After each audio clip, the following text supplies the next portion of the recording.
The man was born into a prestigious, righteous household. Yet he defected to the demon race and became a traitor cursed by the entire world. He did it for one reason only: to save his childhood sweetheart. He forced himself to become a demon. When the war between the righteous and the demonic sides finally erupted, the heavenly demon was cut down on the spot, and the demon forces were completely crushed. As for the man, he ultimately fell into captivity. A young woman locked eyes with him and demanded, "Where are the demon remnants hiding?" The coughing man still refused to say a word. Badly wounded, he could only stare blankly at the girl standing before him. She was Gu Yangchion's childhood sweetheart, and also the finest disciple under the sword Venerable. In the Great War, she slaughtered countless demons with a single stroke of her blade, then went on to kill the heavenly demon with her own hands. From that day on, Yahello became the world-famous divine sword. And yet now, Yahello was gripping his collar, demanding over and over again, "Where did the rest of the demons go? If there's even a shred of humanity left in you, then tell me the truth." Gu Yangchion wanted to speak, but a restriction had long been planted in his heart. The instant he revealed the truth, his body would explode. Unaware of that, Yahello kept pressing him. "If you're willing to talk, I'll use every method I can to keep you alive." By then, even Yahello was already on the verge of breaking down. When he still wouldn't speak, her eyes turned red, and she even began pleading in a trembling voice. But Gu Yangchion thought she was simply hating the demons, because her fiancé had once been taken by them. How could she possibly know that the one who had truly saved her back then had been him all along? 1,000 words were trapped in his chest, but in the end, Gu Yangchion only let out a soft sigh.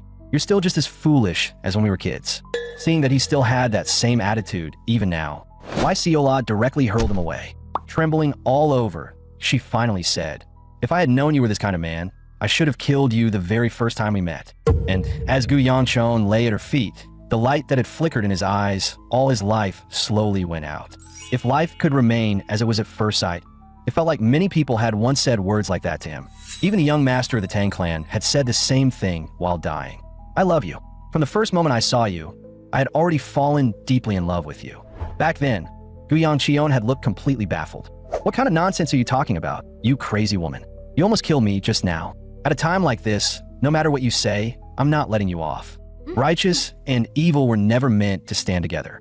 We were always bound to end up here. But if I leave without ever saying how I feel, wouldn't that be a shame? If only I had met you sooner." Nangong Jianxi had been the same. "Are you crying? The rain is just too heavy." "So it's rain? Then has the moon risen yet?" "Yeah, it has. It's round, and it's beautiful, just like the first time we met." "Is that so? That's good. That's really good." Had she felt the same way when she left back then?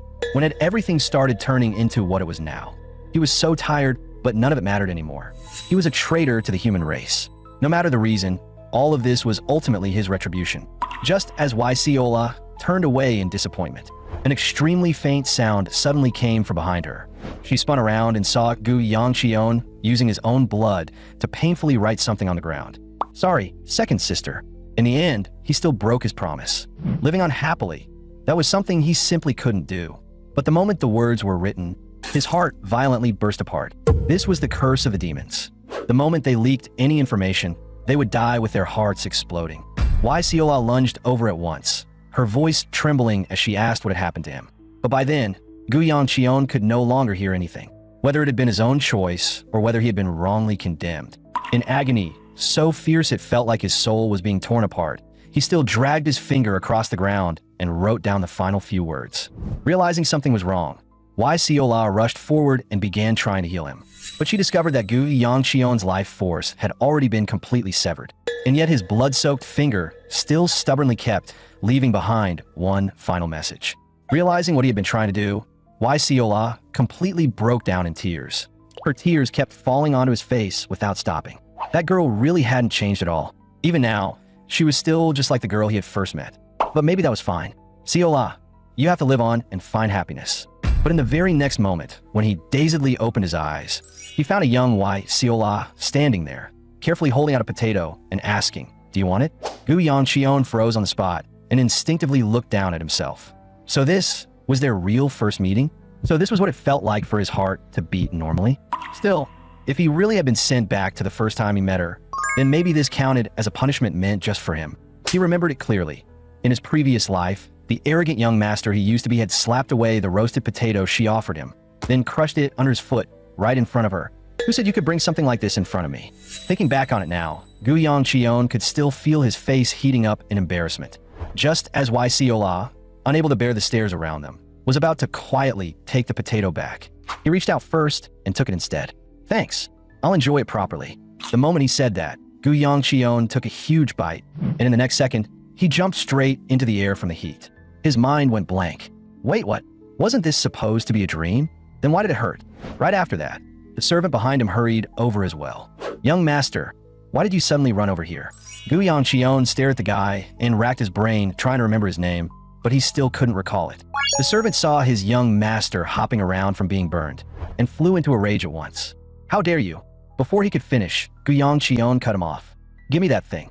The servant was stunned. What thing? Gu Yongcheon replied flatly. The medicinal fruit. You brought it with you, didn't you? The servant could only take it out. There's only one left. Gu Yongcheon immediately snatched it away. Quit talking and hand it over. Then he turned to Siola. Do you want it? Take it as payment for the potato. This one's yours. Siola instantly started drooling with temptation. It was shining, and it gave off a sweet fragrance. This was the first time she had ever seen something like it. But just then, a voice suddenly called out from behind her. Siola, why did you run over here? Didn't I tell you not to let go of Grandpa's hand so easily? Siola quickly replied, I'm fine. I still kept all the potatoes safe. But her grandfather looked anxious instead. This isn't about the potatoes. Are you hurt anywhere? Gu Yongcheon stared blankly at the old man in front of him, cold sweat already forming on his forehead. Who was this guy again? Before he could think any further, Siola cut him first. I gave one potato to him. The moment he heard that, the old man immediately pulled Siola along and hurried forward, then bowed apologetically. My granddaughter still doesn't understand these things. If she caused trouble for the young master, please forgive her. But Gu Yongcheon shook his head. It's fine, old sir. I'm the one who should be thanking you. I was hungry anyway. Thanks to your potato, I actually got to fill my stomach. If you don't mind, then take this medicinal fruit as my return gift. Before her grandfather could even answer, Seal suddenly jumped out. Okay, I think that sounds great. Just as she excitedly reached for the medicinal fruit, her grandfather instantly pulled her back. Thank you for your kindness, young master. We won't stand in your way any longer. Seeing that, Gu Yongcheon immediately stepped forward and placed the fruit into Siola's hand. I keep my word. If fate allows it, we'll meet again. That alone made the old man look at him in a different light. And he even thought to himself, so Siola has already found that person? But after the old man and the little girl had walked away, Gu Yongcheon was already drenched in cold sweat. Because not long ago, that old man had still been sitting at the very peak of the martial world. One of the three strongest existences alive. The sword venerable who made every evil faction tremble in fear. Hyogon. He had no idea why the sword venerable would appear in a place like this. But if this was only a dream, then there was no point overthinking it. So he might as well head back first. Maybe he was about to wake up anyway. But even after returning all the way to his family estate, he still hadn't escaped the dream. What the hell was going on? Why hadn't it ended yet? And why did it all feel this real? Could this have something to do with the heavenly demon's curse? Just as he was thinking that over, a shrill little voice suddenly cut in, and it belonged to none other than his second sister, Gu Yunsuk, the Crimson Blaze Sword. Well, didn't expect a little trash fish like you to actually show up. She was also one of the people in the clan who looked down on him the most. With a smug, punchable grin on her face, his second sister sneered, If a little trash fish like you is thinking of pulling anything, then pray I don't catch you. Gu Yongcheon slapped her hand away. I merely came back to the place I should have come to long ago. That one line made her flare up on the spot. Oh, so you know you should be here? Then why haven't you shown up even once before? Gu Yongcheon only replied calmly. Everything before this was my fault.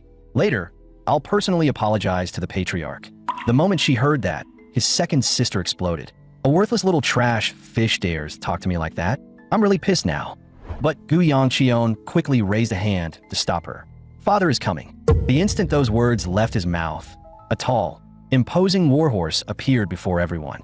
And the man who arrived was none other than the patriarch of the Gu clan of Shangxi, his father, Gu Qiulan. Even though he had already lived once before, the pressure Gu Qiulan gave off still felt crushing to Gu Yongcheon. Very soon, his father withdrew his gaze from him and began asking about recent matters instead. The steward immediately answered, Team 1 has just returned and is currently resting. Team 4 remains on standby, his father calmly ordered. Then informed the captain of Team 4 to see me before nightfall. After giving those brief instructions, The patriarch strode into the residence. But the very next moment, his father suddenly turned back and looked at him. "Third son, come to my room after dinner." With that, he turned and left. Gu Yangchon immediately exchanged stunned looks with the servants and his second sister before blurting out, "Does any of you happen to have laxatives on you?" Night fell in no time, and the whole family gathered around the table for dinner. Sitting at the head of the table, his father finally broke the silence. "Second daughter, how has your cultivation been lately?" Gu Yunsuk immediately smiled and replied, "I was fortunate enough to gain some insight. I've just advanced to a third-rank martial artist." His father nodded. "Very good. At your age, that kind of progress is already fast. Keep working." "Thank you, father." Right then, Gu Yangchion's eyes met his second sister's the instant she turned around, and the bright smile on her face vanished on the spot, replaced by the kind of disgust someone would show while looking at a book. Seriously, his second sister had been a nightmare, even as a kid. At that moment, his father's gaze shifted toward him as well.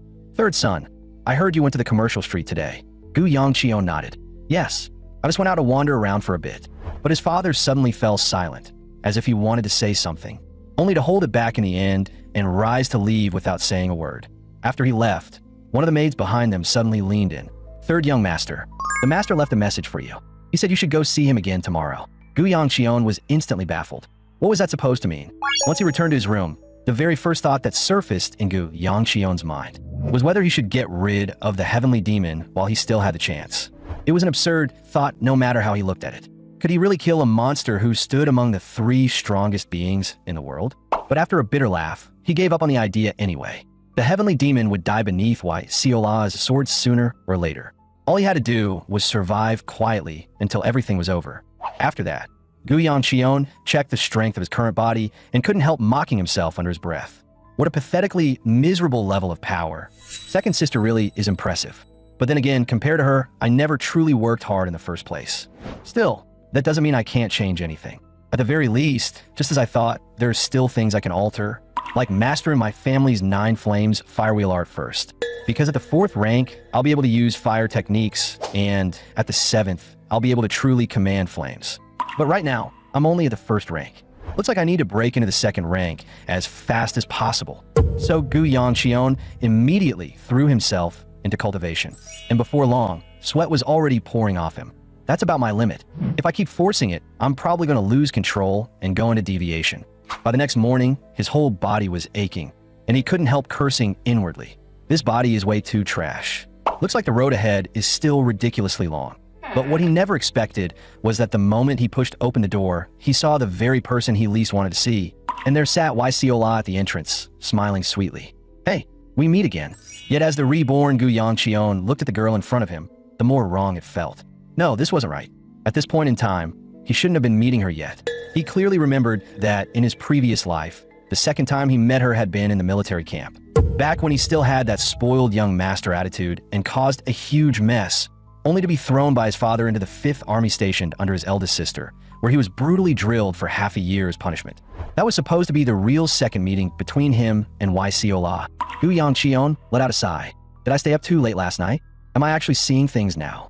But just as he turned to shut the door, he suddenly felt someone tug lightly at the hem of his clothes. And when he looked down, he saw Wai Siola's little hand clutching his robe. Gu Yangchion froze. So, this isn't a dream?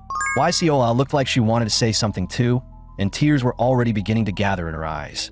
But at that very moment, a hand suddenly reached in and interrupted her. "Siola, didn't Grandpa tell you? You can't just grab the young master's clothes whenever you want." Gu Yangchion was left completely dumbfounded. Isn't that old man the world-renowned sword venerable, Wai Hyogun, the one even the evil factions fear like death? Why is he here too? But what no one saw coming was that, in the very next second, this peerless expert hurriedly bowed and said, "By the Patriarch's grace, this old man shall, from today onward, serve as the young master steward, Waimon. I will devote myself fully and never slack off." Gu Yangchion froze on the spot. Waimon, wasn't he Wai Hyogun? To his shock, Siola immediately copied her grandfather and bowed as well. "Just like Grandpa, from today on, I'll serve as the young master's personal maid. Wai Siola, please take care of me, young master." For a moment, Gu Yangchion felt his brain go dizzy. Who is serving who here? Serving me? Has the sword venerable lost his mind? But since this was a direct order from the Patriarch, no matter how unwilling he was, he didn't dare challenge his father's authority to his face. All he could do was sigh inwardly. From today on, I might as well rename all my diaries to last wills. So he could only force himself to say, "Please take care of me." The pair instantly answered in perfect sync. "Young master, you flatter us." Gu Yongcheon hurriedly added, "And stop calling me young master. Just call me Yongcheon." They nodded respectfully. "Understood, young master." "Yes, young master." After that awkward greeting, Gu Yongcheon sat down in the main hall and quietly stared ahead, staring straight at the sword venerable, who was seriously sweeping the floor. But even after watching for 5 straight hours, he realized that the man really had done nothing except sweep from beginning to end. Could the sword venerable really be this absurdly free all day? But the even stranger part came right after that. And that was why Siola, who was staggering around with a pile of clothes almost taller than she was, trying to carry them off to be washed. She lost focus for a split second and immediately tripped flat on the ground, crashing down together with the clothes. The entire area fell silent in an instant, and Siola let out a pained little cry. This girl, she seriously doesn't know how to do housework at all, does she? But she was supposed to become the future sword venerable. Could someone that clumsy really exist? Just as Gu Yongcheon was about to turn around and leave, Wai Siola hurriedly followed after him again, and Gu Yongcheon asked in confusion, "What are you doing? Why are you following me?" She replied with complete seriousness, "Wherever young master goes, I go too. That's what a personal maid is supposed to do." He fell silent for a moment. "Who taught you that? I really want to beat that person up." Wai Siola answered boldly, "Grandpa did." After hearing that, Gu Yongcheon could only let out 2 awkward dry laughs. Still, to be fair, it wasn't that he was scared of the sword venerable. It was more that he honestly didn't mind having a personal maid following him around. Did his father actually know their true identities? Or had this whole arrangement been deliberate from the start? In any case, he was going to see his father today anyway, so sooner or later, he'd find out what was really going on. Even so, before leaving, Gu Yongcheon still refused a request to tag along. You should first learn how to do chores properly. But when he turned back and saw the sword venerable clutching the broom over there, then looked at Wai Siola beside him, eyes red and on the verge of tears, he ultimately couldn't help turning back to comfort her. Just focus on learning how to do things properly first. And when I come back, I'll bring you a medicinal fruit. The moment she heard that, Siola's eyes lit up on the spot, while the sword venerable standing nearby let out a long, weary sigh. Before long, Gu Yongcheon was standing outside his father's room, silently wearing a complicated expression. In his previous life, the number of one-on-one talks he'd had with his father could be counted on one hand. So how exactly was he supposed to begin this conversation? But in the next second, his father suddenly appeared behind him without making a sound, startling him so badly that he blurted out, "You scared the hell out of me." The scene shifted, and Gu Yongcheon sat there gloomily staring at the table, muttering to himself, "What a table. A real top-tier table. It actually made me curse in front of the patriarch. This is humiliating. At this rate, I might as well have never reincarnated at all." But his father didn't dwell on it. Instead, he simply asked, "What do you think of the new attendants?" Gu Yongcheon replied, "Thank you, patriarch, for sending them over. But why were they suddenly assigned to me?" The patriarch merely took a slow sip of tea, then said, "You'll understand when you're older. Don't worry about trivial matters like that. Focus on preparing for tomorrow's Julong gathering." Gu Yongcheon was still half distracted. The Julong gathering? What was that again? But the next second, once it clicked, his face changed instantly. Wait, the Julong gathering. After the father-son talk ended, Gu Yongcheon had barely stepped out of the room before blurting out, "Muyun, just kill me right now." Muyun froze. "Young master, do you really hate the Julong gathering that much?" The reason was simple. This year's Julong gathering was being handled personally by the second elder. And as a grand martial event hosted by the Gu clan, every direct family member was required to attend. Unfortunately for Gu Yongcheon, the second elder had also been his greatest childhood nightmare, constantly using the excuse of caring for the Gu clan's only son to discipline him with terrifying strictness. This time, the old man had even sent word through Mu Yun. If Gu Yongcheon dared not show up, he'd beat his backside into 8 pieces. Sure, after being reborn, Gu Yongcheon could now understand the second elder's harsh and sincere teachings a lot better. But that didn't stop him from still hating that overly responsible man. Just thinking about how the guy had practically poured his heart and soul into raising him into a useless mess made even Gu Yongcheon feel impressed by his younger self. Still, since there was no escaping it, he could only go. Just as Gu Yongcheon was about to leave, he noticed a group of maids gathered around Siola and immediately asked with a deadpan face, "What now? Did Siola cause trouble?" One of the maids quickly shook her head. No, we just helped dress Siola up a little. So, Isn't she adorable? Gu Yangchion's face turned red in an instant, and Seol even bent down and leaned in right in front of him, blinking up at him as she said, "Young master, all the older sisters said I'm very pretty." On the surface, Gu Yangchion stayed calm. So what? But inside, his heart was already in complete chaos. Seola then brushed aside a loose strand of hair by her ear and softly asked, "Then what does young master think?" Hearing that, Gu Yangchion nearly lost control on the spot, so he could only forcefully change the subject. "Huh, we're leaving. What are you still standing around for?" But why Seola pressed on, "Am I pretty, young master?" Gu Yangchion still refused to give in. "Move it. We're leaving." The instant Seola got into the carriage, she gasped out loud. "Wow, this is amazing. The carriage runs so fast." A servant beside her looked completely confused. "Seola, is this your first time riding a carriage?" Why Seola turned around excitedly. "Yeah, I always thought horses were just for meat. I had no idea they could run this fast too." Gu Yangchion unconsciously copied Seola's movement and leaned out the carriage window to ask, "Mu Yun, where is this year's Julong gathering being held?" Mu Yun replied, "At the 1,000 Days Merchant Guild, young master." Gu Yangchion immediately let out a long sigh. "Then I'm doomed. The second elder must have gone all in this time. Looks like there's no escaping it. Fine, I'm getting some sleep first." Meanwhile, Seola was still in the carriage noisily talking about what horse meat tasted like. And in the very next second, a medicinal fruit was shoved into her mouth.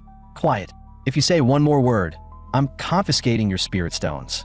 In an instant, the carriage went completely silent.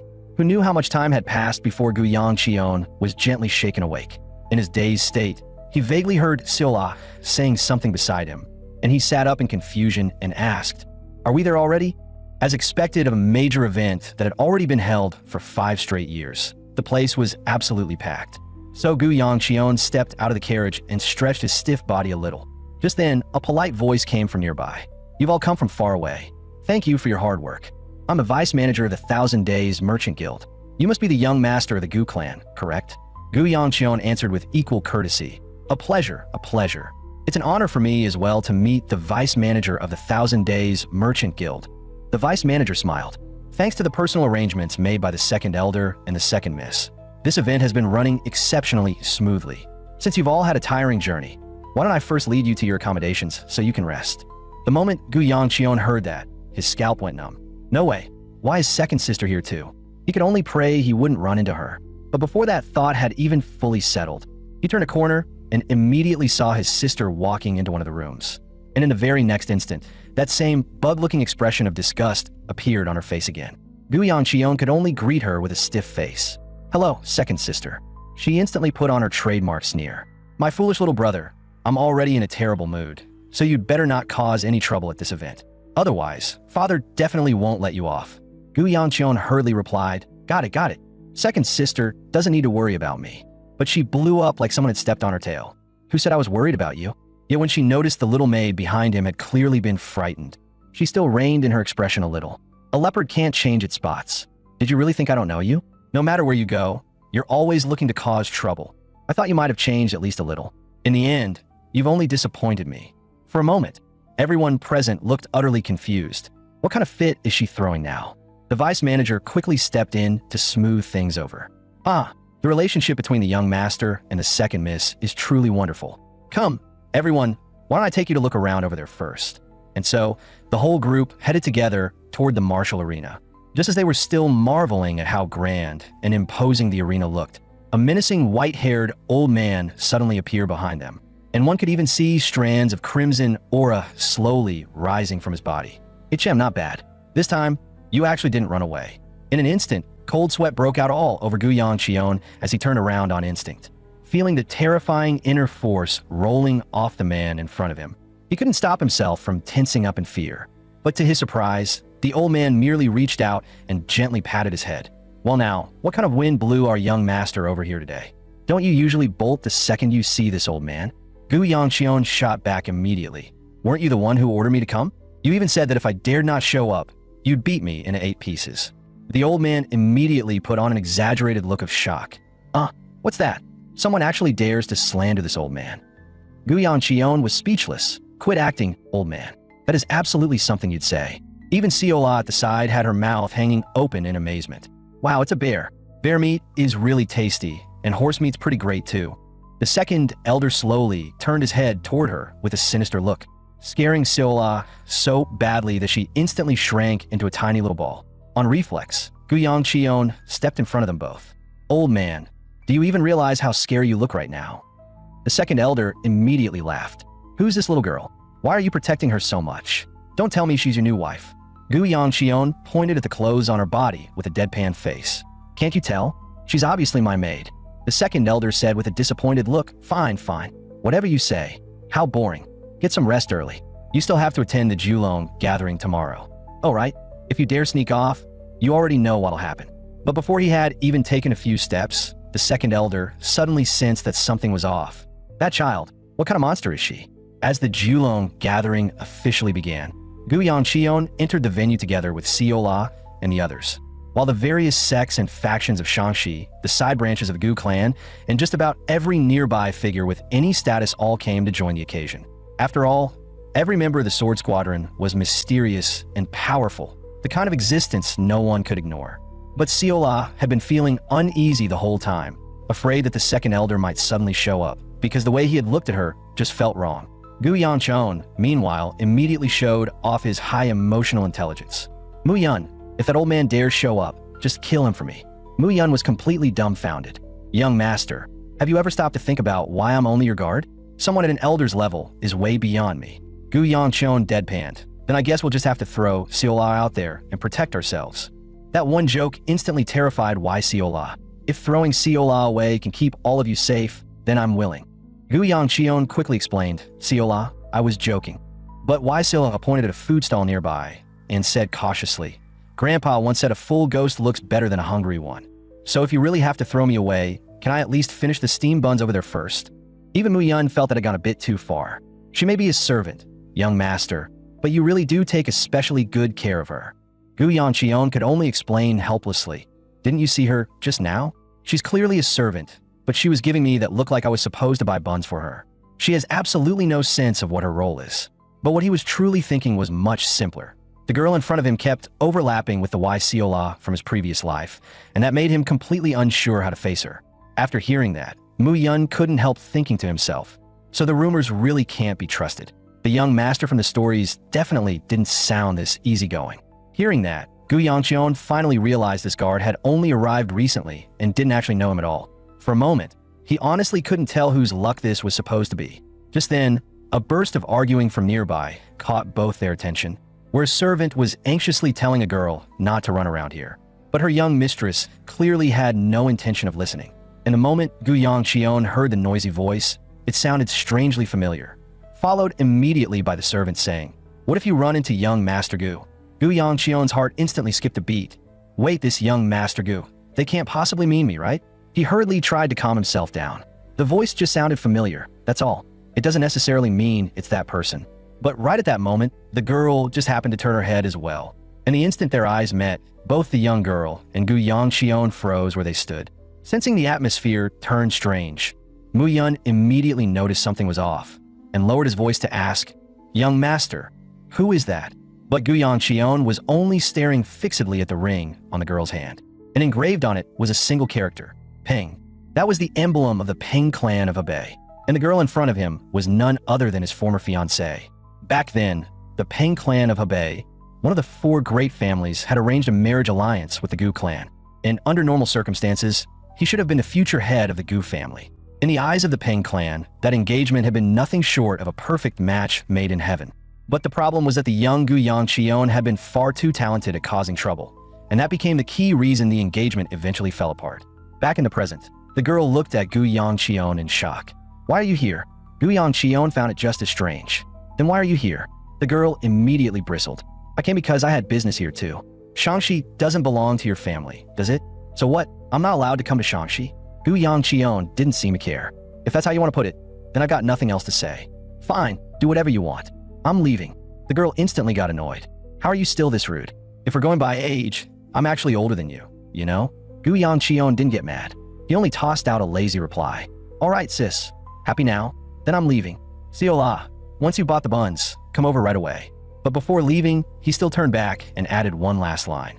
"No matter what happened before, I still hope you can be happy and do the things you actually want to do." Then Gu Yangqion left without looking back, leaving the girl standing there alone, completely at a loss. Because running into her older brother had already been enough of a headache, and now she had bumped into Gu Yangqion on top of that. And compared to before, he really did seem different somehow. She still remembered the very first time they met, when Gu Yangqion had opened his mouth and said, "Who do you think you are? Aren't you just the child of a concubine?" Furious, the girl had grabbed Gu Yangqion by the collar on the spot, demanding to know what kind of nonsense he thought he was saying. But Gu Yangqion had still worn that infuriating look on his face. "Did I say anything wrong? So what if you were born to a concubine?" The girl had been so enraged that she punched Gu Yangqion right in the face. Even though she had originally planned to endure all of it for the sake of her family's interests, no matter how bad his reputation was, there was one thing she could never allow: anyone mocking her mother. The servants beside them had rushed over and grabbed the girl back just as she picked up a chair, but she had shoved them aside without hesitation, because at that moment, she didn't care about the engagement at all. All she wanted was to beat Gu Yangqion senseless. The engagement really was canceled afterward, although she later seemed to hear that there had been a misunderstanding behind that whole incident, and that Gu Yangqion's family had also gone through upheaval at the time. She had quietly carried a bit of guilt ever since. Even so, she still couldn't believe someone like Gu Yangqion could suddenly become this mature overnight, especially when she saw him laughing and chatting with the servant beside him.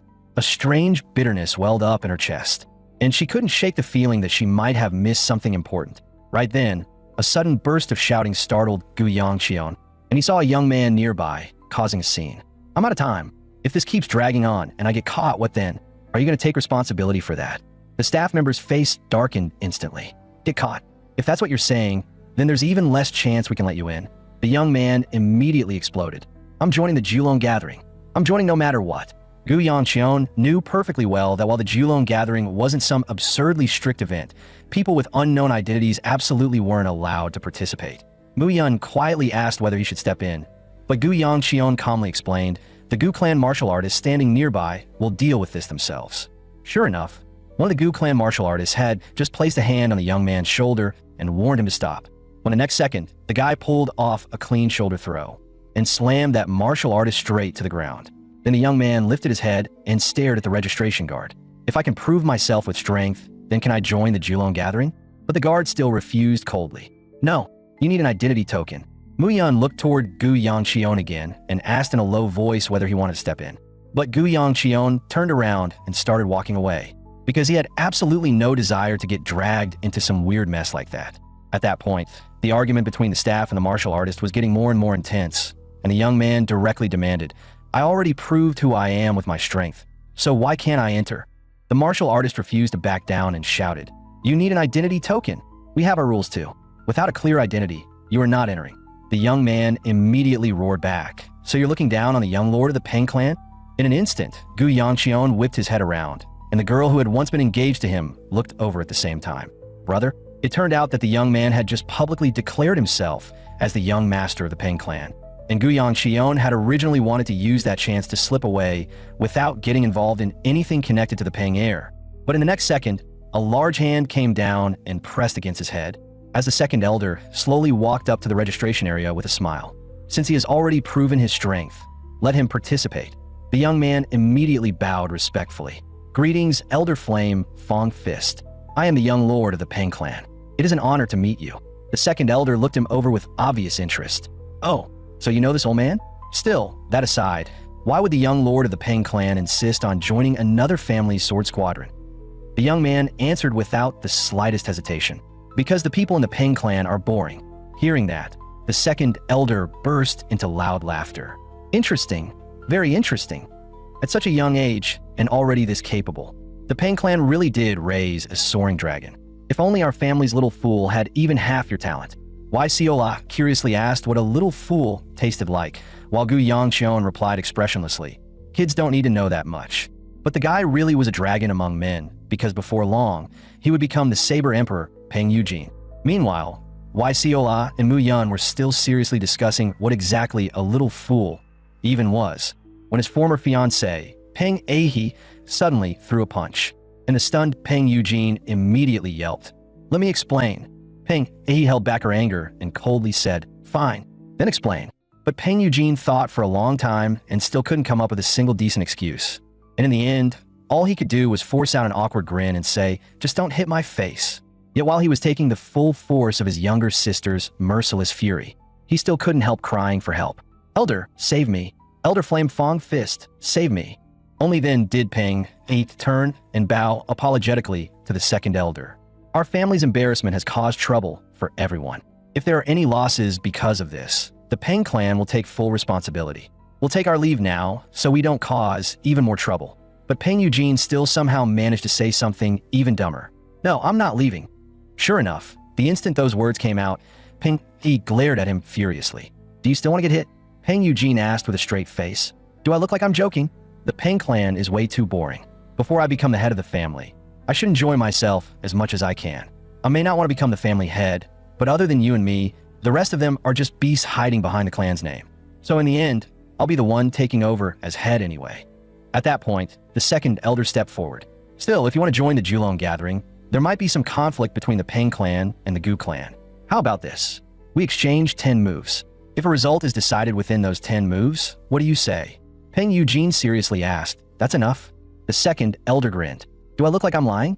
If you can so much as touch me within 10 moves, I'll approve it."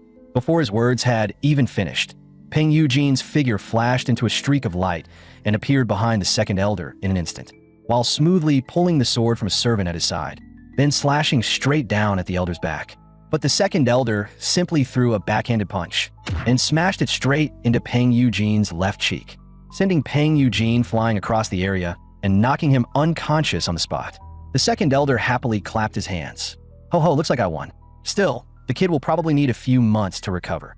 Peng then looked toward the second elder and said respectfully, "Thank you, elder, for stopping my brother's nonsense. Otherwise, he might have caused another scene." The second elder laughed loudly. "I didn't think that far ahead. I just found it entertaining, that's all."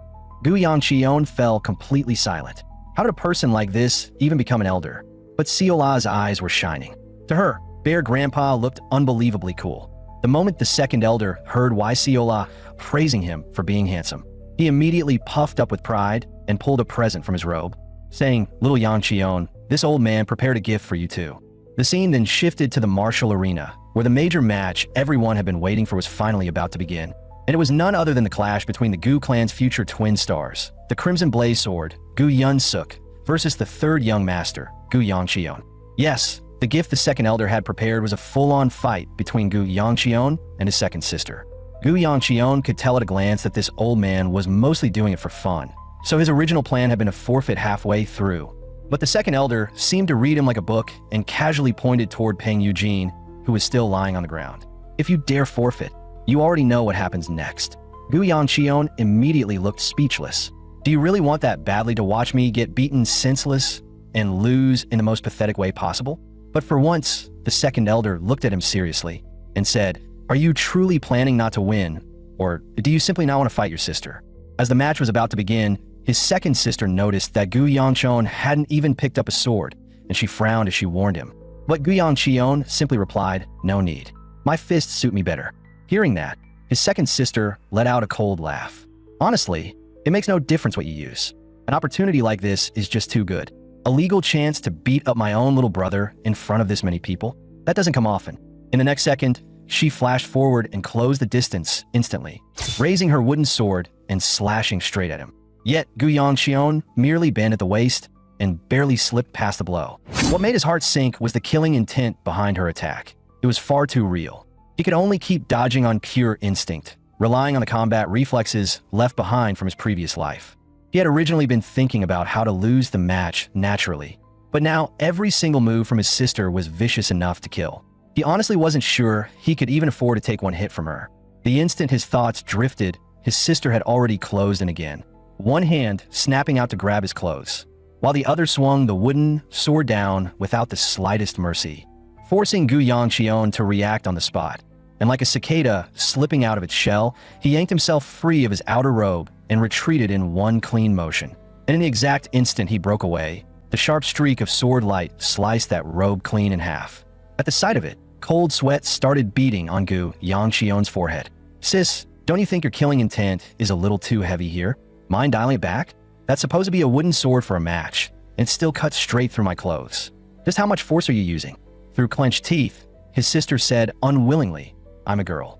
Even if I'm destined never to become the family head, I've still worked myself to the bone this whole time. So why is it that trash like you gets to become the next head of the family just because you were born male? If you were me, would you be able to accept that? A useless waste like you, with no talent and no effort, would be better off disappearing altogether. And yet even after hearing all that, Gu Yangcheon's expression didn't change in the slightest. Because in his eyes, what kind of grown adult would seriously argue with a child? But in the very next second, another vicious strike came crashing down, along with an even crueler line. You should disappear, just like your mother did. The moment he heard that, Gu Yangcheon's eyes turned ice cold, and he caught his sister's wrist in one motion, then looked up at her and asked in a voice so cold it sent chills down the spine. Did you just say? The truth was Gu Yunsuk had always been outstanding. At only 15, she earned the title of Sword Phoenix, and later became one of the captains of the Gu clan's 5 sword units. But no matter how brilliant she was, she could never become the family head, because that position had been destined for Gu Yangcheon from the very beginning. And perhaps because of that, Gu Yunsuk had never truly liked Yangcheon in the past. His mother, on the other hand, had been an exceptionally gentle woman. But one day, she suddenly disappeared without warning. Their father even strictly forbade anyone from searching for her. After that, Gu Yangcheon started openly clashing with his father, and in time came to resent the entire family as well.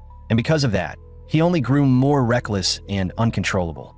Yet even after all of that, his status as the heir to the next family head never changed. She was clearly this outstanding, and yet she still could never become the family head. Of course, she couldn't accept it. To her, none of this was fair. And when Gu Yunsuk lowered her eyes and saw that Gu Yangcheon was gripping her wrist tightly, her heart suddenly skipped a beat, and for the first time, the Gu Yangcheon in front of her felt genuinely dangerous. So she instinctively slipped backward and pulled away from him. But Gu Yangcheon only said in a low voice, "I know you hate me, Nuna, because the way I used to live really was a complete mess. What you just said was harsh, but that doesn't mean I can't understand how you feel. So try to understand me a little too. And for what I'm about to do next, I hope you can forgive me." In the next second, he gathered fire into his fist and drove it straight into Gu Yunsuk's face. And all Gu Yunsuk felt was a violent ringing explode inside her head, before she blacked out on the spot. And the moment the duel ended, Gu Yangcheon instantly realized that this time, he had really messed things up. He sat alone outside the door, drowning in regret. He had never planned to win in the first place.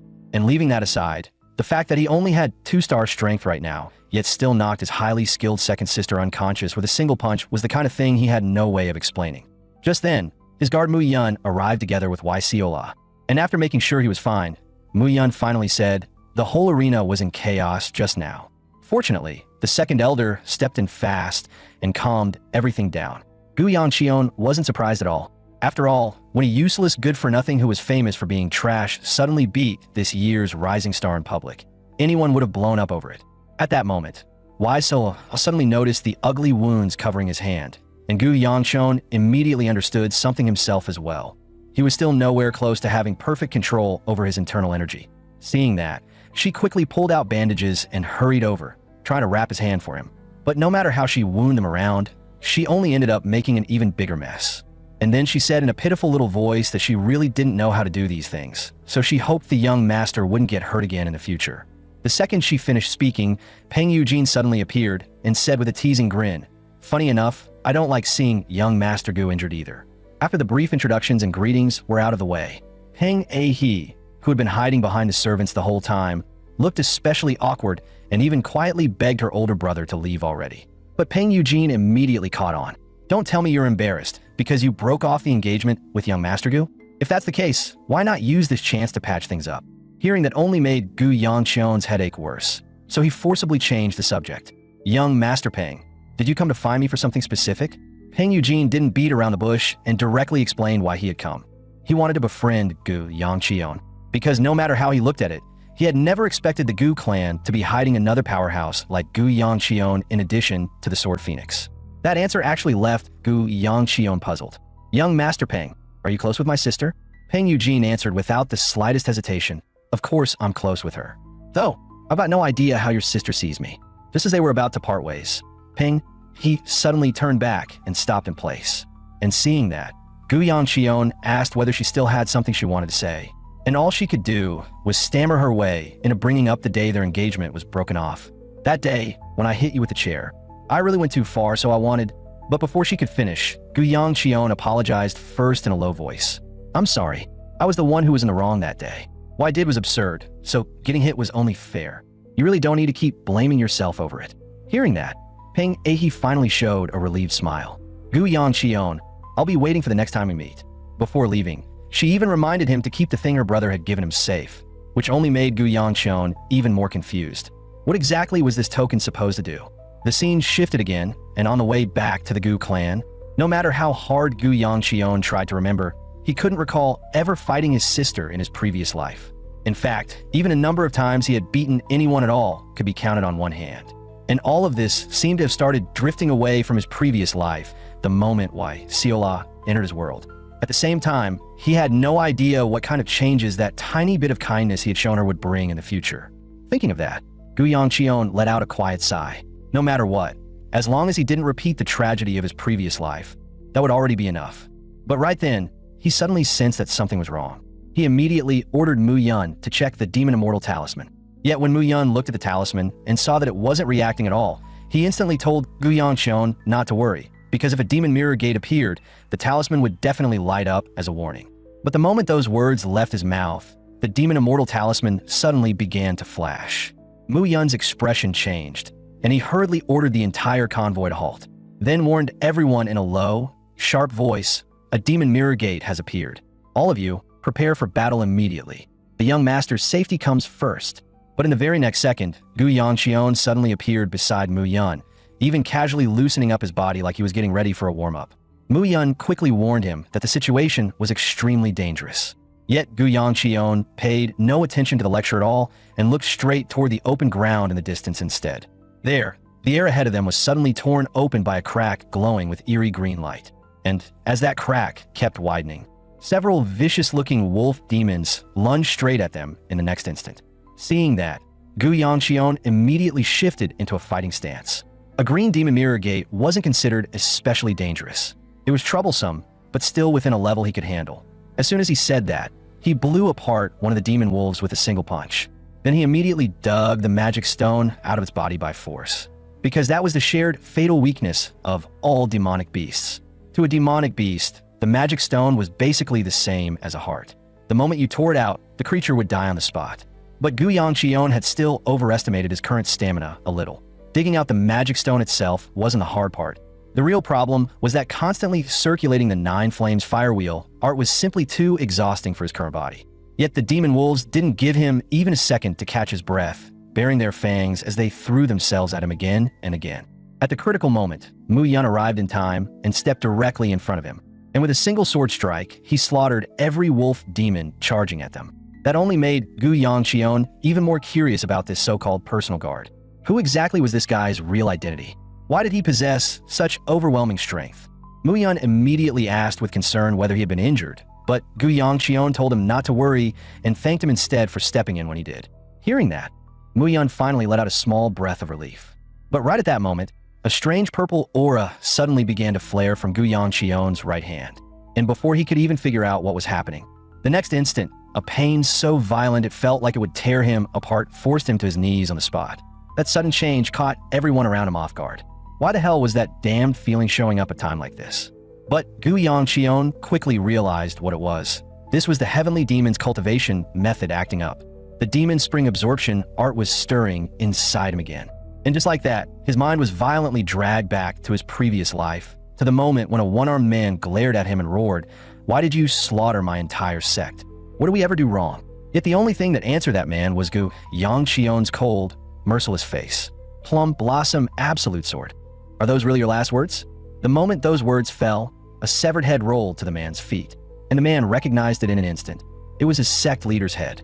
At the same time, an enormous black shadow slowly swallowed him whole. As a figure standing atop a giant dragon looked down from above and spoke with chilling indifference. "Plum Blossoms, huh? Not bad. You didn't truly entertain me, but at least you managed to amuse me a little." And it was precisely because of that mission that the heavenly demon rewarded him with one of the demonic sect's secret arts, the Demon Spring Absorption Art.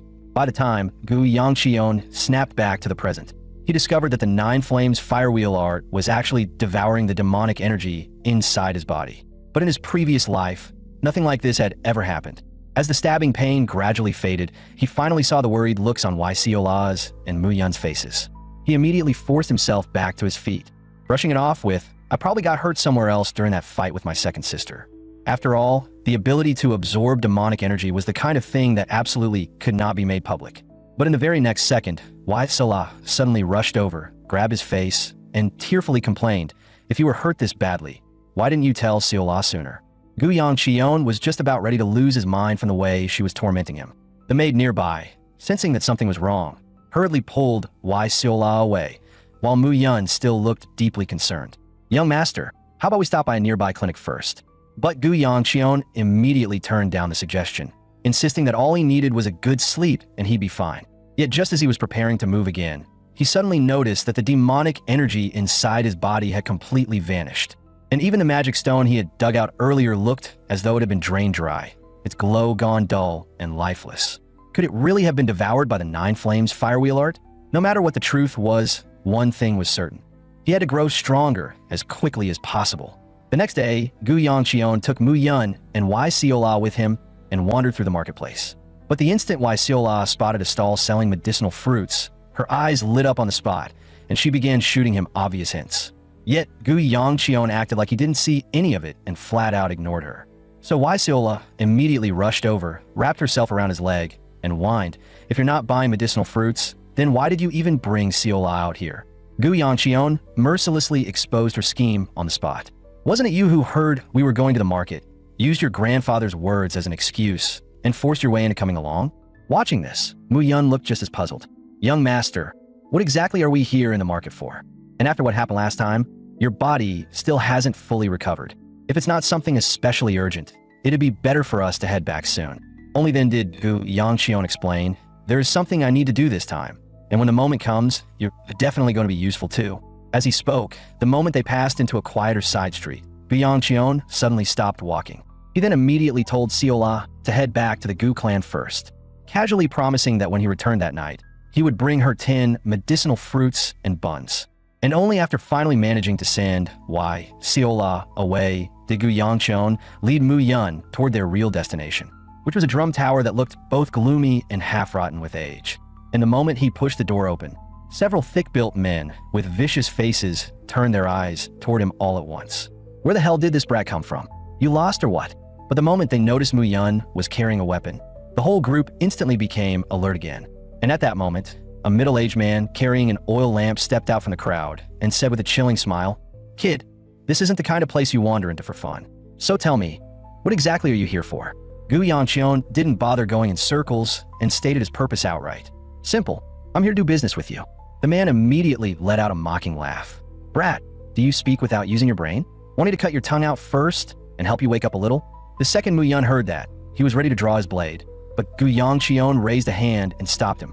Gu Yongcheon said calmly, "I assume you know exactly who I am. So unless you want the Gu clan to flatten this whole place, you'd better not start anything reckless.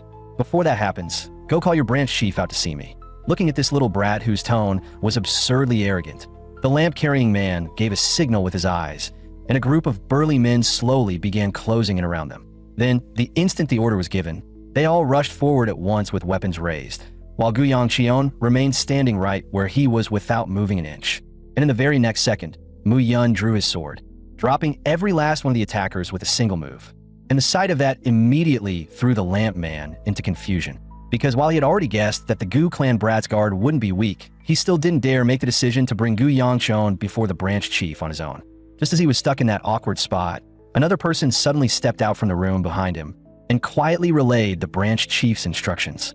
Gu Yongcheon had assumed the two of them were secretly cooking up some kind of trick, but after turning back, the lamp man suddenly changed his tone. "The branch chief says he'll see you." Hearing that, Gu Yongcheon immediately signaled Muyun to put his sword away. And just before they moved, Muyun still couldn't help quietly asking what exactly they had come here for. This time, Gu Yongcheon didn't hide it anymore and explained everything plainly. He had originally planned to seek out the beggar sect for information, but something unexpected had happened along the way. And while the beggar sect was second to none when it came to gathering intelligence, they were still part of the righteous side. If he handed this matter to them, there was a good chance it would backfire. So he had no choice but to take another path and instead come to the faction most skilled at gathering information among the evil sects, the Hollow Gate. Before long, Gu Yangqion got his wish and came face to face with the head of the Shangxi branch, Du Unchu. The very first thing the man did was apologize for his subordinates' earlier rudeness. But what truly puzzled Du Unchu was this. A prestigious righteous clan like the Gu clan could have gone straight to the beggar's sect. So why come to lowly evil factions like us instead?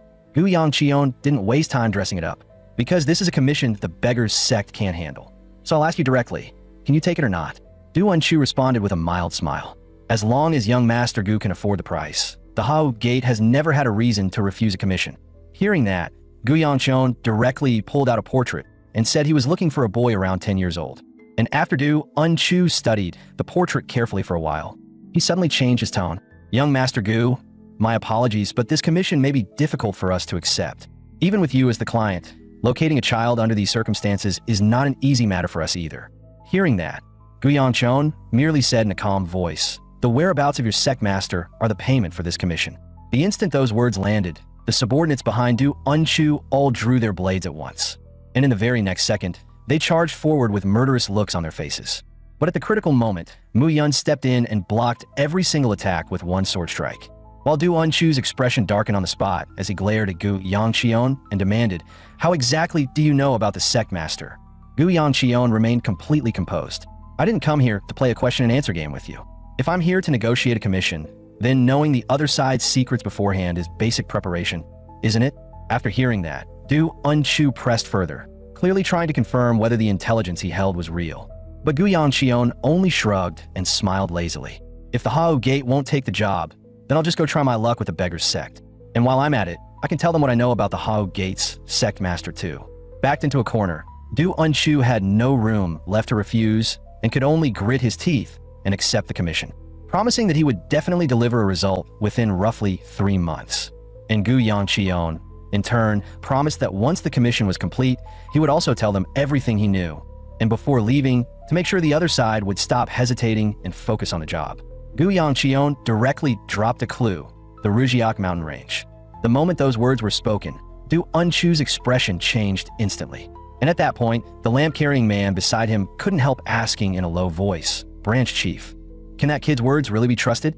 Du Unchu fell silent for a moment before finally answering in a quiet voice. If he even knows a secret on the level of our sect master's disappearance, then I'm afraid trusting him may be our only option. But why is he looking for a boy around 10 years old? Maybe young Master Gu is only the mouthpiece standing in front. The one truly pulling the strings behind everything is probably the patriarch of the Gu clan. Thinking that, Du Unchu raised a hand and tore the human skin mask from his face, making the lamp-carrying man freeze for a second. Branch Chief, is it really fine to remove it now? Du Unchu merely waved a hand and signaled for him not to worry. It's fine. I'm only getting some air. After all, the Hao Gate's nature had always been this way.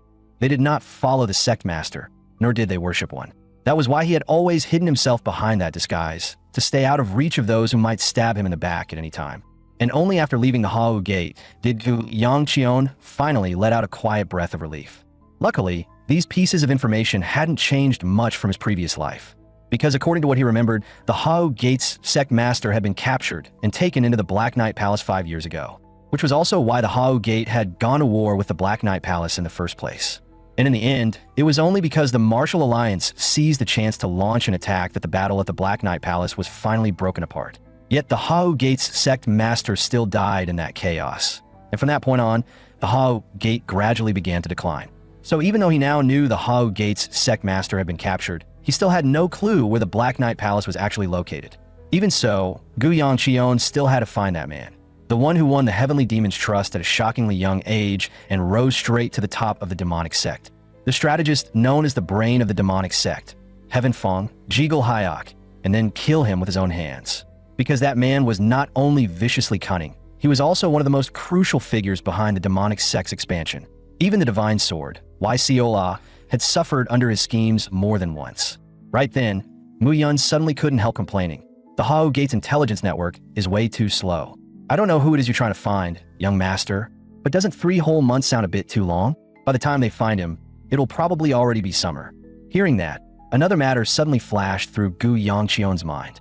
Wasn't it around that time that the treasure vault of the Jiam Qionyun family, operated by the First Merchant Group, was discovered? It had been packed with mountains of gold and silver. But compared to all that wealth, the truly important things inside had been the priceless spirit pills. Because later on, the people whose strength exploded after taking those pills all ended up turning into demons, which only gave the heavenly demon an even greater boost in power. Thinking of that, Gu Yongqion could only sigh helplessly. Even if he wanted to stop it, the hidden vault was in Sichuan, far too far for Shanxi. So if that was the case, then for now, he could only set that matter aside. Meanwhile, inside the Gu clan's inner court, the second elder deliberately cleared his throat. Old servant, weren't those fallen leaves up ahead still not swept clean? The moment he said that, the second elder broke into loud laughter first. So it was your idea, old man, to send Yang Qion to the Julong gathering. Hearing that, the sword venerable, Wai Hyogun, could only let out a dry laugh. And in the very next second, the broom in his hand was crushed to pieces, which instantly made the second elder panic. Senior, wasn't I just helping you act out your role as a Gu clan servant? Since no one's around right now, how about I sweep the floor for you instead? Only then did Wai Hyogun calmly ask what the second elder had really come here for. And the second elder's expression immediately turned more serious. I assume you felt it too. 3 months ago, that kid was still trying to run away, even from something as basic as horse dance training. And now he's already managed to defeat Gu Yunsuk head-on, even with her 3-star strength. A talent like that is far too unusual. I can't just ignore it anymore. Wai Hyogun was equally surprised by this. In all his years, he had never seen anyone grow this fast. Something must have happened to that child. And if the Grand Elder learns of this, he definitely won't sit still. In fact, he may have already started moving on his side. Elsewhere, Wai Siola happened to run into a boy. And the first thing that boy said when he saw her was to ask whether she wanted to come over to his side, even boldly promising that he would make her life happier than it was now. But at that very moment, Gu Yongqion suddenly appeared and stepped right in front of Wai Siola. In the instant he saw that boy's bashful little act and overly polished expression, Gu Yongqion immediately concluded that the brat was probably bad news. Sorry, she's my attendant. And who exactly are you? The boy first apologized for being abrupt, then introduced himself by saying that his name was Gu Jiol-Yip, and that he had come here hoping to spar with young Master Gu as a fellow member of the main family. But Gu Yongqion didn't even take a second to think about it before rejecting him cleanly. Hearing that, Gu Jiol-Yip let out a mocking laugh. So you really are a coward. It's just a little spar, and you're already so scared you'd rather turn around and run. Yet, Gu Yongqion actually smiled and nodded. You really do judge people well. I am cowardly. I am scared. But the truth was much simpler. Gu Yongqion just didn't want to draw even more attention to himself. Beating his second sister at the Julong gathering had already given him more than enough of a headache. But just as he was about to turn and leave, the second elder suddenly appeared and stepped right into his path. The boy came all the way here for this. You might as well agree. Seeing the second elder arrive, Gu Jiol-Yip immediately bowed respectfully. The second elder then casually revealed his identity, telling Gu Yongqion that Gu Jiol-Yip was none other than the Grand Elder's grandson. The moment he heard that, Gu Yongqion understood the whole thing at once. He had originally thought the guy was simply interested in his strength. But now, it was obvious that this was almost certainly the Grand Elder moving pieces from behind the curtain. After all, everyone knew the Grand Elder was ambitious to the bone, and that was exactly why he had always wanted this useless Gu Yongqion to stay firmly in place as the heir to the Patriarch seat. But then Gu Yongqion unexpectedly defeated his second sister at the Julong gathering, and that clearly threw the Grand Elder's plans off course. So now he had sent his own grandson to test Gu Yongqion out. Once he figured that out, Gu Yongqion rejected the spar again without hesitation, while the second elder clearly intended to keep pressuring him. But Gu Yongqion couldn't be bothered listening anymore. He grabbed Wai Siola's hand and turned to leave because he had no intention of getting dragged into this kind of scheming, much less fighting a match that was guaranteed to spiral into trouble. Then, all of a sudden, a hand shot out and grabbed Wai Siola, and the one who did it was Gu Jiol-Yip. I don't think young Master Gu is worthy of you at all. Why not leave this coward behind and come with me instead? I'll definitely give you a better life. The instant he heard that, Gu Yongqion's temper finally snapped. Kid, take your hand off her. Fine, I'll take your spar. But the second the words left his mouth, he was already regretting that moment of impulse. The second elder, meanwhile, immediately began rubbing Gu Yongqion's head with a broad grin. Now that's more like it. This is going to be a very interesting spar. Fighting experts from different levels is exactly the kind of thing that'll make you realize something. After hearing that, Gu Yongqion lifted his eyes and looked straight at the second elder. Since things have already gone exactly the way you wanted, then no matter whether I win or lose, can you agree to one request of mine? The second elder didn't even bother pretending to think about it. He rejected the idea on the spot and even reminded him in a serious tone, if you lose, that could seriously damage your standing as the future heir to the patriarch seat. You know that, right? But Gu Yongqion clearly couldn't care less. He had never had any intention of becoming patriarch in the first place. The moment the second elder heard that, his face changed in alarm. What kind of nonsense are you talking about? If you, a direct line son, don't inherit the patriarch's position, then who else could possibly be qualified? Seeing how much the old man cared, Gu Yongqion decided to threaten him outright. If you won't agree to my request, they'll just flop on the ground right now and surrender on the spot.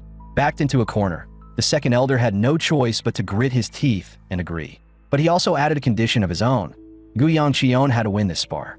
Just then, Gu Jilyi suddenly spoke up in a fake, regretful tone.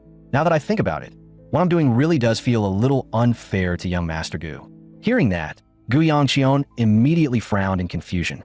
Gu Jilyi continued, because when young Master Gu and I sparred last year, I failed to control my strength and ended up leaving you bettered in for an entire month. Back then, I honestly felt that young Master Gu was simply far too weak. And though you may have beaten the second miss now, in my eyes, that was nothing more than a lucky accident. My grandfather may not see it that way, but no matter what, I have no wish to see a weakling take the patriarch's seat. At that point, Gu Jilyi turned and cupped his hands toward the second elder. Second elder, if I'm the one who wins this spar in the end, then I hope you'll grant that lady to me.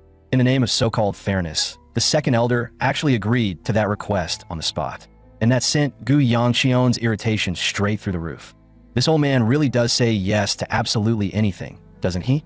As the spar officially began, Gu Yongqion and Gu Jilyi released their internal energy almost at the same time, using it to probe each other first. But very quickly, something in Gu Jilyi's expression started to shift. Because by all logic, whether it was the speed of circulation or the sheer force of internal energy, he should have been overwhelmingly ahead. So why was the internal energy coming off Gu Yongqion right now this strong? In fact, just to keep that pressure from swallowing him whole, he had to bring out nearly everything he had. And then, right at that moment, Gu Yongqion deliberately pulled back part of his internal energy. Seeing that, Gu Jilyi immediately thought he had figured it out. So this bastard had only been bluffing and forcing a show the whole time, and by now he was probably already close to draining himself dry. With that thought, Gu Jilyi's confidence instantly returned, and he even put on a relaxed smile. Young Master Gu, go ahead. In a spar like this, the weaker one should attack first. The moment he heard that, Gu Yongqion didn't waste a word. His figure flashed, and he appeared directly behind Gu Jilyi. And though the move was sudden enough, Gu Jilyi still managed to dodge in time. He then sneered with open mockery, attacking from behind? Not a bad idea. Too bad your speed is just too slow. What he didn't know was that a dense, violent mass of internal energy had already been gathering silently in Gu Yongqion's right hand. And in the very next second, that punch smashed straight into Gu Jilyi's face without mercy. The blow blasted a mouthful of blood right out of him. Yet even after landing that hit, Gu Yongqion didn't press the advantage. Instead, he deliberately gave the other side room to strike back because he didn't want anyone saying he had won unfairly. As Gu Jilyi rose back to his feet, his eyes turned completely cold, and the internal energy in his body began pouring wildly into his sword. Young Master Gu, I'll admit it, I underestimated you just now. From here on, it's my turn to attack. Seeing that, Gu Yongqion also began calculating rapidly. He had known from the start that this spar wouldn't end easily, but the amount of time left to him was already running short. Under normal circumstances, he should have responded with a full clash of internal energy. But against an opponent stronger than himself, the only thing he could do right now was use internal energy to forcibly reinforce his body and push his combat power upward for a brief burst. The problem was that this body could only endure that state for at most half a quarter hour more. If he forced it any longer, there was a real chance he would lose control on the spot. So no matter what, he had to decide the outcome within that limited stretch of time. Fortunately, Gu Yongqion understood the 9-dragon blood sword that Gu Jilyi cultivated very well. That sword art began with a draw, and very often ended there too. As long as he kept his eyes on the movement of that draw, he still had a chance to win this spar. Right then, Gu Jilyi suddenly drew his sword and came down at him with a fierce slash, but Gu Yongqion only tilted his body slightly and narrowly evaded the strike. Immediately after that, Gu Jilyi spun and launched several more slashes in rapid succession, but no matter how fluid the sword flow looked, he still couldn't touch Gu Yongqion even once. Meanwhile, while weaving through those attacks, Gu Yongqion had already sharply picked up on the weakness in Gu Jilyi's technique. Even though the transitions between Gu Jilyi's sword forms were extremely smooth, Once the flow was forcibly interrupted in the middle, the follow-up offense simply couldn't continue. Realizing that, Gu Yongqion placed a hand over his chest and began to drive the internal energy in his body into overdrive. At the very instant, Gu Jiuyip lifted his sword and brought it down toward him again. Gu Yongqion clenched his fist and blasted all that internal energy outward through the air in one shot. The scorching force that burst outward with it sent Gu Jiuyip flying on the spot. Taking advantage of that opening, Gu Yongqion followed up with another punch, blasting Gu Jiuyip straight into the corner wall. And once it was obvious the outcome had already been decided, Gu Yongqion fixed him with a vicious look and said word for word, "Do you know what I hate the most? I don't care how you treat me, how you look at me, or even if you want to fight for the patriarch seat. I truly don't. But the one thing I can't stand is you try to lay hands on something you're not even remotely worthy of. Since you love taking what belongs to other people so much, then maybe I should just cripple one of your arms and make sure you never dare entertain a disgusting thought like that again." But just as Gu Yongqion was about to act on it for real, the second elder suddenly stepped in and stopped him. "That's enough. We're ending it here today." Afterward, the second elder lowered his face and scolded him. "You went that hard. Aren't you afraid the Grand Elder will use this as an excuse to come after you?" Gu Yongqion, however, still looked utterly unconcerned. If he was bold enough to step up for a spar, then he should have been ready for the consequences.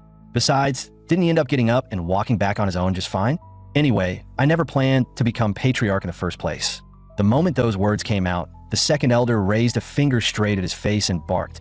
As someone from the direct line, you're supposed to shoulder that responsibility. Gu Yongqion remained completely unmoved. Whoever wants to be patriarch can have it. What does that have to do with me? Then, in half-joking fashion, he pointed toward Wai Siola beside him. At this rate, she might honestly be more suited for the job than I am. But the moment he said that, he froze for a second himself. Come to think of it, when exactly did she start learning the sword? If she was truly the Sword Venerable's direct disciple, then logically, she should have learned from him personally. But she spent all day glued to his side, so when did she even have time to train? And on top of that, the Wai Siola from his previous life definitely hadn't been this silly. Back in winter that year, when he met Wai Siola again in his previous life, what exactly had the situation been? Why were so many memories from his previous life, memories that should have been crystal clear, now impossible to recall? Just then, the second elder got ready to leave. Seeing that, Gu Yongqion quickly called out to stop him. "Second elder, where exactly do you think you're going? You didn't forget what you just promised me, did you?" Hearing that, the second elder could only sit back down with clear reluctance and ask what it was he wanted. From Gu Yongqion's point of view, if he was going to ask a favor from an elder, then naturally it had to be something difficult, like sending him straight to Sichuan. The second elder, on the other hand, let out a long breath of relief. "I thought you were about to ask for something outrageous. Turns out you just want to go to Sichuan." But in Gu Yongqion's eyes, this was anything but simple, because Sichuan wasn't the family's backyard, where he could come and go however he pleased. More importantly, if the only son of the Gu clan's direct line was going to travel far from home, then there had to be a proper reason that would stand up to scrutiny. Hearing that, the second elder immediately came up with an idea. Why not just go attend the Tang Arms exhibition? Every year around this time, the Tang family invites all the major households to a weapons exhibition showcasing the creations of master artisans. Whether you attend or not doesn't really matter, but using that as an excuse to leave home would be more than enough. The second he heard that, Gu Yongqion regretted his request on the spot and hurriedly changed his tune. "Second elder, what I said about going to Sichuan was really just a joke. How about you just give me some travel money instead?" But the second elder deliberately played dumb all the way through. "Oh, so you wanted to leave immediately?"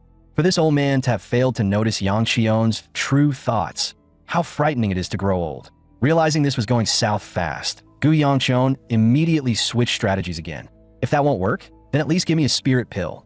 Yet the second elder kept pretending not to hear him. "No problem. This old man will arrange for someone to send you to Sichuan right away. And while we're at it, I'll let you witness what the power of an elder really looks like." The moment he heard that, Gu Yongqion panicked. "Elder, I retract that request. Give me literally anything else. Just don't send me to Sichuan." Before he could even finish, the second elder intentionally raised his voice even louder. "Very well. No problem at all. This old man will personally send you out at once." At that point, all Gu Yongqion could do was curse inwardly. This stingy old bastard really wouldn't give up a single coin, would he? Before long, under a single urgent order from the second elder, Gu Yongqion was effectively pushed onto the road to Sichuan. But the moment he was gone, Sword Venerable Wai Hyogun suddenly changed the subject. He said, "Since the young master has already left, you'll be the one cleaning this courtyard from now on." The second elder immediately looked unwilling, but in the end, he could only take the broom with a bitter face. He then muttered, "Now that it's just the two of us, this is getting pretty dull. How about you let me grumble a little while I work?" A few days ago, the patriarch asked me about the whereabouts of the medical immortal. From the look of it, he was asking on someone else's behalf. "So, senior, why are you searching for the medical immortal?" The instant those words fell, the atmosphere in the courtyard turned ice cold, and the second elder unconsciously tightened his grip on the doorframe. But his mouth still didn't stop. "If senior doesn't want to talk about that, then let me ask something else.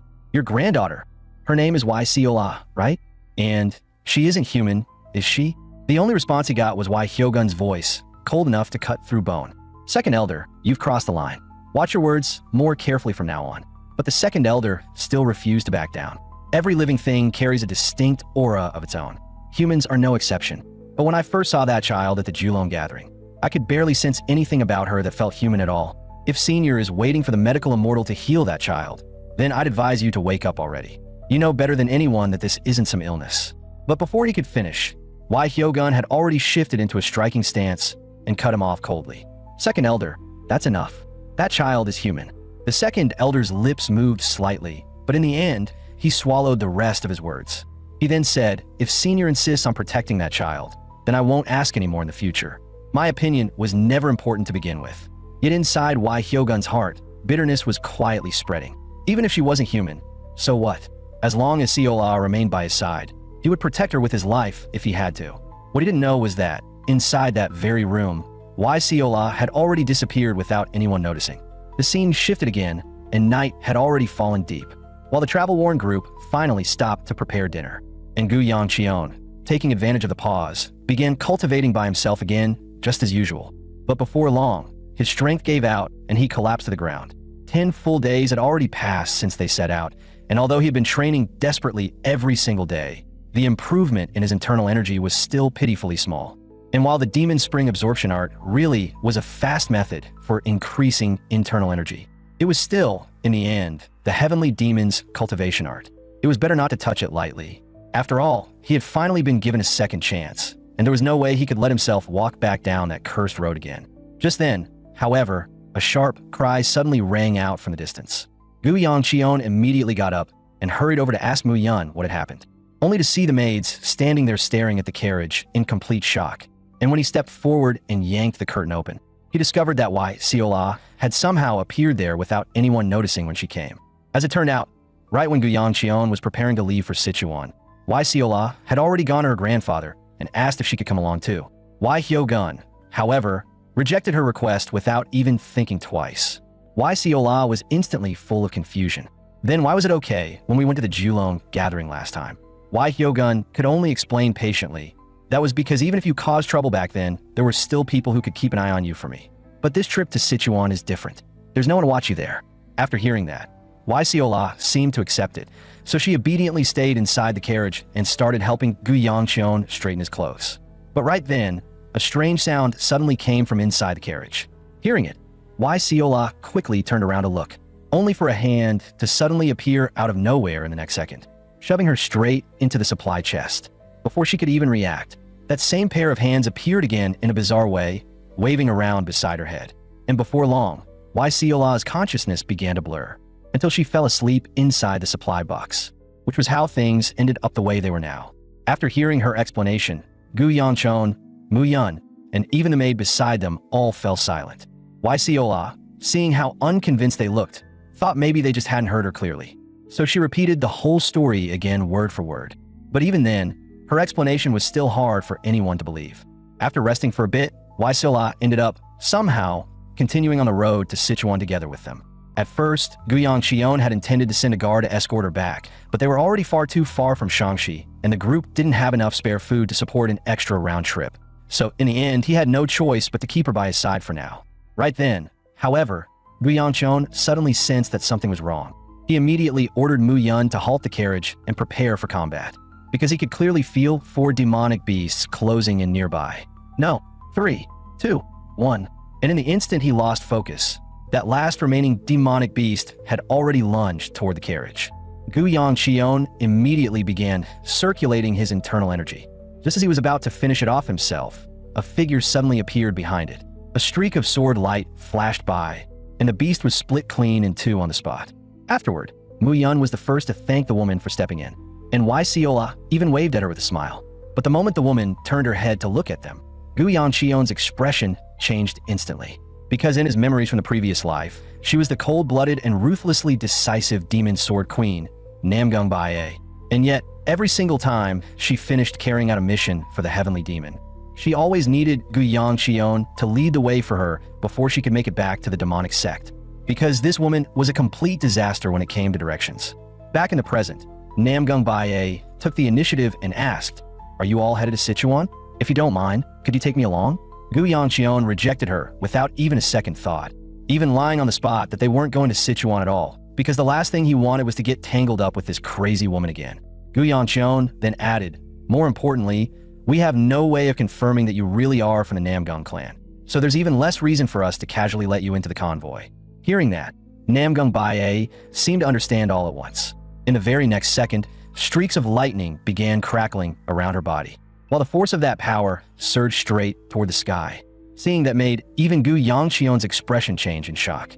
He hadn't expected that, just to prove her identity, she would actually reveal the Namgung clan's strongest secret art, the Emperor's sword form. At the same time, Mu-Yun immediately pressed his sword to her neck, while she slowly withdrew her internal energy and asked calmly, "This should be enough to prove that I'm from the Namgung clan, shouldn't it?" At that point, Gu Yangxion had no choice but to admit that her identity was probably genuine. But he still said apologetically, "Even so, we can't travel together with someone who can casually unleash a technique that dangerous." Yet to his complete surprise, even after being clearly rejected, Namgung Bae still silently followed behind the carriage without saying a word.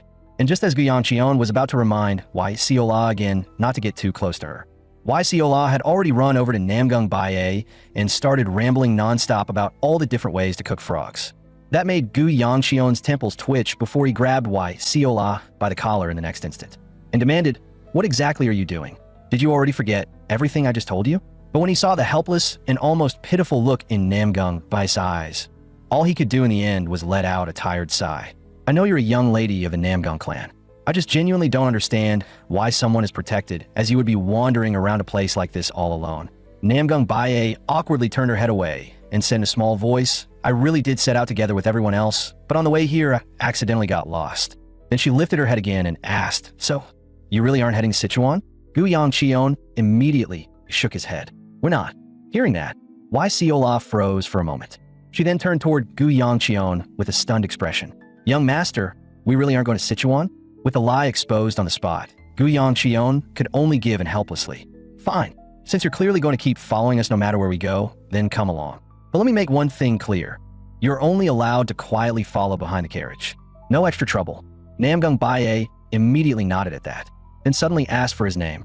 After a short pause, Gu Yangxion calmly gave a different answer. "Gu Clan, Gu Jioyip." And just like that, the group continued onward for another 2 days. While at some point, Wai-Siola had climbed down from the carriage and started sticking to Namgung Bae's side, chattering non-stop the whole way. Naturally, that dragged the speed of the entire convoy down with it. So Gu Yangxion flatly ordered Wai-Siola to get back in the carriage at once. But Wai-Siola stubbornly declared that Namgung Bae had a ride too. And when Gu Yangxion rejected that without even thinking, Wai-Siola flat out refused to get back in as well, leaving Gu Yangxion no choice but to turn to Mu-Yun and ask, "At this rate, how long until we reach the destination?" Mu-Yun answered helplessly, "If we kept our original pace, we'd get there in 1 day. But the way things are now, it'll probably take at least 3. Then, should we just let that woman get into the carriage too?" Hearing that, Gu Yangxion could only let out a long sigh. "Forget it. Let's just find a nearby village and rest for a while first." After another full 2 days on the road, they finally found a small village where they could settle down for the night. Mu-Yun immediately relaxed and said, "Finally, for the last night at least, we won't have to keep sleeping out in the open." Meanwhile, Wai-Siola, who was currently riding on Namgung Bae's back, was already whining that she wanted to sleep with Big Sister tonight. The moment he saw that, Gu Yangxion immediately put on a stern face and barked at Wai-Siola to get down at once. She is the daughter of a prestigious clan. Riding on her back when you're just an attendant is ridiculous. But just then, Wai-Siola seemed to suddenly notice something, because not far away, a group of people wearing the same clothes as Namgung Bae was hurrying straight toward them. When they got close enough, the white-haired boy leading them immediately asked with obvious concern, "Nuna, Where on earth have you been these past few days? We've been looking everywhere for you. Namgung Baye lowered her head guiltily and replied in a small voice. I got lost by accident. Hearing that, the boy complained with a trace of frustration. Didn't I say before? We should have just tied you up and taken you with us. But to Namgung Baye, that was clearly mortifying enough as it was. Soon, the boy's gaze shifted over to Guyang Qion and Wai Siola, while Guyang Qion also recognized who he was at that very moment. This was none other than Namgung Qion-jun, the man who would one day be counted among the 5 swords of the martial world as the Thunder Sword. Though for now, he was still known as the Thunder Dragon. Realizing that, Guyang Qion stepped forward and introduced himself first. Gu Jioyip, it's truly an honor to meet the Thunder Dragon here. Namgung Qion-jun scratched his head awkwardly instead. You're giving me way too much credit. But in the very next second, he abruptly changed the subject. That said, why are you with my sister? After Guyang Qion explained the whole situation from beginning to end, Namgung Qion-jun immediately thanked him and even offered them 2 guest rooms to rest in. Guyang Qion had originally planned to refuse because the last thing he wanted was to get even more entangled with Namgung Baye. But Muyun quickly stepped forward and quietly reminded him that there were no extra rooms left anywhere else in the village. And after camping out for days, all the attendants were already exhausted anyway, so staying here for the night really was the better option. Hearing that, Guyang Qion could only grit his teeth and agree in the end. Yet in the memories of his previous life, the very first thing Namgung Baye did after turning into a demon was wipe out the Namgung clan with her own hands. Whether it was the family head or even her own younger brother, she spared none of them. And that was exactly why she later earned the title Demon Sword Queen. But Guyang Qion had always assumed she did that because she hated noble clans themselves. Now though, it looked like her relationship with the Thunder Dragon was actually pretty good. What confused him even more was that, judging from the strength Namgung Baye had shown last time, she should have been stronger than the Thunder Dragon by a clear margin. Yet in the martial world, she had no title to her name and no rumors surrounding her at all. And her younger brother didn't seem abnormal either. So why had she ended up doing something like that later on? Just as he was lost in that thought, Guyang Qion stepped out the door and ran straight into Namgung Qion-jun. He naturally greeted him and thanked him as well for giving up such good rooms for them, only for Namgung Qion-jun to shoulder him aside without warning. He said coldly, "Learn your place first. With your strength, you're not qualified to speak to my sister. I don't know how you managed to fool my naive sister, but if there's a next time, I'll cut you into pieces. And that little girl clinging to my sister's back will get the same treatment." Hearing that, Guyang Qion was stunned on the spot. Did this guy take the wrong medicine or something? But at that exact moment, Namgung Baye stepped out of the room. And the instant Namgung Qion-jun saw her, his whole face changed as if someone had flipped a switch. With a bright smile, he said, "No need to be so formal. It's an honor for me to host young Master Gu." Then, still smiling warmly, he pushed his sister away and left with her, leaving Guyang Qion standing there in complete disbelief. So the whole family really is insane. Just then, Muyun came over to remind him that it was time for breakfast.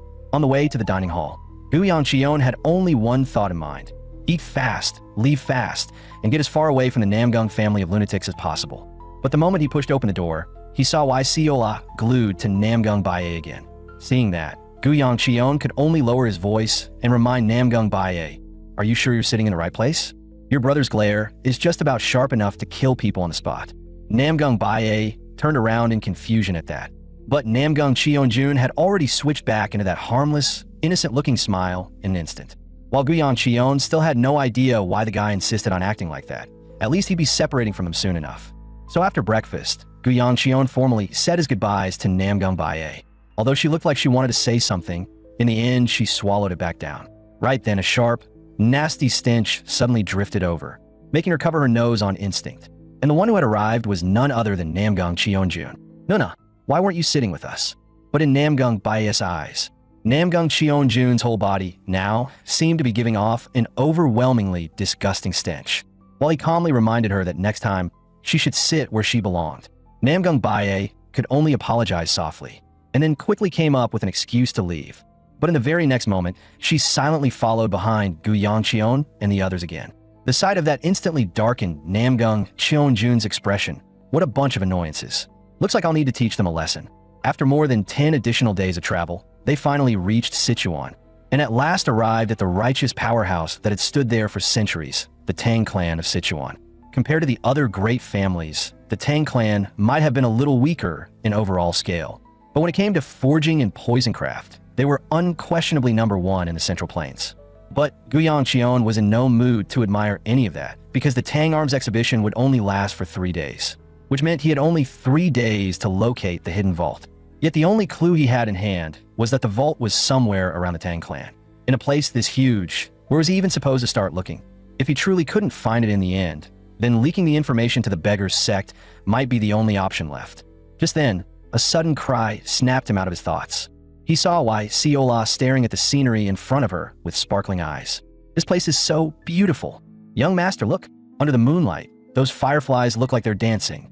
And there's such a pretty lake down there too.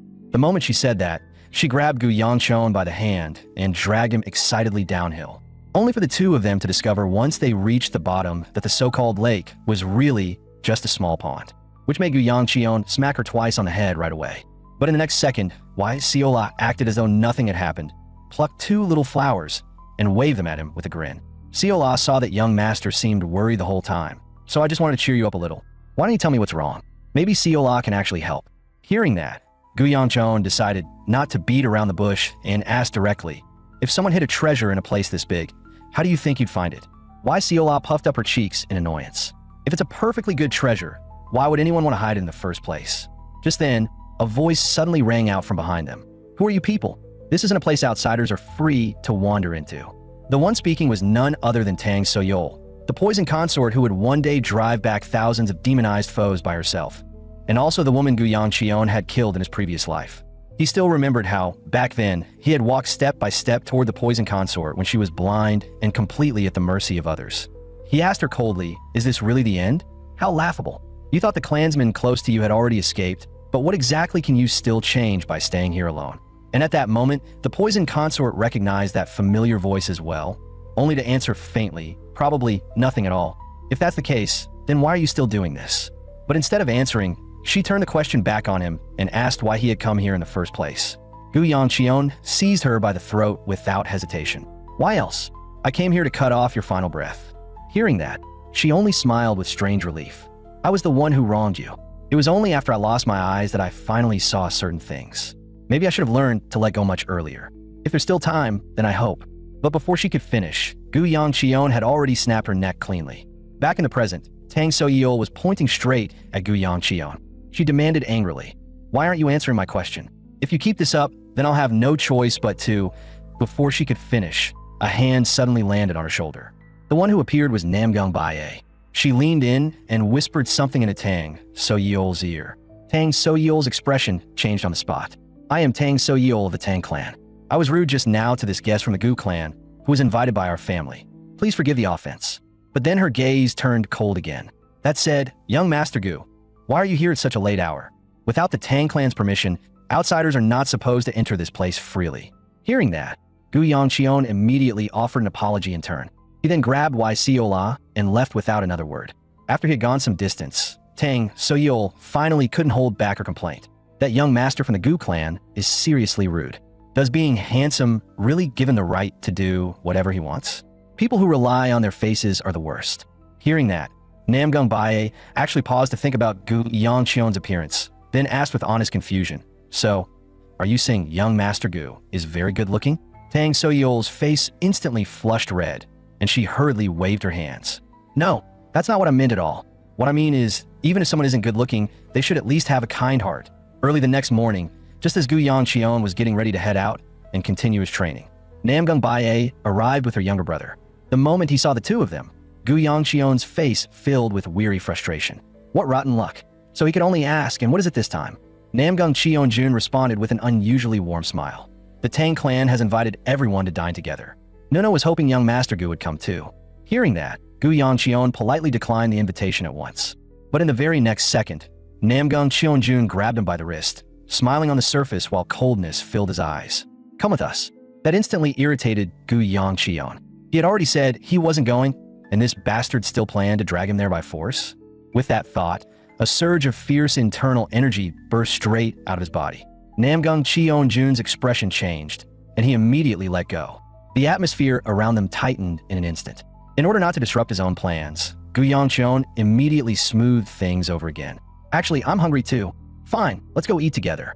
As he said that, he casually slung an arm over Namgung Cheonjun's shoulders and lowered his voice. Young Master Namgung, You might want to manage your expression a little better. Your sweet, innocent sister is still watching, after all. Hearing that, Namgung Cheonjun's anger surged violently inside him, but he had no choice except force it back down. The scene shifted to the Tang clan's reception hall. The table had already been filled with all kinds of spicy dishes. This left Gu Yangcheon, who had always been terrible with spicy food, completely unsure where to start. After a long struggle, he finally picked what he believed was probably the least dangerous-looking bun. Just as he was about to take a bite, he suddenly noticed Tang So-yeol staring at him with an oddly intense look. And when he thought back on it, she had looked at him with that same kind of gaze every single time in his previous life too. So somehow, even in this life, that part still hadn't changed at all. Then, the instant Gu Yangcheon bit into the bun, the violent wave of spice hit him so hard that he started sucking in air through his teeth, making breathy, miserable noises. Suddenly, someone beside him handed him a cup of water. They then calmly placed a piece of non-spicy beef on his plate as well. The one doing all of that was Namgung Bae. That unexpected bit of care made even Gu Yangcheon's ears heat up. While on the other side, Namgung Cheonjun was already looking like he wanted blood. "Brat, I'm definitely going to make you pay for this." Not long after that, Tang So-yeol quietly moved over and sat down beside Gu Yangcheon. Seeing that, he asked in confusion, "Miss Tang, is there something you wanted to say to me?" Tang So-yeol instantly flailed and explained in a panic, "No." "But young Master Gu, do you have Sumio?" Before she could finish, Namgung Cheonjun suddenly cut in. "The area beneath the reception hall is a training ground, isn't it?" Tang Ju-yi, the Tang clan's young heir, casually replied, "That's a training ground reserved for those of Tang blood. It's been there for many years already, but since everyone has their own private training grounds, that place hasn't really been used much." The moment he heard that, Namgung Cheonjun's interest was immediately piqued. "In that case, why don't we go down and take a look?" The second Gu Yangcheon heard that, a bad feeling rose in his chest. What is this lunatic planning now? Once the group arrived at the training ground, everyone around them immediately began exclaiming, "This place is huge." But Tang Jui only said with clear indifference, "I honestly can't understand why our ancestors thought a training ground needed to be built this large." Right then, Namgung Cheonjun casually swung a wooden sword through the air and said, as if the idea had only just occurred to him, "Now that we've eaten, we should move around a little. Young Master Gu, how about a spar?" The moment those words came out, Gu Yangcheon instantly understood. So this was what the bastard had been planning all along. Just looking at that expression on his face was enough to tell him that this whole thing was clearly meant to end with Namgung Cheonjun beating him senseless. Thinking that, Gu Yangcheon deliberately lowered his posture instead and said flatly, "With third-rate skills like mine, how could I possibly be qualified to spar with the Thunder Dragon?" Tang So-yeol immediately chimed in from the side. Big brother Cheonjun and young Master Gu are worlds apart in both age and ability. That would be far too unfair, wouldn't it? What if his face gets hurt by accident? But Namgung Cheonjun was clearly prepared for that. "That's fine. Neither of us will use internal energy. We'll just treat it like ordinary martial guidance. The only question is, does young Master Gu have the courage to accept?" Faced with that challenge, which was practically written across Namgung Cheonjun's face, Gu Yangcheon actually let the corner of his mouth curl upward. If it's only that, then what I'd like to know is whether young Master Namgung's level is really high enough. The instant he heard that, veins bulged on Namgung Cheonjun's forehead. "Fine, then let me see just how capable you really are, brat." As the spar officially began, Namgung Cheonjun charged in almost impatiently, swinging his sword straight at Gu Yangcheon. Gu Yangcheon merely turned his body slightly and dodged the strike with ease. But after evading 2 attacks in a row, Gu Yangcheon had already figured out that the brat was still only testing his limits. The real assault was only about to begin. Watching that scene, the concern on Tang So-yeol's face only deepened. She had always been different from other children from the very start.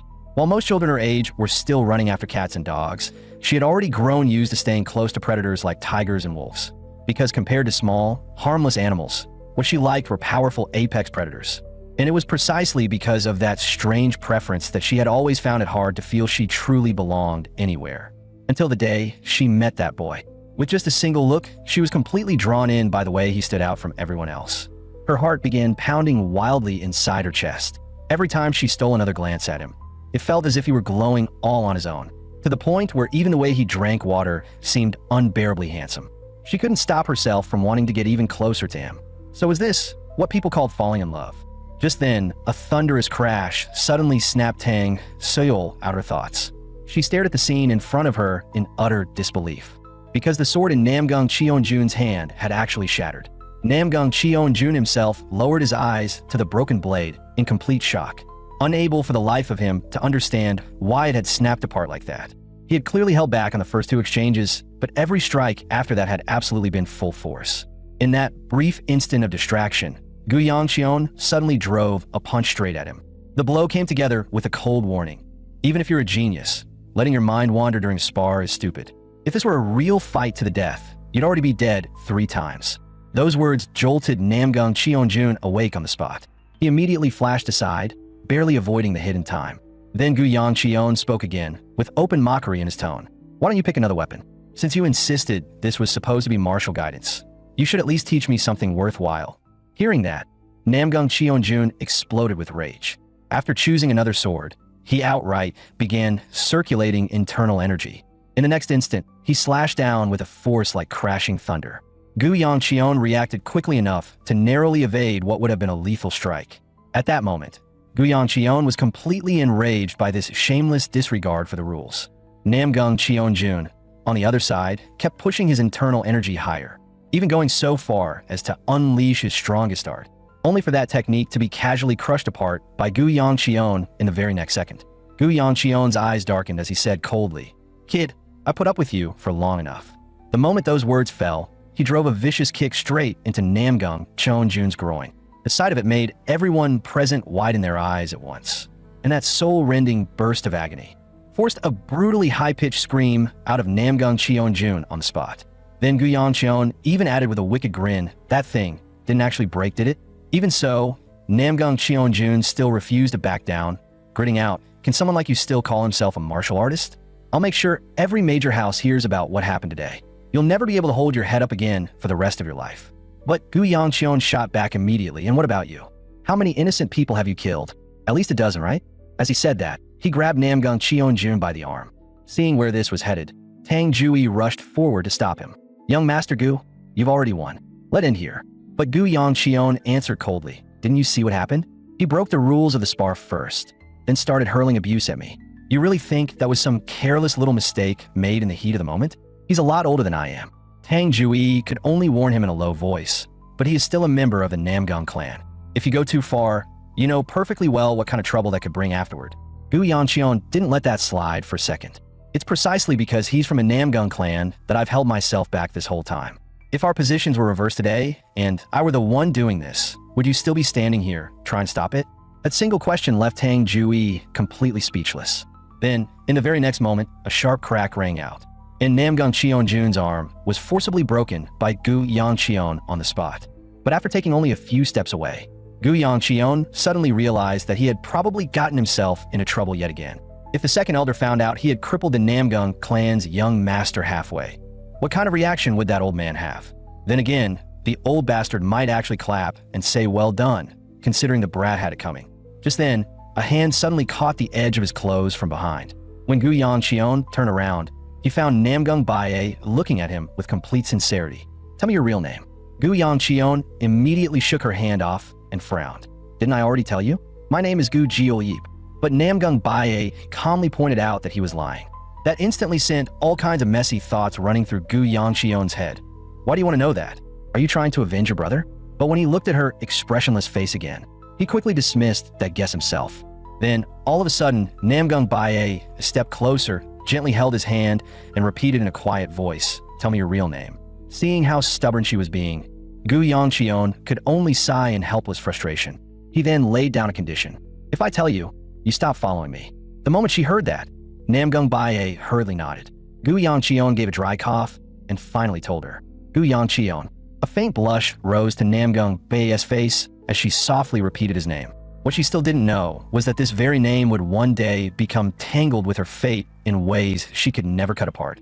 After leaving the Tang training ground, Gu Yangqion had already made up his mind to search for the hidden vault alone, because he knew perfectly well that if Mu Yun found out he had beaten the Namgung family's young master that badly, then for safety's sake, the man would stick to him every second of the day, and the entire plan would fall apart. Meanwhile, after hearing the news, Mu Yun searched every single room, yet still couldn't find a trace of Gu Yangqion. Even Wai Siola had no idea where he'd gone. That gave Mu Yun a pounding headache. Don't tell me the young master hid himself after injuring someone from the Namgung clan? Yet beside him, Siola simply turned her gaze toward the distance in silence. Beneath the night sky, Gu Yangqion panted and grumbled. It's not even autumn, so where the hell would maple trees come from a place like this? Were all those rumors fake? According to legend, centuries ago, the Jiam Cheonyun family not only had the strongest expert of the age backing them, but also controlled the economic lifeline of the Central Plains. And yet a power that seemed completely untouchable vanished without a trace one day. Historical records claim that every secret treasure the Jiam Cheonyun family left behind had been hidden beneath a white maple tree that bloomed through all 4 seasons.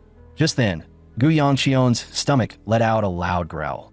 On the spot, the thought of giving up rose inside him. Forget it. At least I really did try. But the instant those words left his mouth, Siola suddenly appeared and held out a medicinal fruit in front of him. Gu Yangqion took it without thinking and immediately started eating. Wait, don't tell me that whole bundle on your back is nothing but food? Siola nodded, as if they were the most natural thing in the world. But in the very next second, Gu Yangqion's eyes widened. Hold on, why are you here? Siola only let out a cheeky little laugh. She then set down all the food she had been carrying on her back. She explained with complete seriousness that she had found the place by following her instincts. After that, she even patted her chest and proudly declared, as long as Siola is here, young master doesn't need to worry about anything. Yet Gu Yangqion still looked worn out. Forget it. Let's just assume that whole white maple tree story was a lie. The moment she heard that, Siola objected on the spot, insisting that she had just seen it herself. Gu Yangqion brushed her off lazily. Oh, then I'm sure it was beautiful. But in the very next second, his whole expression froze. Wait, what exactly did you just say you saw? Siola answered with complete seriousness. Didn't young master see it too? That left Gu Yangqion totally stunned. She was saying that he had seen it too? Then Siola dragged him all the way over to a withered tree, leaving Gu Yangqion instantly speechless. Before he pulled at her eyelids in exasperation and snapped, in what universe does this look like a white maple tree to you? Do I need to drag you to a healer for your eyes right now? Hearing that, Siola's face immediately filled with grievance. Siola isn't lying. This really is a white maple tree. But Gu Yangqion was completely unmoved by her words, and had already started thinking about whether he should just turn around and head back. Right then, however, a strange little sound suddenly caught his attention. He saw that, for some unknown reason, a crack had opened in the air right in front of Siola that made him instantly order her to get away from it. He had no idea what that thing was, but every instinct in his body was screaming that it was dangerous. Yet as Siola's fingers slowly moved closer, the crack itself began to widen more and more, just as Gu Yangqion was about to yank her back by force. A blinding flash of white light suddenly burst forth. In the next second, Gu Yangqion clapped a hand over his mouth in shock, because standing before him now was a white maple tree overflowing with life, its branches and leaves gleaming pale and vivid. Siola immediately turned around with a smug little look. See, young master? Siola didn't lie. But Gu Yangqion's mind was in complete turmoil. What the hell just happened? A moment ago, that had clearly been a dead tree. Was that crack some kind of trigger that opened the hidden vault? And if so, how did Siola know? With that thought, he directly voiced all of his questions. But Siola only played dumb, leaving Gu Yangqion so irritated that his teeth itched, yet he still couldn't do much about it. In the end, he could only shelve the matter for later and tell himself he'd settle the score after they got back. Right now, the only thing that mattered was finding the hidden vault first. After circling the white maple tree and examining it carefully, Gu Yangqion soon found a large opening giving off a crackling aura of lightning. Just as he was hesitating over whether this might be the entrance to the vault, Siola jumped in without the slightest hesitation. Young master, this is the entrance. Hurry and come down. Seeing that, Gu Yangqion could only grit his teeth and jump in after her. What he didn't know was that, at this very moment, an expert from the Namgung clan had already been secretly watching them for quite a while. Once they truly entered the hidden vault, Gu Yangqion's first reaction was to warn Siola with a dark face that she was absolutely never to pull something like that again. She, however, only stared ahead with a troubled expression, because directly in front of them were 2 pitch-black tunnels. While Gu Yangqion was still thinking through which direction he should take, Siola suddenly pointed toward one of them, and confidently insisted that it had to be that way, thinking about the fact that she had somehow found the white maple tree in the first place. Gu Yangqion ultimately decided to trust her one more time. Meanwhile, that expert from the Namgung clan also jumped down into the vault. But after walking for who knew how long, Gu Yangqion finally began regretting that decision. Siola, did we take the wrong path? Why does this tunnel feel like it goes on forever? Yet Wai Siola still answered with complete confidence, "Young master, just trust Siola."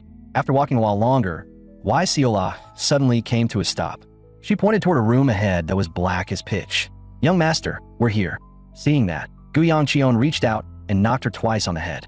"This is the amazing route you brought me down? There's obviously nothing here." But right then, Wai Siola suddenly reached out and patted him on the shoulder. She then said in a trembling voice, "Why, young master, I think there really is something here."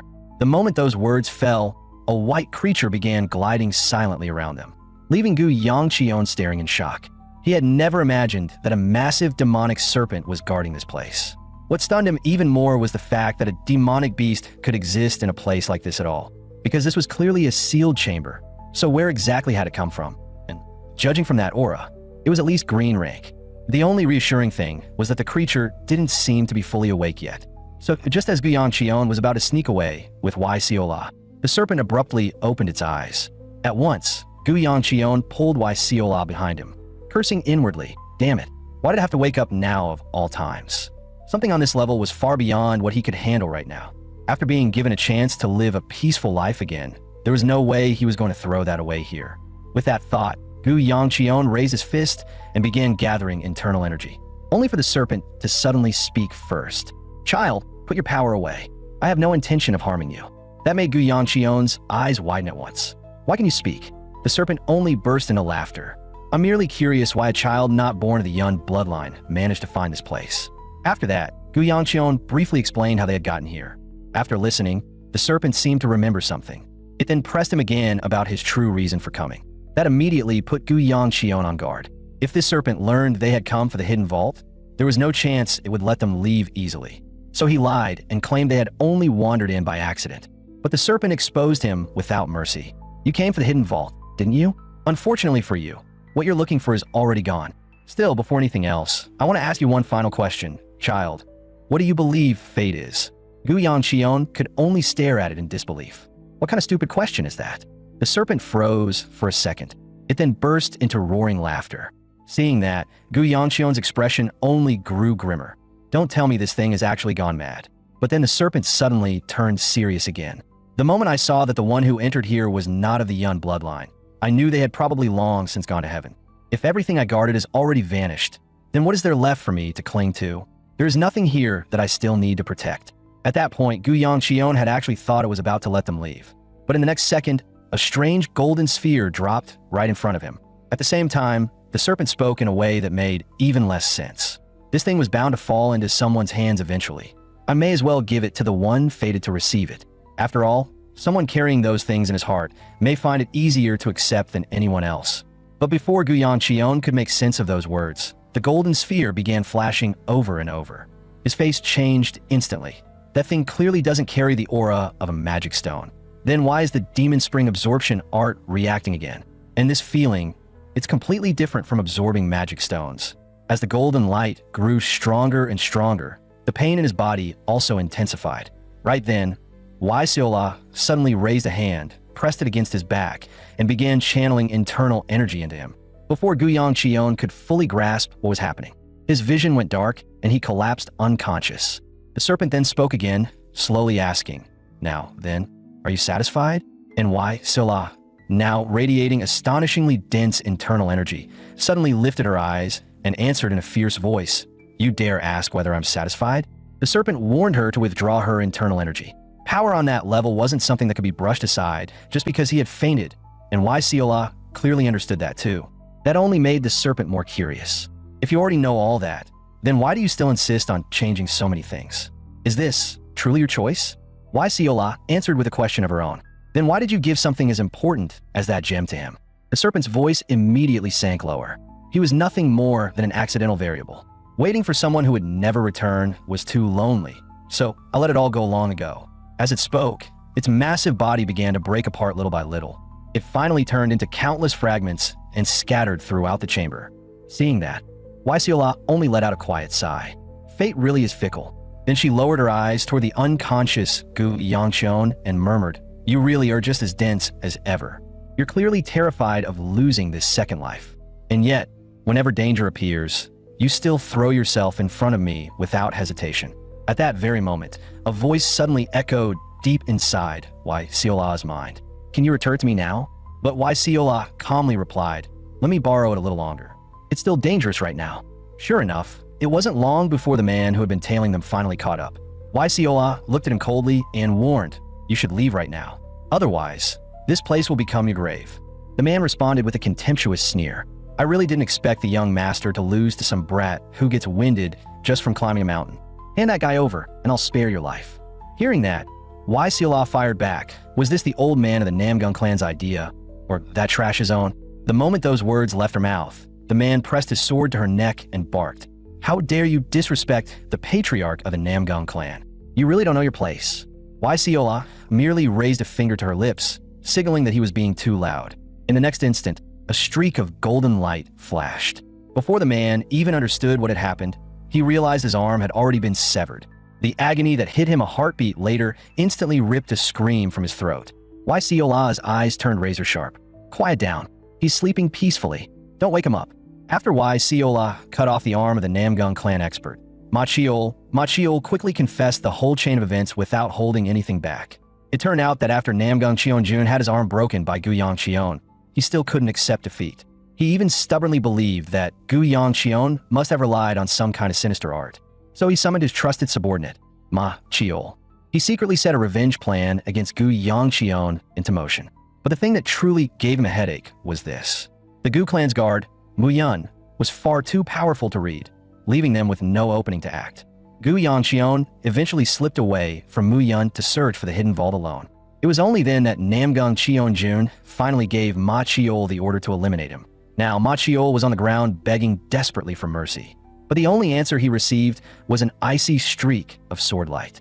Namgung Baye, who had appeared without anyone noticing, looked at him coldly. "Didn't I tell you to be quiet? I don't have that much time to waste on you." After saying that, she shifted her gaze back to Guyang Cheon. Seeing this, Machiol's only thought was to run for his life. But he didn't get very far. Another sword flash cut across the darkness. In the next instant, his head and body were severed apart. Then Yahello spoke in a low voice, apology lingering in every word. "Originally, when it came to taking a life for the first time, I wanted you to make that choice with your own will. I didn't expect that uninvited intruder to ruin it. I'm sorry." Just then, the voice inside her mind sounded again, telling her to return the body immediately. Yahello softly apologized once more. "I know this is selfish, but could you let me stay just a little longer? Just a little." The voice in her mind emphasized once again that this body belonged to her in the first place. Yahello gently nodded. "The present and the future. Of course, they're both yours." Then she lowered her eyes and murmured softly, "Guyang Cheon, I think it's about time for me to leave. I hope we'll be able to meet again someday." The scene shifted, and Guyang Cheon suddenly snapped his eyes open, only to find Yahello right in front of him, smiling brightly. He immediately pushed himself up and quickly looked around at everything nearby.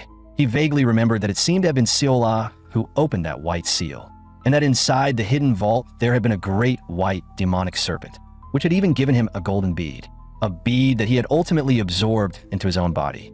Guyang Cheon hurriedly poured out everything he remembered to Yahello, but after hearing it all, her face was filled with nothing but bewilderment. A serpent? A bead? "Young master, did you have a dream?" That left Guyang Cheon completely dumbfounded. "Don't tell me you're going to say you remember none of it either?" Yahello hurried to defend herself with an innocent look. Seola found the white maple tree, and then got a bead from a giant snake. Who will believe a story like that if I said it out loud? Guyang Cheon could only complain in exasperation. Why is it that your brain suddenly starts working only at times like this? Then who exactly brought us here? Even Seola herself couldn't answer that. All she knew was that when she opened her eyes, she was already here. But just then, a sudden stab of pain shot through Guyang Cheon's chest. He immediately began circulating his internal energy to steady himself. Just as expected, ever since absorbing that bead, the internal energy flowing through his body had grown enormously, pushing him not only into the 3-star realm, but even giving him a reserve of internal energy that was already frighteningly close to 4-star level. This proved that his memories hadn't been wrong. So had that serpent truly moved them here, then erased Seola's memory afterward? But before long, Guyang Cheon gave up trying to dwell on it. If he delayed any longer, Mu Yun would only nag him for even longer after they returned. So he crouched down at once and gestured for Seola to climb onto his back. He said, "It'll still take a full hour to get down the mountain on foot. If I carry you and run, It'll actually be faster. The moment he said that, Why Seola's face turned bright red. But Seola ate a lot yesterday. I might be heavy. Yet once she actually climbed onto his back, Gu Yongcheon immediately began circulating the 9 Flames firewheel art and rushed straight down the mountain at full speed. What delighted him was that, with the 9 Flames firewheel art now at the 3-star stage and his vastly increased internal energy supporting it, the body that had once felt unbearably heavy now seemed as light as if it carried no weight at all. Meanwhile, back at the Tang clan, Muyun's face was filled with worry. The young master has been missing for a full day. Please don't let anything happen to him. But just as that thought crossed his mind, a sudden sound came from behind him. When he turned around, he saw Gu Yongcheon hurrying back from the distance with Wai Seola on his back. That left Muyun both anxious and annoyed as he blurted out, "Young master, where in the world did you go? And how could you just disappear without saying a word?" Gu Yongcheon awkwardly scratched his head. "No need to worry. See, I came back safe and sound, didn't I?" But Muyun still looked suspicious as he pressed him again. "Then where exactly did you go, young master?" Wai Seola had barely opened her mouth when Gu Yongcheon covered on instinct. He smoothly lied, "The 2 of us just went for a little walk in the woods." Muyun, however, had clearly already noticed something was off. "Young master, I can feel it. Your internal energy has risen a great deal since before. What exactly happened?" That made Gu Yongcheon sigh inwardly. As expected of a first-rate expert, he noticed way too fast. In the end, he could only brush it off vaguely and claim that he had simply stumbled into a bit of good fortune. But when he returned to his room, he was met with an unexpected sight. Tang Seol and Namgung Bae were both already waiting there. The moment Tang Seol saw him, she panicked so badly that she nearly dropped the food in her hands. Gu Yongcheon first looked at Tang Seol and asked, "Miss Tang, were you waiting for me?" Then he turned to Namgung Bae, "And didn't you promise not to keep bothering us?" Tang Seol hurriedly explained with a flushed face, I wasn't specifically waiting for young Master Gu."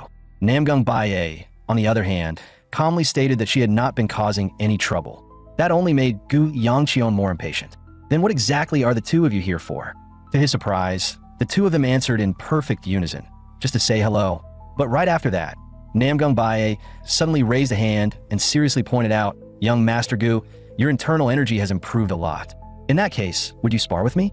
The moment he heard that, Gu Yongcheon immediately shot Muyun a look. In the very next second, Muyun understood perfectly and efficiently escorted both women right back out. Just before leaving, Tang Seol hurriedly pulled out an invitation. "This is next year's invitation to the Tang Arms Exhibition. Young Master Gu, I hope you'll honor us by attending." Even though Gu Yongcheon knew full well that there was a high chance he would not be able to come next year, he still put on a pleased expression and accepted the invitation anyway. On the way back, Tang Seol quickly noticed that Namgung Bae seemed oddly distracted. That instantly made a certain thought flash through her mind. So she carefully asked in a low voice, "Big Sister Namgung, do you like young Master Gu?" Namgung Bae actually thought about it very seriously before asking back, "What is liking someone?" That question instantly made Tang Seol stumble over her words, her whole face turning red. She eventually had no choice but to awkwardly change the subject. But then Namgung Bae suddenly asked, "Seol, didn't you say you had something to give me?" At those words, Tang Seol's eyes turned watery as she explained in a tiny voice, "Actually, that invitation I gave young Master Gu just now was originally meant for you, Big Sister Namgung. I'm sorry. I just wanted to try getting a little closer to him, so I should have prepared too." Namgung Bae only reached out and gently stroked her head, cutting her off. "It's all right. You did well." Hearing that, Tang Seol's mood immediately brightened again.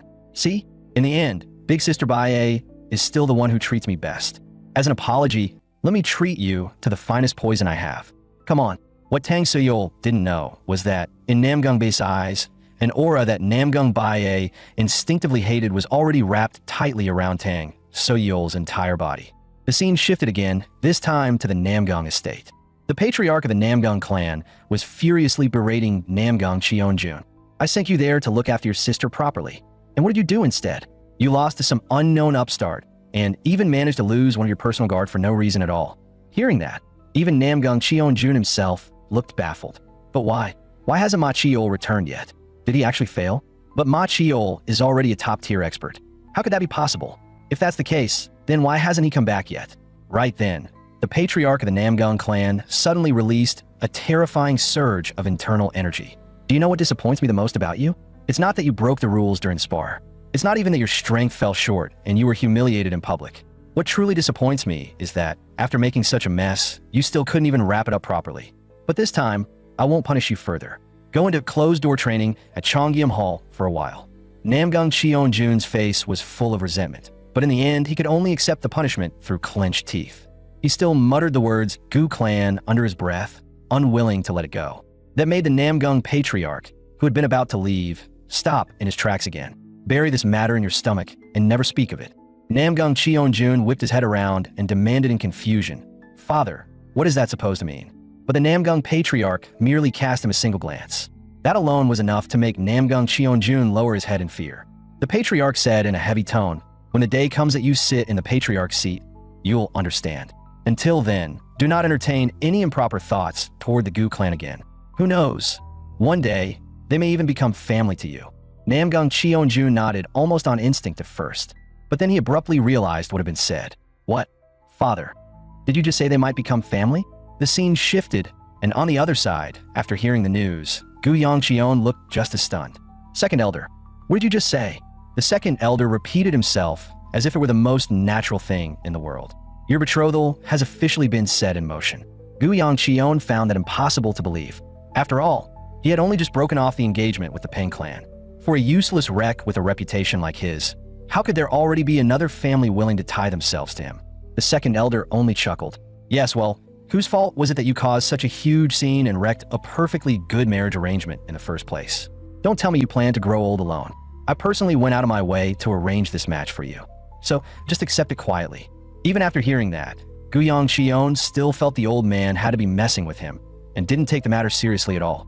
Just then, the guard Mu Yun stepped forward and said, "Young master, the news about your engagement seems to be real. I just went to report your return from Sichuan, and the entire estate is already talking about it." That only left Gu Yongcheon even more baffled. Damn it, after what happened with the Peng clan, the news that I got dumped should have spread everywhere by now. And yet there's still some noble house insane enough to want to betroth their daughter to a notorious mess like me? Unable to make sense of it, he turned directly to the second elder and demanded, "Then which house? And which young lady?" At that, the second elder put on an unbearably smug expression. "Try not to fall out of your chair when you hear this, brat. It's nah." Gu Yongcheon guessed it from that single syllable alone. Nah. In the next second, he and the second elder spoke almost at the exact same time. The Namgung clan. But that only made Gu Yongcheon even more confused. What exactly could the Namgung clan possibly want from him? Otherwise, there was no reason for them to enter into a marriage arrangement with him at all. Then a thought suddenly struck him. Wait, doesn't the Namgung clan only have one unmarried daughter? The second elder nodded at once. That's right. In fact, you may already have met her at the Tang Arms exhibition. At those words, Gu Yongcheon froze stiff. He then let out a completely involuntary shout. You mean, that lunatic Namgung Bae? At that moment, his mind went blank. Why would that lunatic be getting engaged to me? The second elder immediately pointed at him and scolded. Insolence. What do you mean, lunatic? That is your fiancé-to-be, so watch your mouth. And this is a decision made between great houses. If you have complaints, go take them up with the patriarch yourself. But compared to that, there's another piece of news that should delight you even more. As he said that, the second elder slowly curled his lips into a sly, unsettling grin. Yongcheon, your beloved big sister is back. The instant he heard that, Gu Yongcheon felt his whole world turn dark. He still vaguely remembered how the vanquished venerable, one of the three venerables under heaven, had once described him. This is an age overflowing with talent. Like stars crashing down from the sky, the geniuses of the great houses are sprouting one after another without end. And yet you, born into an era like this, are painfully ordinary. Compared to your eldest sister, the sword phoenix Gu Huibai, the difference between you is heaven and earth. And the care his eldest sister had shown him since childhood was no less intense than the second elder's, which was exactly why Gu Yongcheon had spent all these years both fearing and resenting her. The moment that thought crossed his mind, he had only one goal left: disappear before she found him. But just as he was about to make a run for it, the second elder reached out and stopped him cold. Yongcheon, and where do you think you're going? Gu Yongcheon immediately turned back and pleaded in all seriousness, if my sister asks in a minute, could you please just pretend you never saw me? The second elder looked completely baffled. You haven't seen your sister in years. Why would you pretend otherwise? Don't you miss her at all? Gu Yongcheon struggled desperately against the old man's grip while muttering. Do you even know what she'll do if she sees me? Anyway, no matter what, I'm going to vanish for a few months, so please keep it secret from me. But the second elder refused to indulge him. What in the world did you eat in Sichuan? Why are you even more ridiculous now than before? I'm half tempted to knock you out on the spot. Right then, a voice came from outside. Familiar, and enough to make his scalp tingle. My dear little brother, come here this instant. The moment he heard it, Gu Yangqion jolted like he'd been struck by lightning and immediately shouted to Mu Yun, "Quick, block the door." Mu Yun had no clue why he was reacting so dramatically, but he still grabbed a broom and jammed it across the door without hesitation. Unable to help himself, Mu Yun asked, "But your sister is already here. Is doing this really a good idea?" In the next second, a voice drifted in from outside, amused and dangerous at the same time. "So your sister comes to see you, and your first thought is to have someone bar the door." Before Mu Yun could even react, a thunderous boom erupted. In the next moment, Gu Huibai strode and wrapped in thick internal energy. "How rude of you, my dear little brother." Gu Yangqion looked at the scene in front of him and mentally gave up on life then and there. His sister slowly drew back her internal energy and shot him a meaningful look. "Little brother." Gu Yangqion immediately turned his head away and pretended not to notice anything. Seeing that, she spoke plainly. "Yangqion, you seem to be doing well these days. How heartwarming. What? Have you forgotten how to bend your knees?" The moment those words landed, Gu Yangqion dropped to his knees with smooth, practiced precision. The second elder burst out laughing at once. "Huibai, I never expected you two siblings to still be this affectionate. I heard that as captain of the Sword Squadron, you played a major role in the last mission." Gu Huibai only scratched her head modestly. "Second elder, you're praising me too much. Most of the credit belongs to the team." But the moment the pleasantries ended, Gu Huibai whipped around and stared at Gu Yangqion. "Do you know what you did wrong?" Gu Yangqion instantly looked lost and cautiously guessed, "Because I tried to barricade the door? Or because I tried to run away?" But clearly, neither answer was the one Gu Huibai wanted. So he tried again. "Then, is it because I beat second sister?" That one actually made Gu Huibai pause, clearly caught off guard by the fact that Gu Yangqion had really beaten Gu Yunsuk. Even so, that still wasn't the reason she was angry. Gu Yangqion looked even more confused. "What? If it's not any of that, then what exactly are you mad about?" Having run out of patience entirely, Gu Huibai directly pressed a hand onto his head. "I'm talking about your engagement. Why didn't you tell me first about something this important? And how dare you let it happen without my approval?" As she spoke, a terrifying current of internal energy slowly began gathering around her fist. Seeing that, Gu Yangqion hurriedly tried to explain, "Wait, I only just found out about this myself. But why does something like an engagement absolutely have to be reported to Big Sister first?" The moment she heard that, Gu Huibai's temper flared and she raised her fist as if she were about to smash it right into his head. "You still got the nerve to talk back? Your wings really have grown in, huh?" At that point, Mu Yun forced himself to step in and carefully tried to mediate. "Eldest miss, please be a little gentler with the young master." But Gu Huibai only gave him a single glance. Mu Yun immediately changed his tune with remarkable survival instinct. "Please handle the young master however you see fit." Just as Gu Yangqion realized there was no way left to dodge this, Wai Seola suddenly stepped forward and placed herself in front of him. Gu Huibai paused at that, looking at Wai Seola with open curiosity. Seeing that, Gu Yangqion quickly told Wai Seola to step back, then rushed to explain, "She's my servant. She's only been serving me for a short while, so she still doesn't understand the rules yet, so please." But Gu Huibai seemed to sense something strange. She slowly lifted her hand away from Gu Yangqion's head. In the next second, a massive wave of internal energy rolled out from her body. "Little brother, who exactly is she?" Gu Yangqion immediately tried again. "She really is just my servant. She only started recently, so that's why she acted out of line. Please." Yet before he could finish, Gu Huibai had already gathered all of that internal energy in her left hand again. Sensing the situation turning bad, Gu Yangqion leapt up at once, ready to stop her. He only froze completely in the next moment. Gu Huibai simply reached out and pinched Wai Seola's cheek, marveling so it looks soft and actually feels just as soft. "A servant is fun. Why don't you just give her to me?" The instant he heard that, Gu Yangqion stood up without even thinking. No, that answer actually made Gu Huibai look surprised. Back then, whenever Big Sister asked you for something, you would hand it over no matter what it was. And now, there's finally something you don't want to give away? Also, who said you were allowed to stand up? The moment she said it, Gu Yangqion dropped back to his knees with the ease of pure muscle memory. After that, Gu Huibai suddenly changed the topic. She asked, "That internal energy of yours that's almost breaking into the 4-star level, was that the second elder's doing?" She then turned and directly asked the second elder how Gu Yangqion had improved so much in such a short time. The old man only spread his hands and said, with an innocent face, that he had done absolutely nothing. Gu Huibai clearly had more she wanted to say, but stopped herself halfway. In the end, she only waved him off. Forget it. Since the patriarch is looking for you, hurry over there. Just as Gu Yangqion was about to leave, Gu Huibai casually tossed something at him. He caught it by reflex, looked down, and frowned in confusion. Is this a magic stone? Then why can't I feel even the slightest trace of magical fluctuation from it? Gu Huibai answered casually, I picked it up from a general shop. The merchant said it was some kind of talisman. Keep it hanging at your waist from now on, or else you can look forward to me dealing with you personally. And if I ever find out you're not wearing it, or that you lost it, Big Sister will make sure to shower you with proper affection. As she said that, a rare trace of satisfaction surfaced on her face. Yang Qion, I knew you could do it.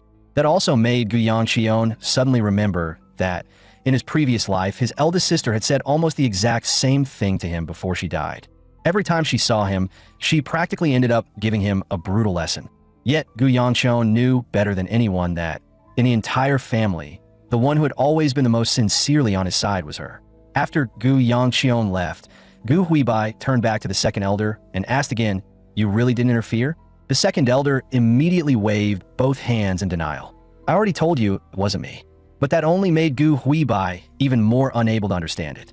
I clearly remember that last winter, he was still only at 1-star strength. Back then, forget releasing heat with internal energy, he couldn't even properly channel force or control his own movements without making a mess of it. But now, not only is his cultivation method running with shocking stability, his internal energy has multiplied, and even his body has grown much sturdier. When I first heard that Yunsuk went into seclusion after losing to Yang Qion, I still had my doubts. How exactly did he reach this level in such a short time? At that point, she frowned and asked again, Second Elder, don't you think that's astounding? The second elder could only sigh in amazement as well. I think it's unbelievable too. I had no idea that child had such outrageous potential hidden in him. Could it be that he stumbled into some kind of great fortune? Why not ask him yourself? You're his sister. Maybe he'd tell you. But Gu Huibai only spread her hands helplessly. Forget it. Looking at that brat, even if I asked, he wouldn't tell me the truth. He's my brother. I've watched him for years. All I need is one look at his eyes to know what he's thinking. Then, as if remembering something, she changed the subject. Second elder, about that servant. You felt it too, didn't you? The second elder naturally knew exactly what she meant. But because of the pressure hanging over him from the sword venerable, he could only play dumb. Could it be that you're just being too sensitive? No matter how I look at her, she seems like nothing more than an ordinary maid. Gu Huibai still didn't let it go. I just want to be sure whether I'm the only one who sensed that strange little wrongness. At the time, I wasn't certain, so I even made a point of feeling her over a bit. But aside from being soft and squishy, I couldn't find anything unusual. So was I just overthinking it? Then again, I've been fighting demonic creatures nonstop for months. Maybe I really have become too sensitive. Fine, I won't dwell on it. Hearing that, the second elder only smiled faintly, while inwardly thinking, to be able to sense even that kind of talent is almost disturbingly monstrous. And it applies to both her and Yang Qion. Then he reached out and gently patted Gu Huibai on the head. As long as this old man is by Yang Qion's side, you can rest easy. From childhood until now, barely anyone in the great houses was willing to stand by Yang Qion.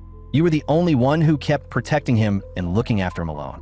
So the truth is, I've always been grateful to you. Because you were there, I never truly worried about that child. At that, Gu Huibai couldn't help but smile with indulgent fondness. What can I do? That hopeless younger brother of mine is someone only I can take care of. Then the second elder suddenly added, Still, couldn't you try talking to him properly once in a while? Using the engagement as an excuse to teach him a lesson seems a bit forced, doesn't it? If someone who didn't know better saw that, they might honestly think you're actually against this marriage. The moment she heard that, Gu Huibai exploded. I'm against it. I want to see exactly which little vixen dares to get engaged to my brother. The scene shifted to the patriarch's chamber, where his father went straight to the point. Was it you who broke the Thunder Dragon's arm? Gu Yangqion immediately looked a little awkward and turned his eyes to the side. I mean, it's not like I deliberately broke it. At most, I only bumped it a little. The moment those words fell, a strangely heavy silence settled over the room. After a brief pause, his father asked again, Then why did you go and bump the Thunder Dragon's arm until it broke? Hearing that follow-up, Gu Yangqion could only let out a long sigh. He then answered honestly, he was the one who challenged me to the spar first. And midway through, he was also the one who broke the rules and came at me with killing intent. I only retaliated on purpose after that. His father listened, then continued in a measured tone, You're saying the Thunder Dragon used a killing move during the spar. Do you have witnesses? Gu Yangqion gave a firm confirmation. His father chose not to pursue that line any further and instead said, "It seems your recent improvement has indeed been considerable. Good, keep it up." Looking at how calm his father remained, Gu Yongcheon felt genuinely surprised instead. After all, he had advanced into the 3-star realm in an extremely short time. Yet his father reacted as though he had just heard something entirely ordinary. Then his father spoke again. "Since the Namgung clan also attended the exhibition this time, I assume you've already met your fiancée." Hearing that, Gu Yongcheon froze for a brief moment, but he quickly suppressed his reaction and steadied himself again. Then he looked back at his father and asked, "I want to know what exactly is going on with this marriage arrangement between me and the Namgung clan." His father answered in the same flat tone, "This was a decision jointly made by the Council of Elders. For you, it may not necessarily be a bad thing. As for your previous broken engagement with the Peng clan, I am willing to let that pass. But this time, I expect you not to ruin matters again." At that point, Gu Yongcheon understood what his father meant. When it came to the Peng clan, he had indeed been the one at fault first. So if he tried to reject this arrangement as bluntly as last time, there was almost no chance he would be allowed to. After that, his father took out a letter from nearby and said evenly, "Midsummer is approaching, and the Emperor tournament at Manhwa will begin soon." The instant he heard the words Manhwa, the memory of blood washing over the Manhwa sect in his previous life flashed through Gu Yongcheon's mind. At that point, his father held the letter out to him directly. Gu Yongcheon took it with a puzzled look. What is this supposed to mean? His father did not bother being vague. "Make your preparations. In 10 days, you will leave for Manhwa and bring her back." Hearing that, Gu Yongcheon could only begin by apologizing, considering he had only just returned from the whole ordeal in Sichuan today. Yet his father's expression did not change in the slightest. "You are free to refuse, but..." Before he could finish, Gu Yongcheon cut in first and made his position clear. "I don't want to go." But his father calmly finished the sentence anyway. "However, if you bring her back, I will open the hidden vault and allow you to take one supreme immortal pill." Meanwhile, Mu Yun and Y Ciola were sitting outside, waiting. After days of rushing back and forth, exhaustion was written all over both of their faces. But as the young master of the Gu clan's personal guard and attendant, they both knew that no matter where they were supposed to stay by his side at all times. Yet just as the two of them were quietly discussing whether sneaking off out here to eat medicinal fruits was really a good idea, Gu Yongcheon suddenly stuck his head out from inside. "What are you two doing?" The question made Mu Yun jump on the spot. Right after that, Gu Yongcheon told him that in 10 days, he would be leaving for Manhwa. He explained that it was the Patriarch's order. Even if he hated the idea, the only person he could argue with was the Patriarch himself. Mu Yun's eyes widened in shock. What is it this time? Gu Yongcheon didn't bother hiding it and directly explained his father's purpose. The purpose was to send him to Manhwa to bring back his younger sister, who was still there. A little later, Gu Yongcheon returned to the courtyard alone. He carefully checked the area at the entrance. He finally relaxed and went inside only after confirming that neither the second elder nor his eldest sister was anywhere nearby. The engagement news and his suddenly returned big sister had already been more than enough to give him a headache. And now, there was somehow one more job on top of that, going to Manhwa to bring his younger sister back. Thinking about all that, Gu Yongcheon immediately lost all desire to even touch dinner. He just wanted to sleep and dump every last one of those headaches out of his mind for a while. But right when he was sleeping soundly, a figure suddenly appeared in front of him. The figure murmured, "Buns. Delicious buns." Gu Yongcheon had only just been jolted awake by that voice. In the next second, an arm suddenly looped around his neck from behind and locked tight. The one doing it was none other than his loving eldest sister. Gu Huibai cheerfully stuffed a bun toward his mouth while saying, "Little brother, you're still growing. How can you skip dinner? Come on, chew properly and swallow it nice and slow for me." Gu Yongcheon had to struggle hard just to break free, and the first thing he did after that was smack the bun out of her hand. "Sis, what are you even doing here?" Gu Huibai answered in the most relaxed tone imaginable. "I'm obviously returning to my own room." When he noticed the wine flask still in her hand, Gu Yongcheon couldn't help asking, "Have you been drinking again? Since when did you start talking nonsense?" Gu Huibai, however, sounded completely justified. "I saw that you skipped dinner, so I specifically brought you buns. Shouldn't you be thanking me?" But before Gu Yongcheon could even answer, she abruptly asked, "Do you like that young lady from the Namgung clan?" The sudden question made him choke violently on the water he had just taken a sip of. The moment Gu Huibai saw that, she instantly flared up. "Are you really that hung up on this? Just hearing her name is enough to make you choke like that?" After saying that, she tilted her head back and took 2 more hard swigs from the wine, still muttering angrily, "Damn it, I raised Yongcheon with my own 2 hands." The moment he heard that, Gu Yongcheon hurriedly cut her off. "Sis, once you're done drinking, could you not stay in here? Can't you just go sleep somewhere else?" But what he got in return was an immediate scolding from Gu Huibai. Heartless brat. When you were little, you used to cling to me all the time. Then, all of a sudden, she shyly covered part of her face with one hand.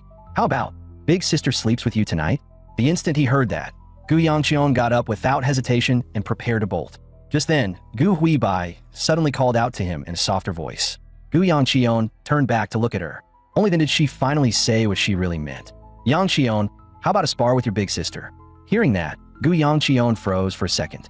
He immediately tried to brush her off by blaming it on the fact that she was drunk. But Gu Huibai suddenly dropped the joking tone, and her voice turned serious. That is really all right? That left Gu Yangqion looking confused. What exactly are you referring to? In the next second, Gu Huibai raised a hand and pointed straight at his chest. I don't know what kind of method you use to train, but there's still a huge amount of internal energy inside your body that hasn't been fully refined and is running wild. You know that too, don't you? If this keeps up, you'll eventually suffer chi deviation. This is something that needs to be dealt with quickly. Gu Yangqion naturally understood what she meant. The gem gifted by the White Serpent contained a massive amount of spiritual energy, but because his body still couldn't handle all of it, he had yet to fully absorb that power. At that point, he finally understood her real intention. So that's why you suddenly proposed a spar? But Gu Huibai denied it without the slightest hesitation. She grinned. No, I just wanted a perfectly legitimate excuse to beat you up. That left Gu Yangqion completely speechless. Why is it that I don't have even one normal sister? Before long, the two of them arrived at the sparring ground, and Gu Huibai started loosening up with visible excitement. Being able to beat up my little brother out in the open like this, just thinking about it gets me fired up. But when she noticed that Gu Yangqion's hands were empty, a trace of confusion appeared on her face. No sword? Gu Yangqion answered calmly, my fists are enough. Gu Huibai lifted her sword and let out a cold snort. You're still just as irritating when you talk. Enough already. Make your move. Even then, Gu Yangqion couldn't help but remind her first, you do remember that we agreed to stop at the right point this time, don't you? Gu Huibai burst into laughter. Come on, come on. Big sister promises not to kill you. Don't be scared. Go ahead and come at. Before she could finish, a blurred afterimage suddenly appeared right in front of her. Before she could even react, a heavy punch crashed squarely into her body. With a dull impact, Gu Huibai was blasted backward on the spot. Seizing that opening, Gu Yangqion poured all of his internal energy into his left hand without hesitation. Then he followed up with another vicious punch, and the force of it sent Gu Huibai flying several more meters. But before Gu Yangqion could even relax, a wild, unrestrained laugh rang out from inside the dust cloud. As that laughter grew more intense, the blazing aura of fire erupting from her internal energy became more and more violent. In the very next second, Gu Huibai stepped out of the smoke with overwhelming dominance written all over her posture. Little brother, not bad at all. The moment he saw that, Gu Yangqion's expression tightened. This is insane. That pressure has to be well beyond 5-star level already. But she took my full force hit head on, so why does she still look completely fine? Thinking that, Gu Yangqion hurriedly raised a hand. Big sister, let's call it here for today. But Gu Huibai, who was clearly fully fired up now, wasn't having any of it. My dear little brother, what kind of nonsense are you spouting? The fun part is only starting now. The instant those words fell, she blurred forward and closed the distance in a flash. She then smashed out a heavy punch that sent Gu Yangqion flying several meters away. By the time he barely steadied himself, his heart was still pounding. That was close. If I hadn't blocked that just now, I'd probably be bettered in for at least 2 months. Right then, a whirlwind suddenly gathered inside the cloud of dust. In the next second, a wooden sword shot past him and slammed hard into the wall. Before Gu Yangqion could fully recover his bearings, Gu Huibai had already charged again with even fiercer momentum. Seeing that, he cursed inwardly. She's completely insane. After gritting his teeth and barely dodging several exchanges, Gu Huibai still forced him all the way into the corner. Then, with one smooth motion, she yanked the wooden sword back out of the wall. She spun with it and slashed across. In the very next instant, the wooden blade stopped right at Gu Yangqion's throat. At the same time, her other hand had already seized him by the head. Don't open your mouth. Your jaw will dislocate. Hearing that, Gu Yangqion immediately clamped his mouth shut. But in the next second, his miserable scream still shot straight into the night sky. Meanwhile, back at the Namgung estate, the patriarch of the Namgung clan was glaring at the letter in his hand with open fury. What is the meaning of this letter? A servant hurriedly explained in a panic. Miss left this letter behind. And then she ran away from home.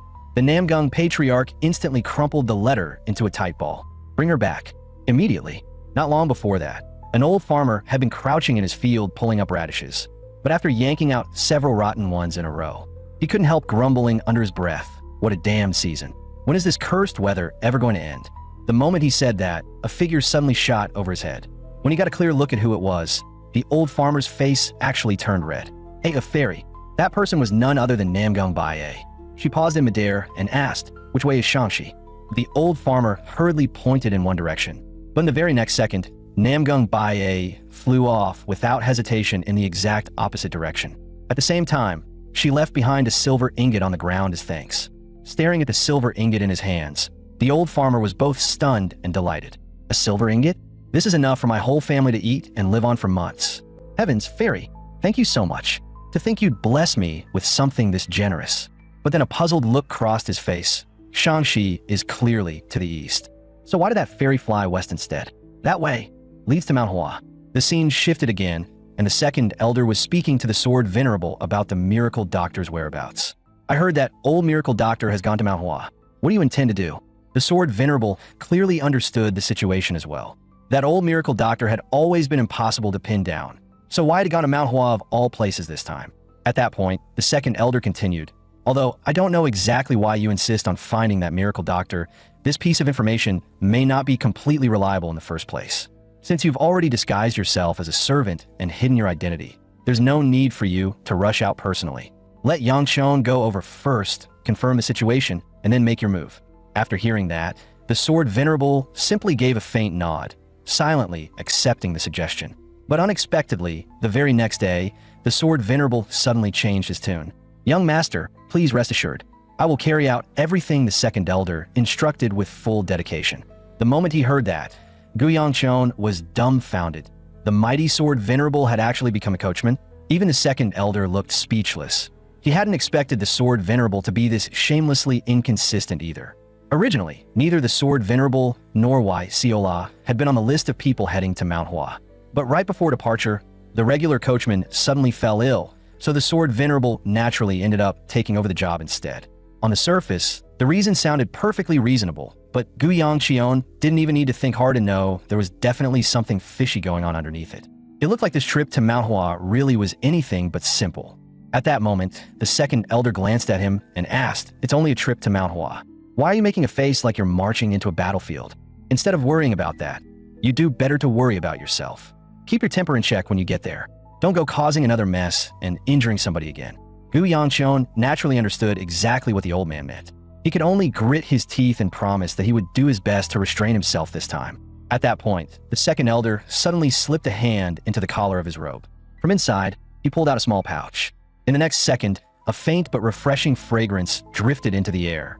Whether it was just his imagination or not, simply brushing against it made him feel slightly more awake and clear-headed. The second elder, however, explained it as lightly as if it were nothing at all. "It's not anything remarkable, just an ordinary stone." Gu Yangqion immediately called his bluff. "Who are you trying to fool? This thing looks valuable at a glance. There's no way it's just some random stone." Only then did the second elder leisurely reveal the truth. "This is the plum blossom lianjing stone. Apparently, it's also one of Mount Hua's 4 great treasures." Hearing him say that with such casual indifference left Gu Yangqion utterly stunned. That still doesn't count as precious to you? Yet the second elder still looked perfectly unconcerned, even flashing him a thumbs up. "What's the big deal?" Gu Yangqion became even more alarmed. "Wait, no, hold on. Why is something like this in your hands? And why are you giving it to me?" The second elder let out an awkward cough. "Well, I won it from someone in a drinking wager. Then I accidentally forgot to return it afterward. Since you're already going to Mount Hua this time, you could just return it for me." Gu Yangqion could only stare at him in disbelief. "You used one of the 4 great treasures as a bet in a drinking game, and you actually accepted it?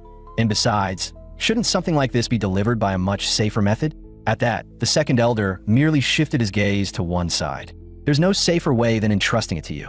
Gu Yangqion followed the direction of the second elder's gaze. In that instant, he understood exactly what the old man meant. He was right.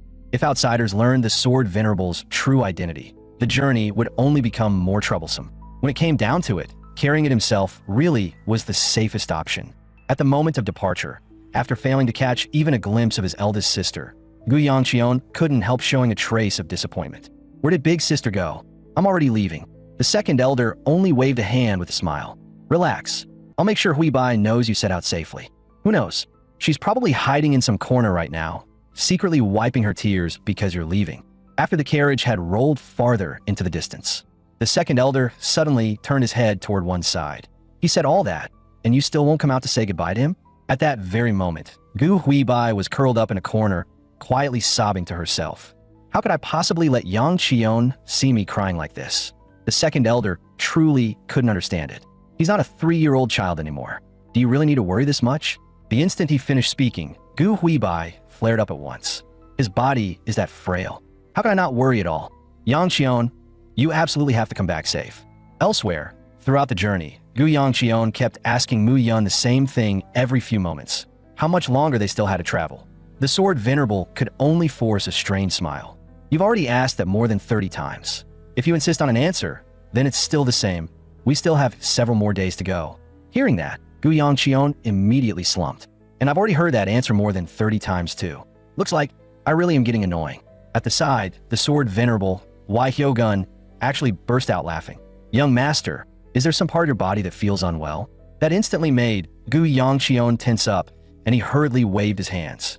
No, I'm fine. I'm just bored, that's all. What the sword venerable didn't know, however, was that the person making Gu Yangqion feel the most uncomfortable right now was him. After all, who in the world would feel at ease traveling beside the greatest sword under heaven? Thinking that, Gu Yangqion shifted his target straight to Wai Siola instead. Do you really think it's fine to sneak food all by yourself? Hand it over already. Wai Siola could only explain in a small voice, but if Siola doesn't eat something, I can't feel at ease. And besides, these medicinal fruits were given to me by the maid older sister, so I have to ask her first. The maid beside them immediately made her stance clear. There's nothing to ask. Those medicinal fruits belong to the young master in the first place. And just like that, Gu Yangqion successfully snatched a medicinal fruit from Wai Siola. Seeing that, Wai Siola quietly let out a sigh of relief. Thank goodness, young master only took one. Meanwhile, back at the Gu estate, Gu Huibai was staring sternly at the unexpected visitor before her. Who exactly are you? The woman calmly reached up and smoothed her slightly disheveled hair. She then answered once more in an even voice, I am Namgung Baie. The instant she heard that name, Gu Huibai's face darkened at once. So, you really are Yang Qion's so-called fiancé. Still, it had to be said, those clear, bright blue eyes of hers, together with those soft, delicately colored lips. They made her beautiful enough that it was hard to find fault even if one wanted to. Then Gu Huibai frowned and asked, but why exactly did you come all the way here? And in such a miserable state? No less? Namgung Baie answered honestly because I accidentally went the wrong way. Gu Huibai pressed on. Then after going to all that trouble to find your way here, what exactly was your reason? Namgung Baie looked slightly embarrassed as she answered in a lower voice. I came to see my marriage partner. Gu Huibai immediately pointed out, but the two of you haven't actually held a formal engagement yet, have you? And besides, my little brother isn't even home right now. Hearing that, Namgung Baie finally understood. So the woman standing in front of her was actually Gu Yangqion's older sister. Looking at the smug expression on Gu Huibai's face, Namgung Baie seemed to realize something as well. She quickly lowered her head and straightened the slightly disheveled hem of her clothes. She then smoothed her messy hair back into place. Only after that did she softly ask, then where did he go? Gu Huibai immediately burst into laughter. Him? He already left for Manhwa. Pretty far away, right? So what now? Fate really does love making things difficult. Yet after hearing that, Namgung Baie only gave a faint smile. So he went to Manhwa. In the very next second, her figure disappeared on the spot. Gu Huibai, meanwhile, was still standing there, adding in a mocking tone. So our dear Miss Namgung should just run along back home now. But by the time Gu Huibai realized what had happened, Namgung Baie was already gone without a trace. She went home? No, that's not right. That brat didn't even bother saying goodbye. The scene shifted again. At this moment, Wai Siola was fast asleep, hugging the maid in her arms. The guard Mu Yun had also already turned in for the night. That left the task of keeping watch to the sword venerable, Wai Hyogun. It didn't take long before a faint disturbance in the distance drew his attention. Just from internal energy fluctuations hidden within that breathing alone. Wai Hyogun could already tell that Gu Yangqion was on the verge of breaking into the 4-star realm. Gu Yangqion himself, however, was suffering over it. Once the internal energy gathered in his body reached a certain threshold, it would stop flowing exactly the way he intended and begin drifting off course. So he had to break through the 3-star bottleneck as soon as possible. The problem was that even the most basic release of internal energy still felt difficult for him, while his sister could unleash hers effortlessly. Talent really was the most unfair thing in the world. Forget it. This isn't the time to whine about that. If he had time to complain, he might as well focus properly on training instead. With that thought, Gu Yangqion steadied his mind and once again tried to guide the internal energy in his body into motion. But in the very next second, a faint plum blossom fragrance suddenly drifted into his nose. It made him mutter under his breath, "What exactly is this plum blossom lianjing stone even for? And I can't even just throw it away. Why did the second elder insist on dumping something like this on me?" Worse still, that fragrance seemed even stronger than before. Wave after wave of plum blossom scent kept washing over him, making it impossible to concentrate, and yet the stone itself still seemed completely unchanged. In the end, Gu Yangqion could only give up helplessly. Forget it. It's a shame, but today's training ends here. But just then, something unexpected suddenly happened. Out of nowhere, large swirls of plum blossom petals began drifting down through the air. This left Gu Yangqion staring in disbelief. In the middle of summer, where the hell would plum blossoms come from? What exactly am I even looking at right now? At that moment, a voice suddenly came from behind him. "You don't seem to be someone from Manhwa, do you?" The words startled Gu Yangqion badly. "WH, who's there?" He immediately spun around and searched the surroundings over and over, but after looking for quite a while, he still couldn't find even the shadow of a person. Just as he started wondering whether he had imagined the whole thing, that voice spoke again. "If you're not from Manhwa, then what gives you the right to absorb the aura here?" This time, Gu Yangqion heard it with perfect clarity. It was unmistakably the voice of an old man. Then the voice continued in a leisurely tone. "Which family are you from, boy? Why are you swallowing it down so greedily? Keep this up and you're going to make yourself sick." But before Gu Yangqion could fully understand what that meant, the plum blossom lianjing stone in his hand suddenly began to change. As a powerful wave of drowsiness crashed over him, his vision went black and he lost consciousness on the spot. The next morning, amid repeated shouts calling his name, Gu Yangqion slowly woke from his deep sleep. The moment Gu Yangqion woke up, Yahello threw herself at him and hugged him in excitement. From Muyun, Gu Yangqion finally learned that he had suddenly collapsed in the woods the night before, and that it had been none other than the sword venerable, Yahello, who had carried him back. Gu Yangqion was just about to thank him, but the sword venerable spoke first, saying that it was only natural for him to do so as a servant. After saying that, the sword venerable awkwardly looked away. The reason was simple. Yahello was clinging to Gu Yangqion and rubbing all over him, practically pressing herself against his face. Seeing that, Gu Yangqion quickly shoved her away. At the same time, Muyun stepped forward and asked what exactly had happened last night. That immediately threw Gu Yangqion into deep thought. While he had been training the previous night, the plum blossom lianjing stone had suddenly begun to glow. At that thought, he immediately pulled it back out. Fortunately, at first glance, nothing seemed obviously wrong with the stone itself.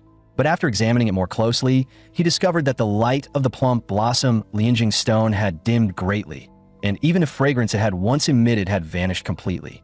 In that instant, Gu Yangqion understood everything.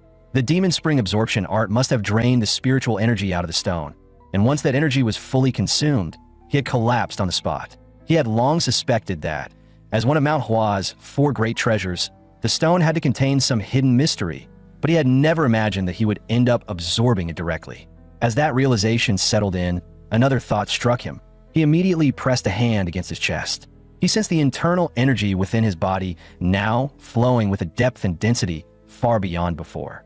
Joy immediately rose in his heart. Just as I thought, I've really reached 4-star. After that, as the group continued making their way toward Manhwa, Gu Yangqion kept feeling odd glances landing on him from time to time. It left him with a headache. Breaking into the 4-star realm overnight was admittedly ridiculous, but did everyone really have to keep staring at him like that? Just then, Yahello suddenly leaned close and started sniffing around him from side to side. Seeing her bizarre behavior, Gu Yangqion immediately twisted his body away. Yahello, however, explained in all seriousness, "Young master, there's some kind of scent on you."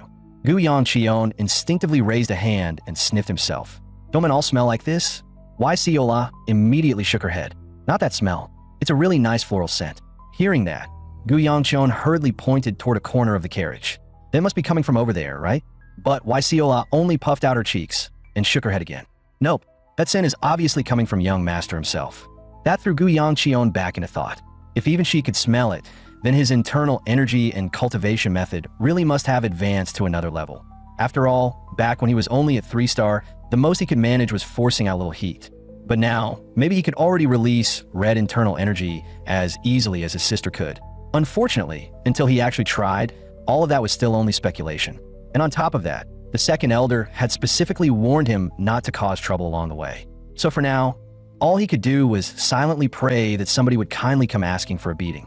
But right then, the carriage suddenly slammed to a stop, sending both Gu Yangqion and Wai Siola stumbling hard.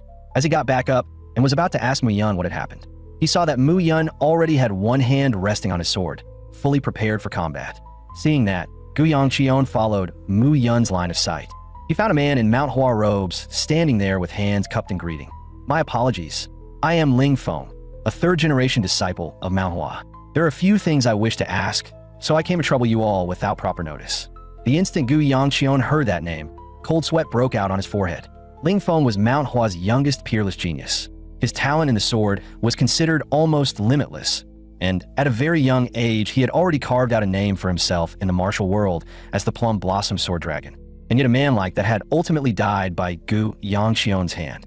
At that, Mu Yun immediately snapped. Even if you're that Manhwa swordsman known as the Plum Blossom Sword Dragon, you still can't just do something this dangerous. Hearing that, Ling Feng stepped forward again and apologized in earnest. "I truly had no intention of blocking your path. There's simply something I must confirm for myself. Even from far away, I sense an extremely familiar aura, so I came to verify whether there might be someone from Manhwa inside this carriage." With that, he began walking straight toward the carriage. Seeing this, Mu Yun immediately drew his blade and warned him not to take another step closer. Meanwhile, Gu Yangqion quickly turned his eyes away and started praying inwardly with all his might that the person Ling Feng was after would not, under any circumstances, turn out to be him. But then a swirl of plum blossom petals drifted down through the air. In the next instant, Ling Feng's figure suddenly appeared right in front of Gu Yangqion. "Young hero, why do you carry the aura of Manhwa on you?"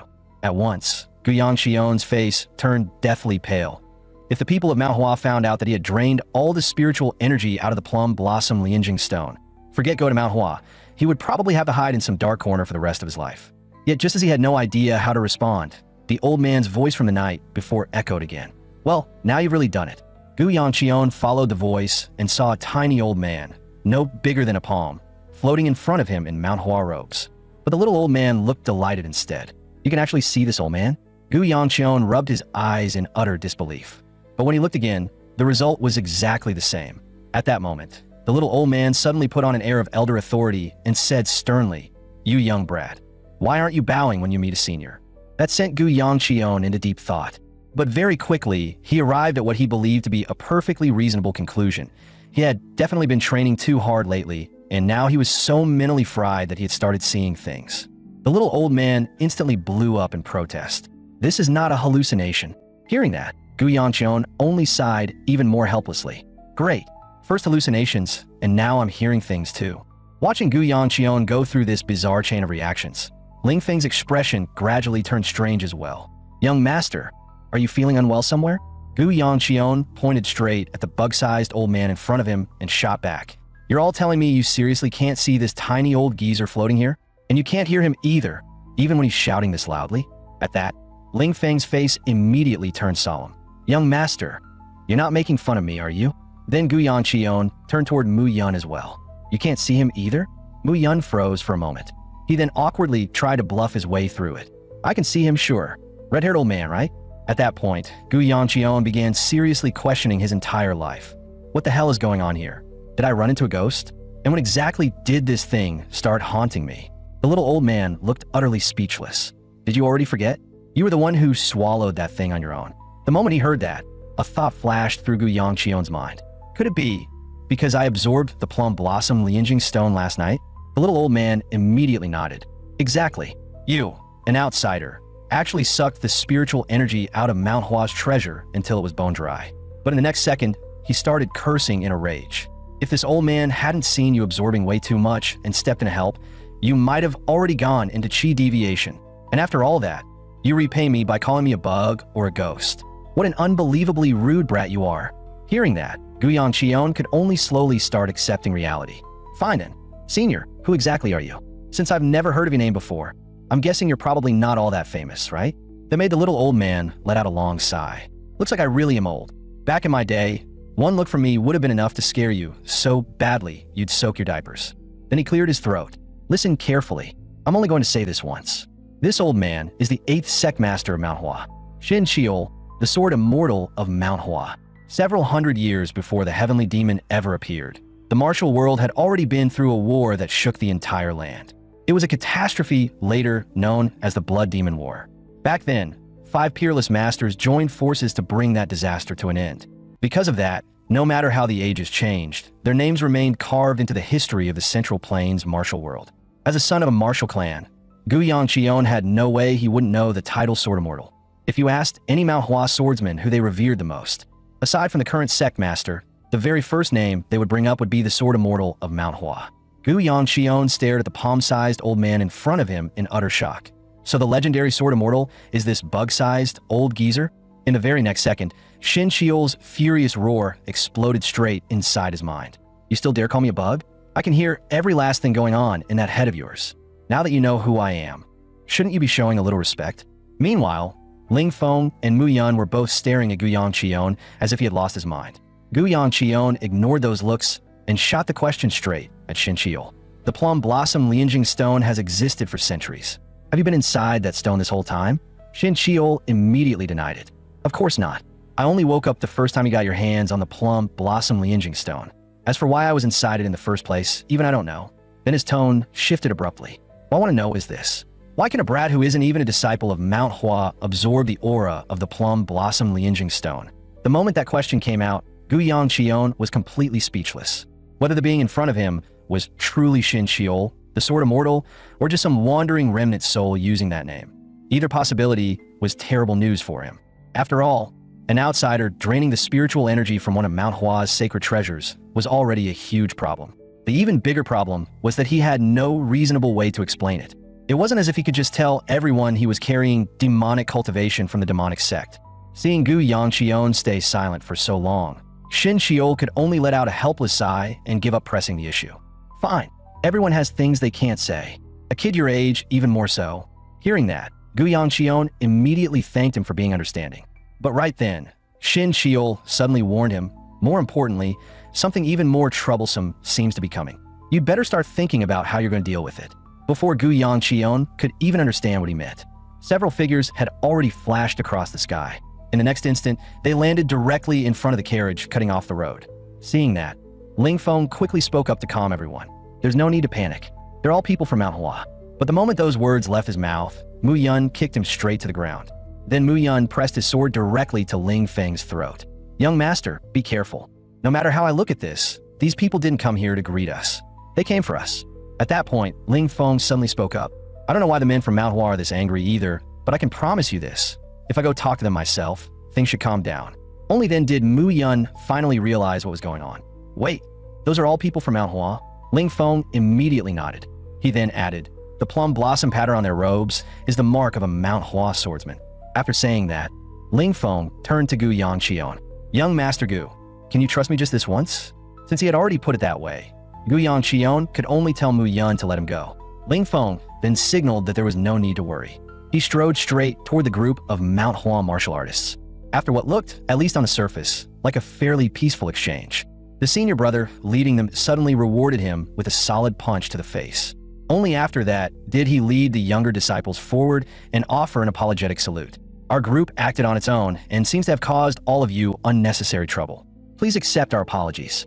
Seeing that the misunderstanding had apparently been cleared up, Gu Yangqion hurriedly returned the salute. We were in the wrong as well. We drew blades before understanding the situation, so we owe you an apology too. That said, why are Manhwa martial artists all the way out here? Did something happen? Hearing that, the senior brother hesitated for a moment before replying. That isn't really something we can casually explain to outsiders. But before he could finish, Ling Feng had already blurted out the truth. Because a lot of Manhwa martial artists have recently gone missing for no clear reason. That immediately made Gu Yangqion feel that something was off. The Plum Blossom Sword Squad of Manhwa should never be weak enough to vanish without explanation. If that was happening, then something deeper had to be going on behind the scenes. At that point, the senior brother grabbed Ling Feng by the ear and said helplessly, his original task was to search the surrounding area for clues. Instead, the moment he sensed Manhwa's aura, he ran off on his own, and that's how this whole misunderstanding happened. Hearing that, Gu Yangqion instantly shot Shin Chiol a pleading look in secret. So they really did come because of the Manhwa aura on me. What am I supposed to do now? Shin Chiol, however, remained calm and replied, "There is no need to panic. I have already hidden most of your aura." But right then, Ling Feng suddenly pointed at Gu Yangqion and said, "Senior brother, see? I told you. Young Master Gu really does carry Manhwa's aura." To Gu Yangqion's horror, the senior brother stepped closer and seemed to catch the same faint plum blossom fragrance coming from him. Gu Yangqion immediately panicked and shouted inwardly at Shin Chiol, "Weren't you supposed to take care of this? How can they still sense it?" Shin Chiol only grinned. "Brat, just take out the stone and let them see it." Left with no better option, Gu Yangqion pulled out the plum blossom Lianjing stone. The moment the two of them saw it, their expressions changed at the same time. Isn't that the thing the sect master lost in a drinking wager back then? How did it end up in this young master's hands? At that point, Gu Yangqion simply stepped down from the carriage and offered them a proper salute. "I am Gu Yangqion of the Gu clan. My purpose in going to Manhwa is precisely to return this treasure that has been borrowed for far too long." Hearing that, the senior brother immediately apologized again. "So you are an honored guest of the Gu clan. We met you with killing intent from the very beginning. That was our great discourtesy." Just then, Ling Feng seemed to suddenly remember something and turned toward Gu Yangqion. Young Master Gu. Actually, it's because your younger sister and the men of Manhwa." Before he could finish, the men beside him covered his mouth with extremely friendly smiles. Seeing that, Gu Yangqion could only cautiously ask, "So, my younger sister at Manhwa hasn't caused you any trouble, has she?" The senior brother forced an awkward smile onto his face. "No, none at all." The moment he saw that reaction, Gu Yangqion understood everything. So he immediately assured them that once he reached Manhwa, he would take his younger sister away at once. Hearing that, the senior brother froze for a second. He then firmly patted him on the shoulder and said with deep sincerity, "Young Master Gu, please go quickly, and please come back quickly too." That only left Gu Yangqion speechless. Just how much trouble had his younger sister caused for them to look this relieved at the thought of her leaving? Before long, night had fully fallen. His younger sister gently knocked on a door. She waited for permission from the person inside. Only then did she carefully push it open and step on tiptoe. Inside, an old man was watching her with a warm and kindly expression. "You're the one who hates walking alone at night the most. So why do you still come here every single evening?" In the next second, she threw herself straight into the old man's arms. "Master, are you feeling all right?" The old man only gave a faint smile. "Maybe it's because the moon looks especially beautiful tonight. I do feel a little better today. But days like this, when you can come see me every night, probably won't last much longer." His younger sister naturally understood what he meant, yet she quietly said that she would rather stay by her master's side for the rest of her life. The old man then asked in a low voice, "Do you really dislike the idea of going back to your family that much?" At those words, her eyes instantly filled with cold resolve. "They're not my family. I don't have a family."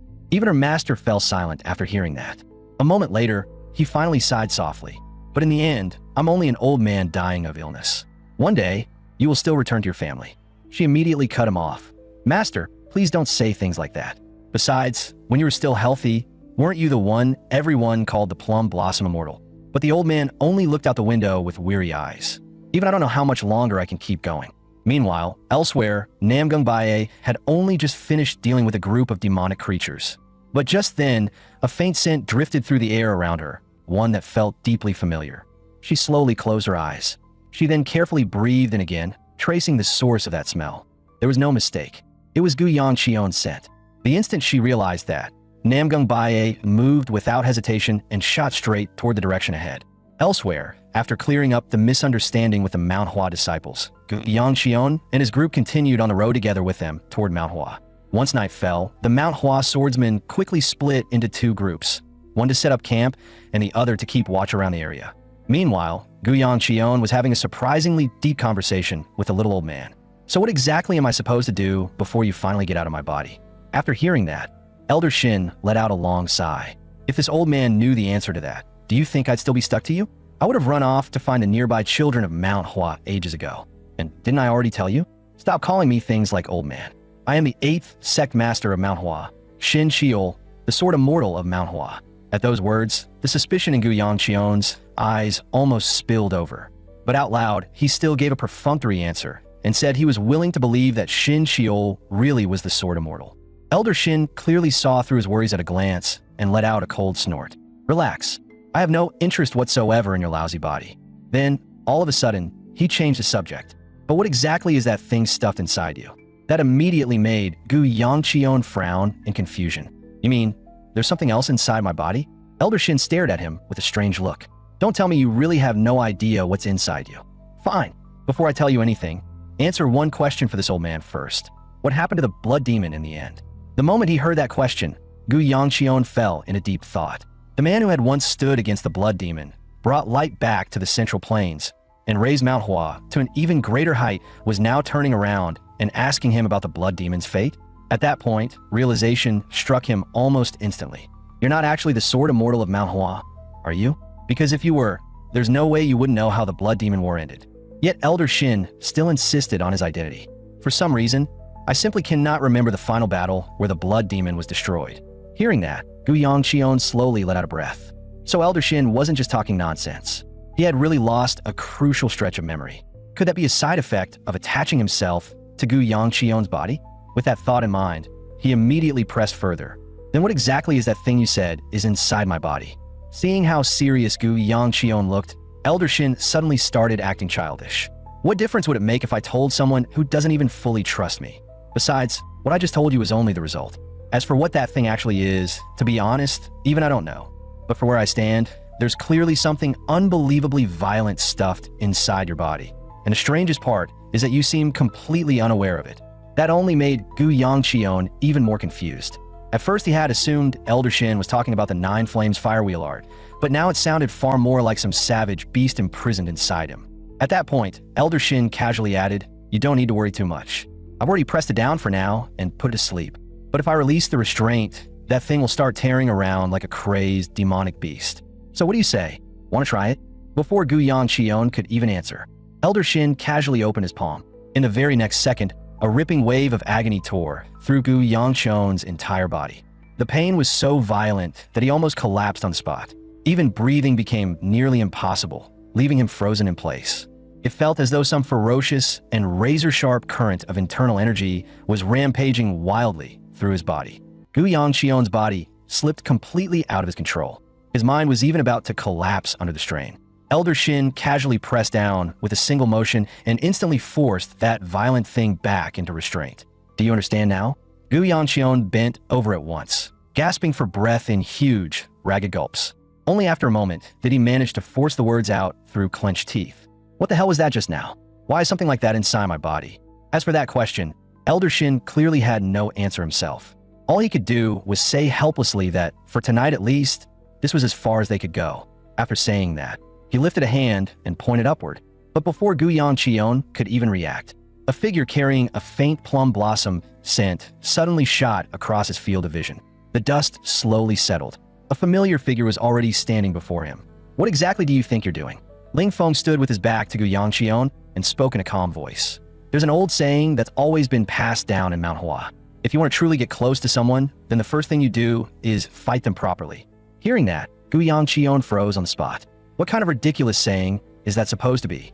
Don't tell me this is really how Manhwa greets people before asking for a duel. At that, Ling Feng immediately showed a trace of embarrassment and hurried to explain my apologies.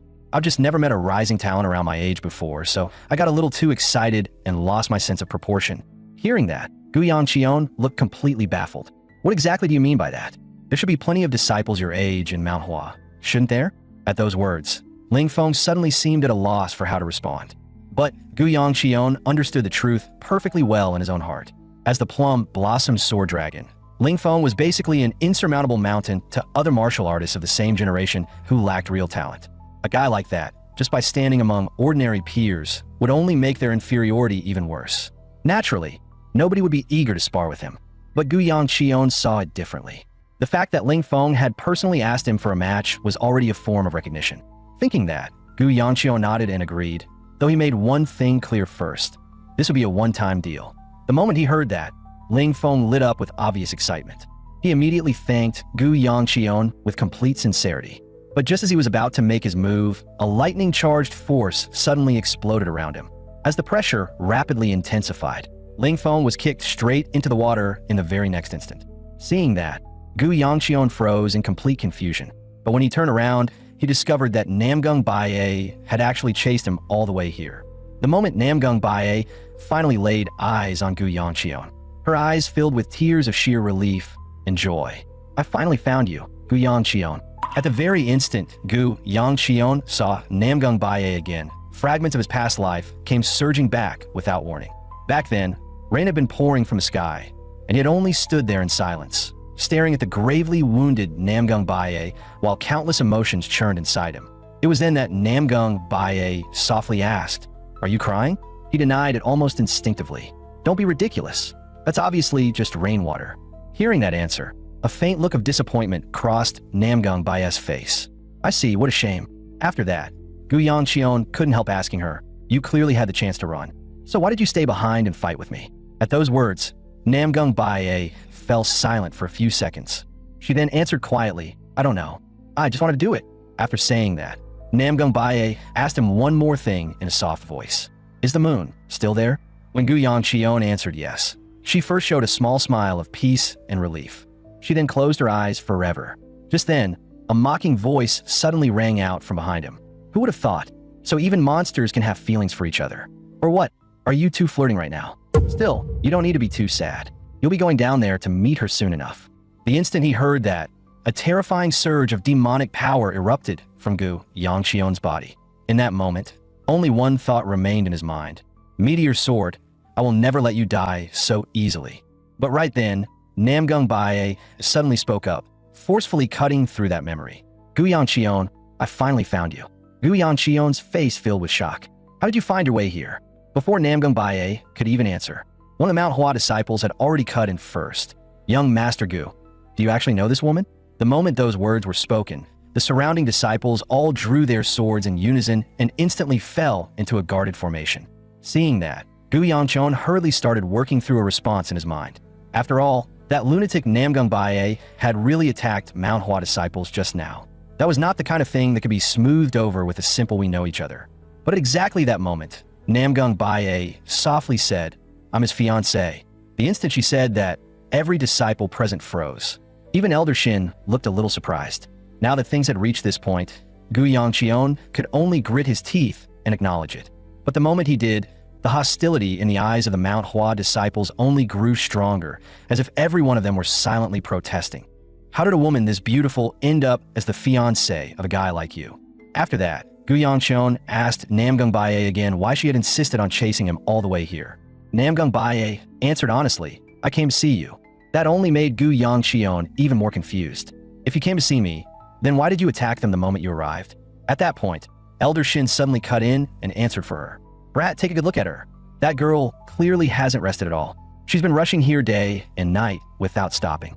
In that condition, do you really think she still had the energy to tell the difference between demonic beasts and people? All that proves is how desperately she wanted to see you as soon as possible." Even so, Gu Yangqion still didn't consider that anything worth praising. So he immediately told Namgung Bae to apologize. No matter what her reasons were, it still wasn't right to beat Manhwa disciples into that state. After saying that, he turned his eyes toward Ling Feng. But at that moment, Ling Feng looked as if he had lost his soul. He was staring fixedly at Namgung Bae, almost unable to look away. The moment he saw that, Gu Yangqion understood instantly. The guy was completely captivated by her. Just as Gu Yangqion was about to ask whether Ling Feng had actually been hurt, Ling Feng suddenly thumped a fist against his own chest and solemnly declared that he wanted to spar with Gu Yangqion right now. That left Gu Yangqion speechless for a moment, but in the end, he still agreed.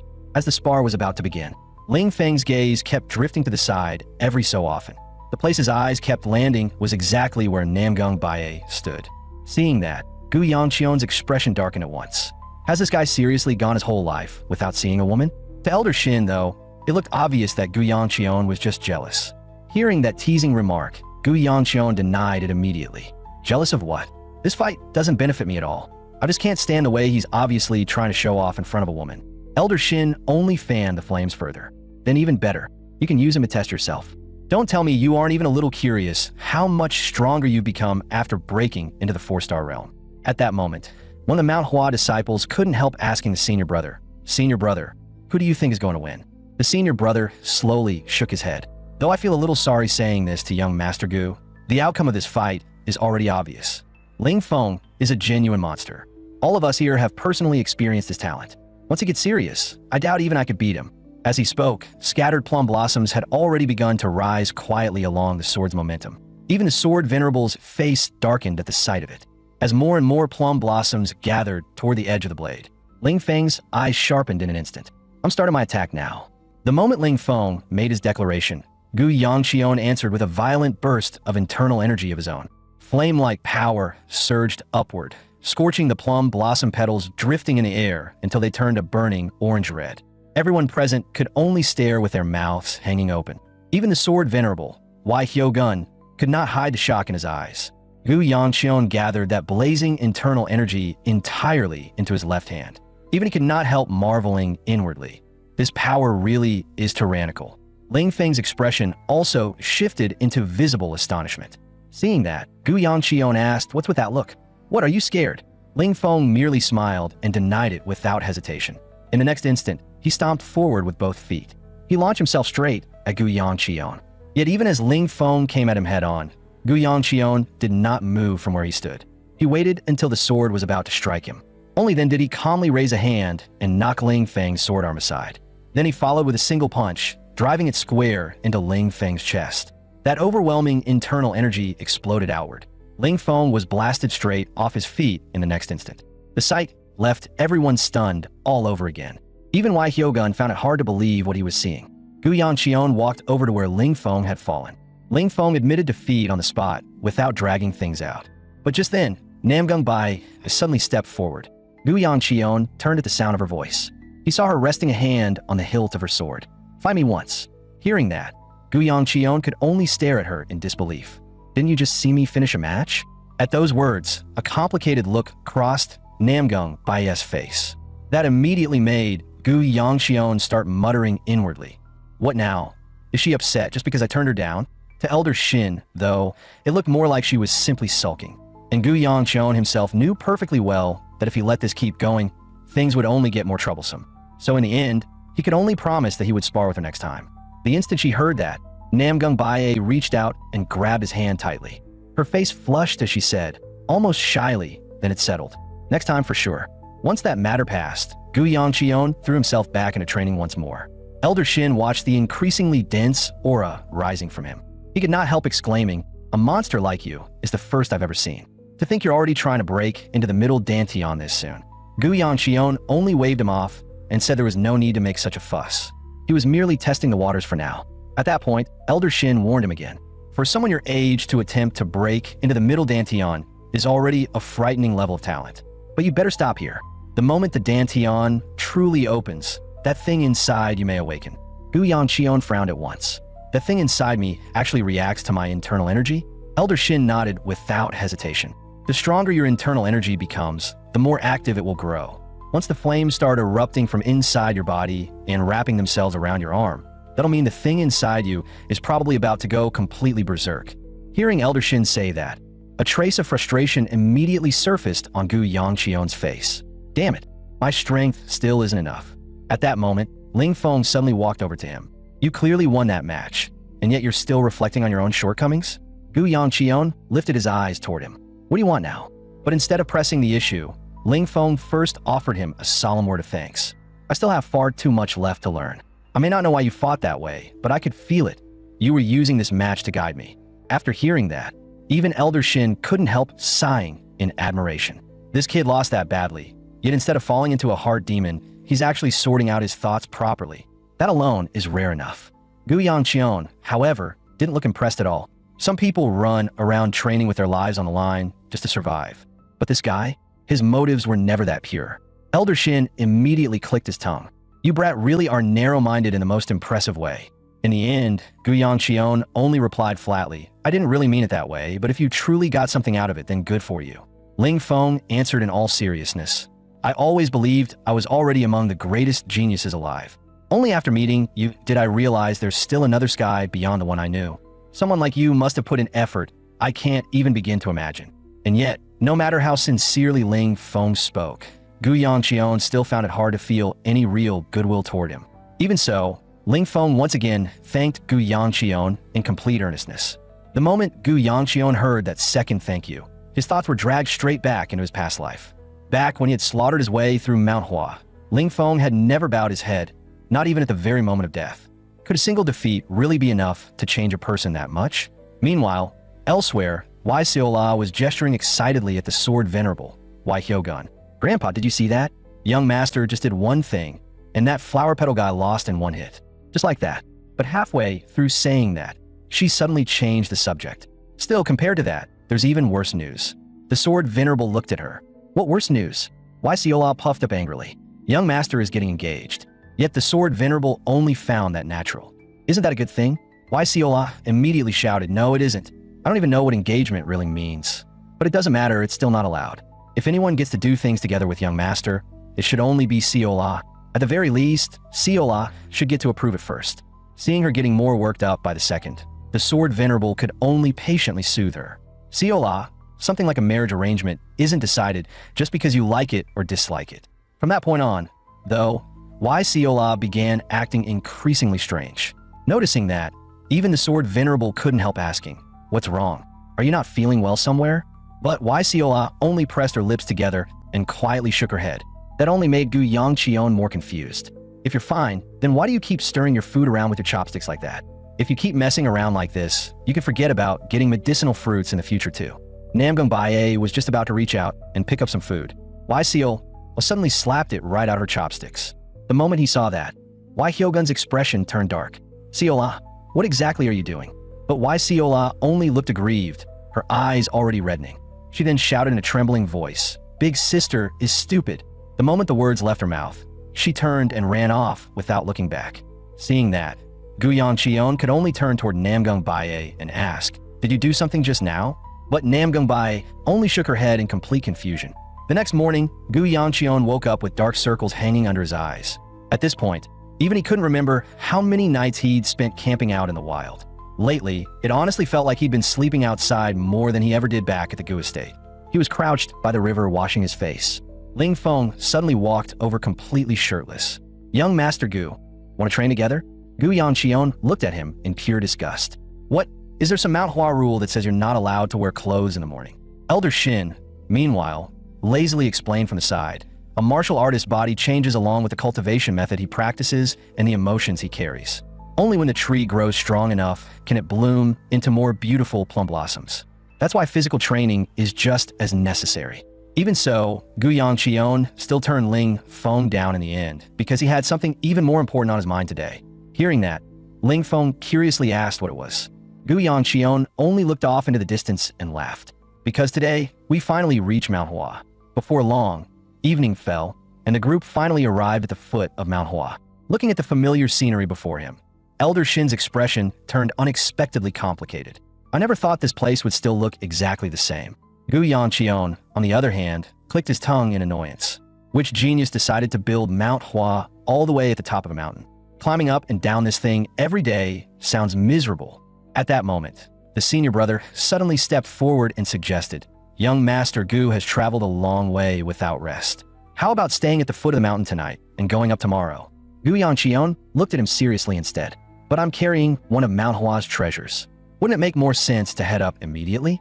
The senior brother went quiet for a few seconds before replying, I'm only worried that young Master Gu might not make it all the way up. The moment he heard that, Gu Yangqion immediately changed his tone. Well, since you put it that way, I guess we should follow your arrangement.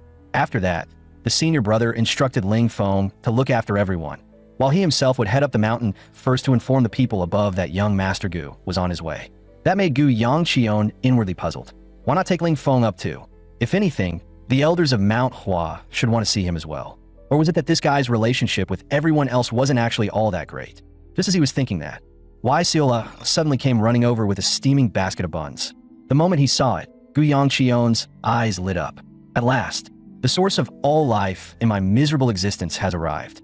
Right after that, Wai Siola even thoughtfully handed him some water. But halfway through drinking, Gu Yangqion suddenly noticed something fell off. She'd been sulking yesterday, so why was she acting so obedient today? Thinking that, he casually reached out and patted her on the head. If only you were this well-behaved every day.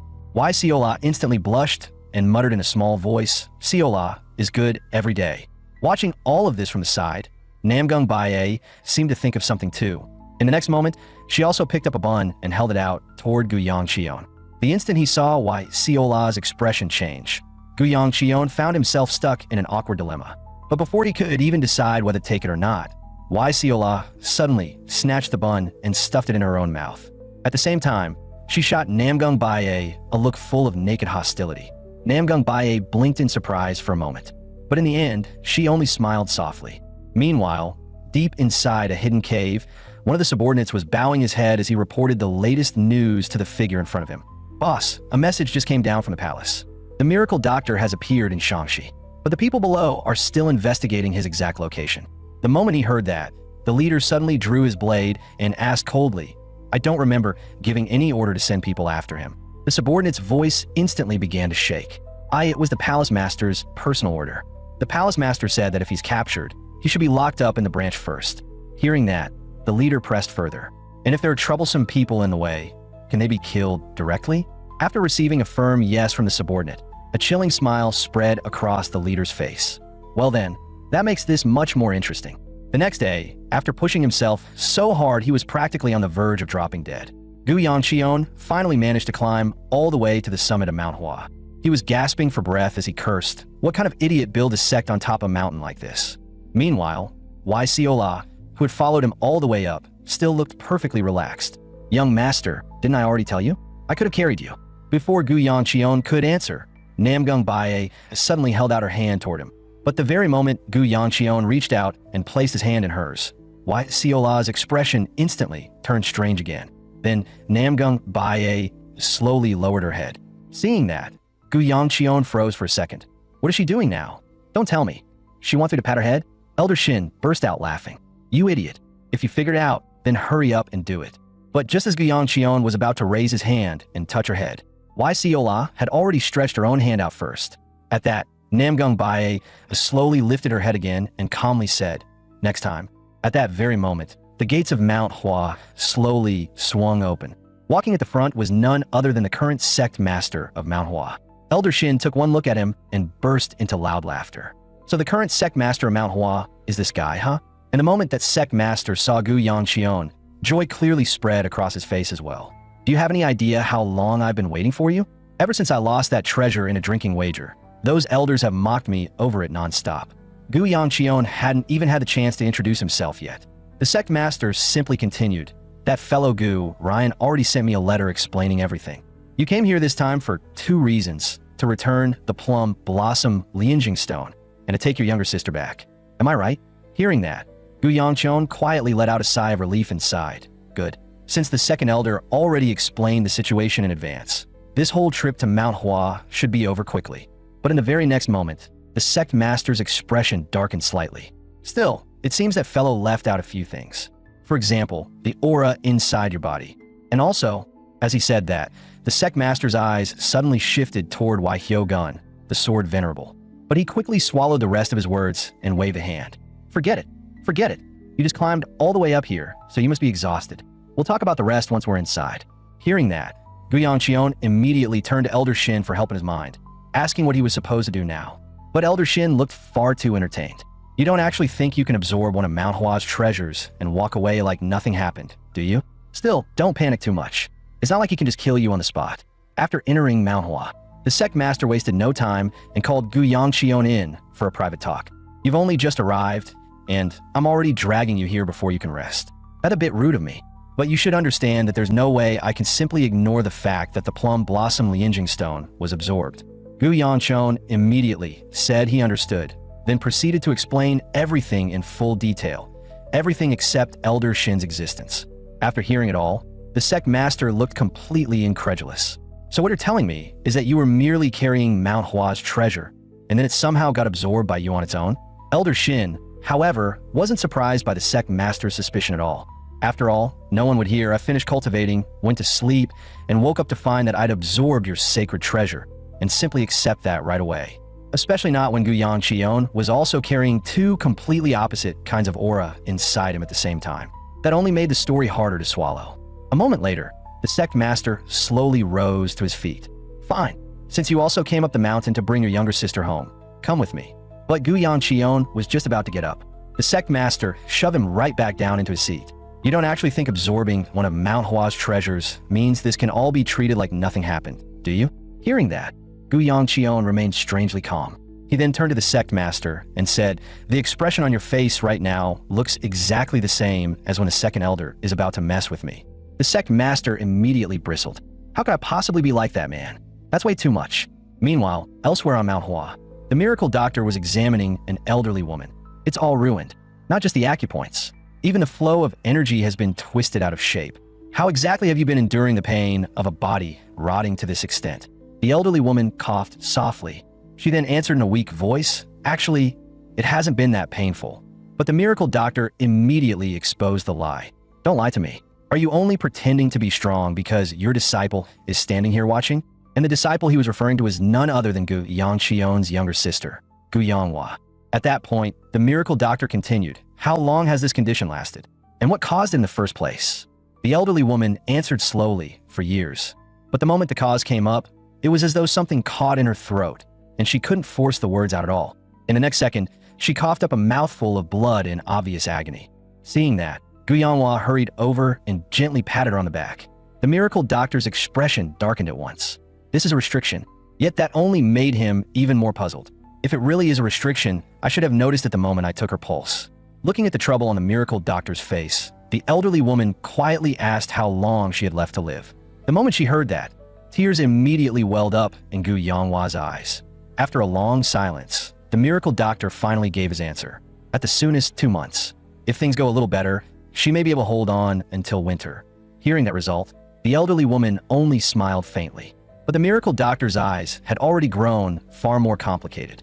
He recalled the way she had looked in her youth, in all her brilliance. His gaze quickly hardened with resolve again. "I'll do everything I can, so the rest of you little ones should wait outside." Even so, Gu Yonghua still looked unwilling to leave. But the elderly woman softly stopped her. "Yonghua, it's all right." Seeing that, Gu Yonghua could only step out for the time being. Meanwhile, elsewhere, Gu Yongqion had finally dragged himself all the way here and immediately started grumbling between breaths. "This really isn't some kind of punishment? I've been climbing stairs since early morning, and now I have to climb a mountain too?" The sect master burst out laughing.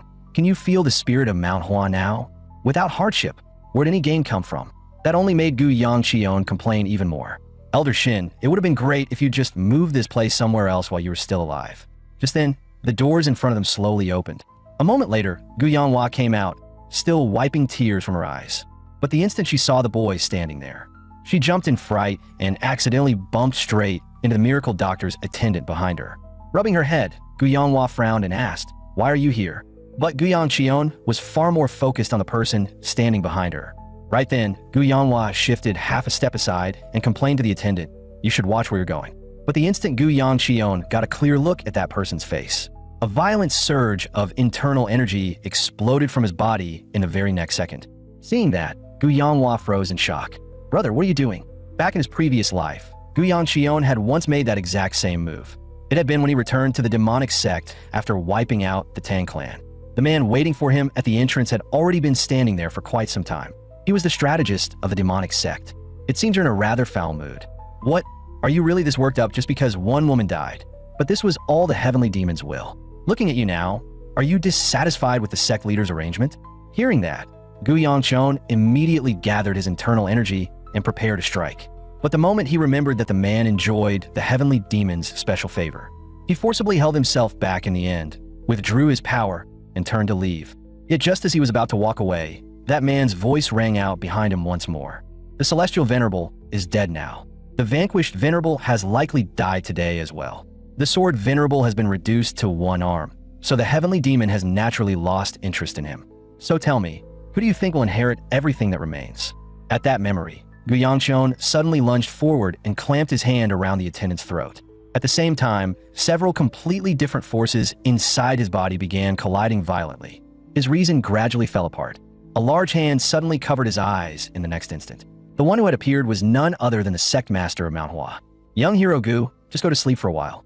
Not long after, the miracle doctor heard the door open and turned to look outside. There stood the Manhwa sect master with a broad smile. "Miracle doctor, perfect timing. We have another patient for you." By the time Gu Yongqion woke again, the sect master had already begun introducing everyone. "This is the miracle doctor renowned throughout the world, the greatest physician of this age, said to be capable of curing any illness under heaven. And this is one of Manhwa's famed swords, the Plum Blossom Sword Empress. The one beside her is not only your younger sister, but also the Sword Empress's disciple. As for the one you nearly strangled to death earlier, that is the Miracle Doctor's grandson and disciple as well, Jigal. So tell me, why did you try to choke him the moment you saw him? The moment he heard that, Gu Yongqion felt his heart sink. This is bad.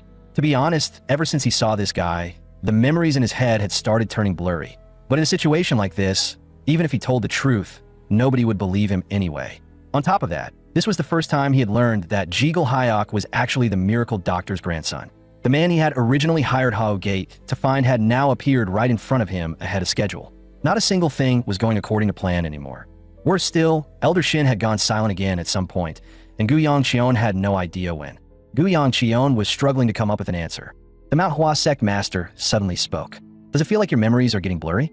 Gu Yongqion froze on the spot. How did you know that? But the sect master did not answer him. Instead, he turned to the Miracle Doctor. Miracle Doctor, could I trouble you to examine this child's body? Yet the Miracle Doctor refused without the slightest hesitation. The two of them almost came to blows over it right there. Left with no other choice, the sect master finally offered a leaf of dragon, saliva herb, as payment. Only after thinking it over for a while did the Miracle Doctor reluctantly agree. The examination finally began. The Miracle Doctor's expression gradually turned darker and darker. Seeing that, the sect master immediately asked, "What is it? Did you find something wrong?" The Miracle Doctor shook his head. This is already far beyond the level of merely finding something wrong. This boy's body is basically a walking corpse. There are several different auras circulating inside him at the same time, and yet he still runs around alive and kicking. Do you have any idea how absurd that is?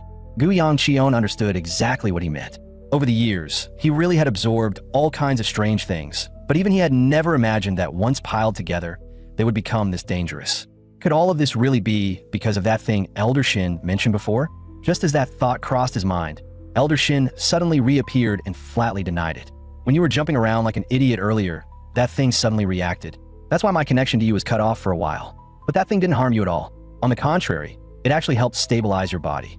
To put it simply, all those chaotic auras raging inside, you are being suppressed by that thing. Hearing that, Gu Yongqion could only keep pressing the Miracle Doctor for an answer on what should be done now. The Miracle Doctor let out a bitter laugh.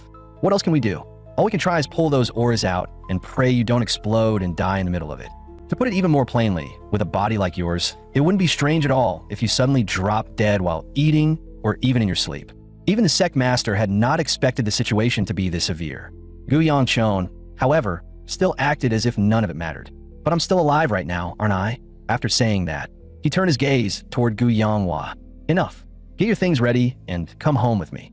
But Gu Yonghua clearly stated that she did not want to leave. Gu Yongqion did not try to persuade her any further. He only said flatly that she could do whatever she wanted, since their father would not care either way. The moment she heard that, Gu Yonghua's face changed completely. Seeing the atmosphere take a sharp turn for the worse, the sect master hurriedly stepped in to smooth things over. Yongqion, you must be exhausted after climbing all the way up here. Why don't you go get some proper rest first, and we'll talk about the rest later. On the way back, Elder Shin couldn't help grumbling. They literally told you there was a chance you could die, and yet you still had an appetite that good at dinner. What? Were you trying to eat your fill while you're still alive? But Gu Yongqion looked completely unmoved by it. He only said flatly that he didn't really feel much about it anymore. After all, he had already committed more than enough sins while he was alive, so maybe this was just retribution catching up to him. That only made Elder Shin even more baffled. A brat whose hair hasn't even fully grown in yet was already talking about things like karma and retribution. Before long, Gu Yongqion returned to his lodging. But the moment he stepped inside, he saw Namgung Bae sitting on the bed with a shy expression on her face. The instant she saw him, she softly said, "You're back. I want to sleep with you." Hearing that, Elder Shin instantly started egging things on from the side, even throwing out nonsense about leaving behind a child before death. Gu Yongqion, on the other hand, immediately shut it down. Didn't the sect master say 2 rooms were prepared?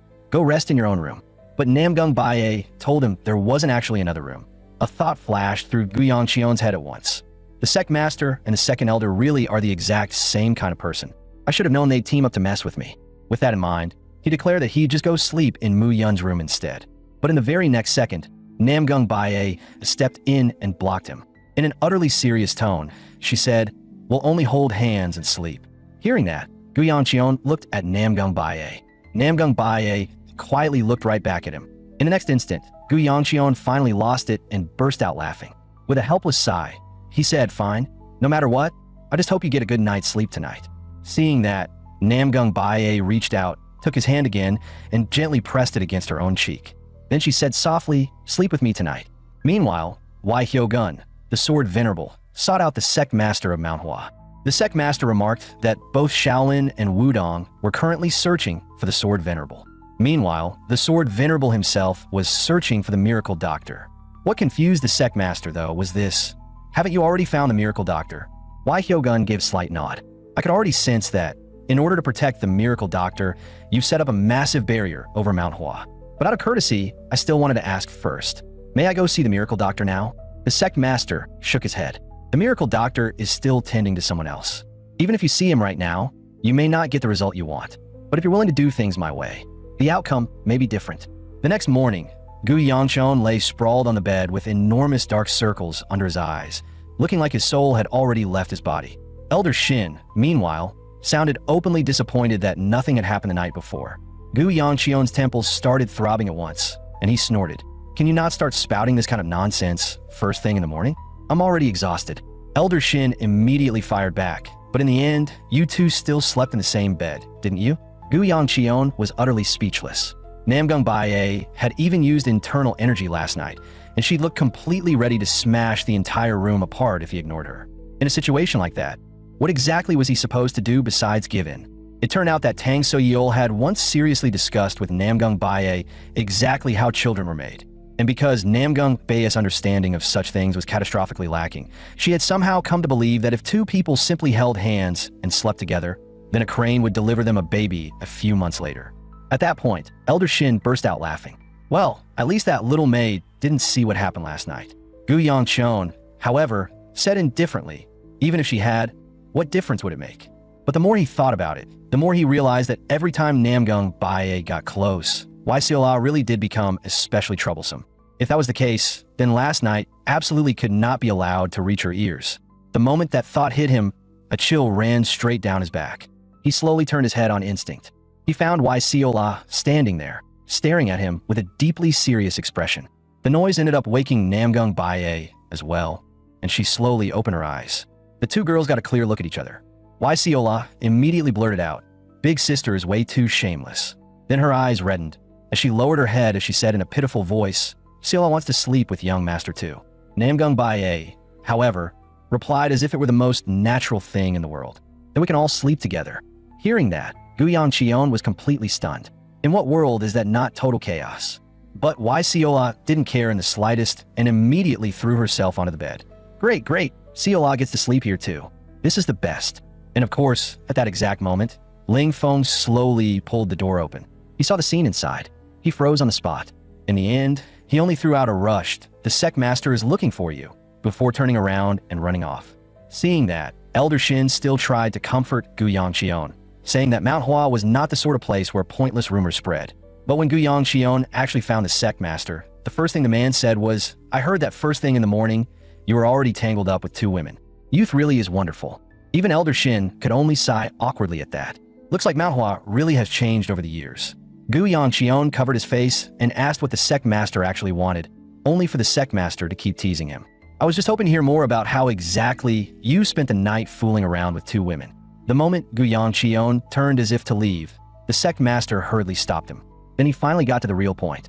"You remember that little wooden house you visited yesterday, don't you? That's where the Plum Blossom Sword Empress is staying now." As he spoke, the sect master took something out from inside his sleeve. "Could I trouble you to deliver this to the miracle doctor?" Gu Yongqion looked puzzled. "That isn't exactly difficult, but why does it have to be me?"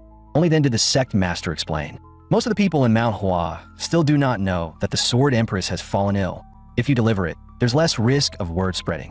But if I go personally, that miracle doctor will probably start shouting about packing his things and leaving again. So I need someone who has already come into contact with him and who also still owes me a favor to make the delivery for me. And the only person who fits that role is you." Meanwhile, Gu Yanghua followed the miracle doctor's instructions and went down the mountain to gather the necessary herbs. She purchased everything she needed. She then started making her way back toward Manhwa. But on the road, she happened to see a group of young deer nuzzling close to one another. An old childhood memory surged in her mind without warning. Back then, Her mother and her brother, Gu Yangqion, had been kneeling in front of their father. Their father had been glaring at them with a vicious expression. She herself had just happened to see that scene while passing by. And because of that memory, she had never wanted to return to the Gu clan. The moment that thought crossed her mind, her figure suddenly flickered and vanished from where she stood. Almost at the same time, a voice immediately sounded from behind a nearby tree. Where did she go? Did she notice us? The other person rejected that idea at once. No way. A little girl who's only around the 2-star level couldn't possibly detect us. As he spoke, he walked straight to the spot where Gu Yanghua had just disappeared. He reached out to touch the area. His face changed abruptly. I see. That old fox, the Manhwa sect master, actually set up a barrier here. That means we can now confirm that the miracle doctor really is inside. In that case, our task is basically complete. The rest can be left to the branch chief. And just as Gu Yanghua was carrying her herbs back toward Manhwa, she happened to run into Gu Yangqion, who was still climbing the mountain. At the very same moment, Gu Yangqion also sensed her presence right away. At that moment, Gu Yanghua asked him, "Why are you here?" Still breathing hard, Gu Yangqion explained, "The sect master asked me to deliver something for him, so that's why I came." Gu Yanghua replied coldly, "Then stop standing around here and hurry up." Gu Yangqion could only answer helplessly that he did not want to be dragging his feet like this either. The moment she heard that, the miracle doctor's earlier words flashed through Gu Yanghua's mind. With his current body, it would not be strange at all if he suddenly dropped dead in the middle of bathing or eating. Thinking of that, she immediately said, "Give me whatever you were supposed to deliver. I'll take it up for you." Hearing that, Gu Yangqion visibly froze for a moment. "Are you worried about me?" Gu Yanghua instantly denied it, even though the words rang hollow. "Why would I be worried about you? I just think you're too slow." At that, Gu Yangqion snapped back irritably. "What's there to complain about? I'll just walk faster." She watched his exhausted back as he moved ahead. Gu Yanghua was just about to ask about his condition, but he cut in first instead. "Have you seen the miracle doctor's grandson doing anything strange? Like talking to himself or something?" Gu Yanghua gave him a negative answer. Gu Yangqion finally relaxed a little. Just then, Elder Shin suddenly appeared again. "To me, she doesn't seem like a bad little sister. So why is it that you two siblings are at each other's throats like this?" And truthfully, even Gu Yangqion himself could not really say when things had turned out that way. Elder Shin pressed further. "Don't tell me you really don't care about this at all." Gu Yangqion could not say he did not care whatsoever, but with the condition his body was in right now, he simply did not have the energy to think about it. That only made Elder Shin even more confused. "But she's still your family. Isn't it a little too much to just not think about it?" Hearing that, Gu Yangqion finally realized that Elder Shin had been talking about Gu Yanghua. He had actually thought Elder Shin meant the miracle doctor's grandson. But if it was about her, then it did not matter. From the very beginning, he had never placed much importance on this little sister of his anyway. A little while later, Gu Yangqion finally delivered the scroll into the miracle doctor's hands. The miracle doctor opened and read what was inside.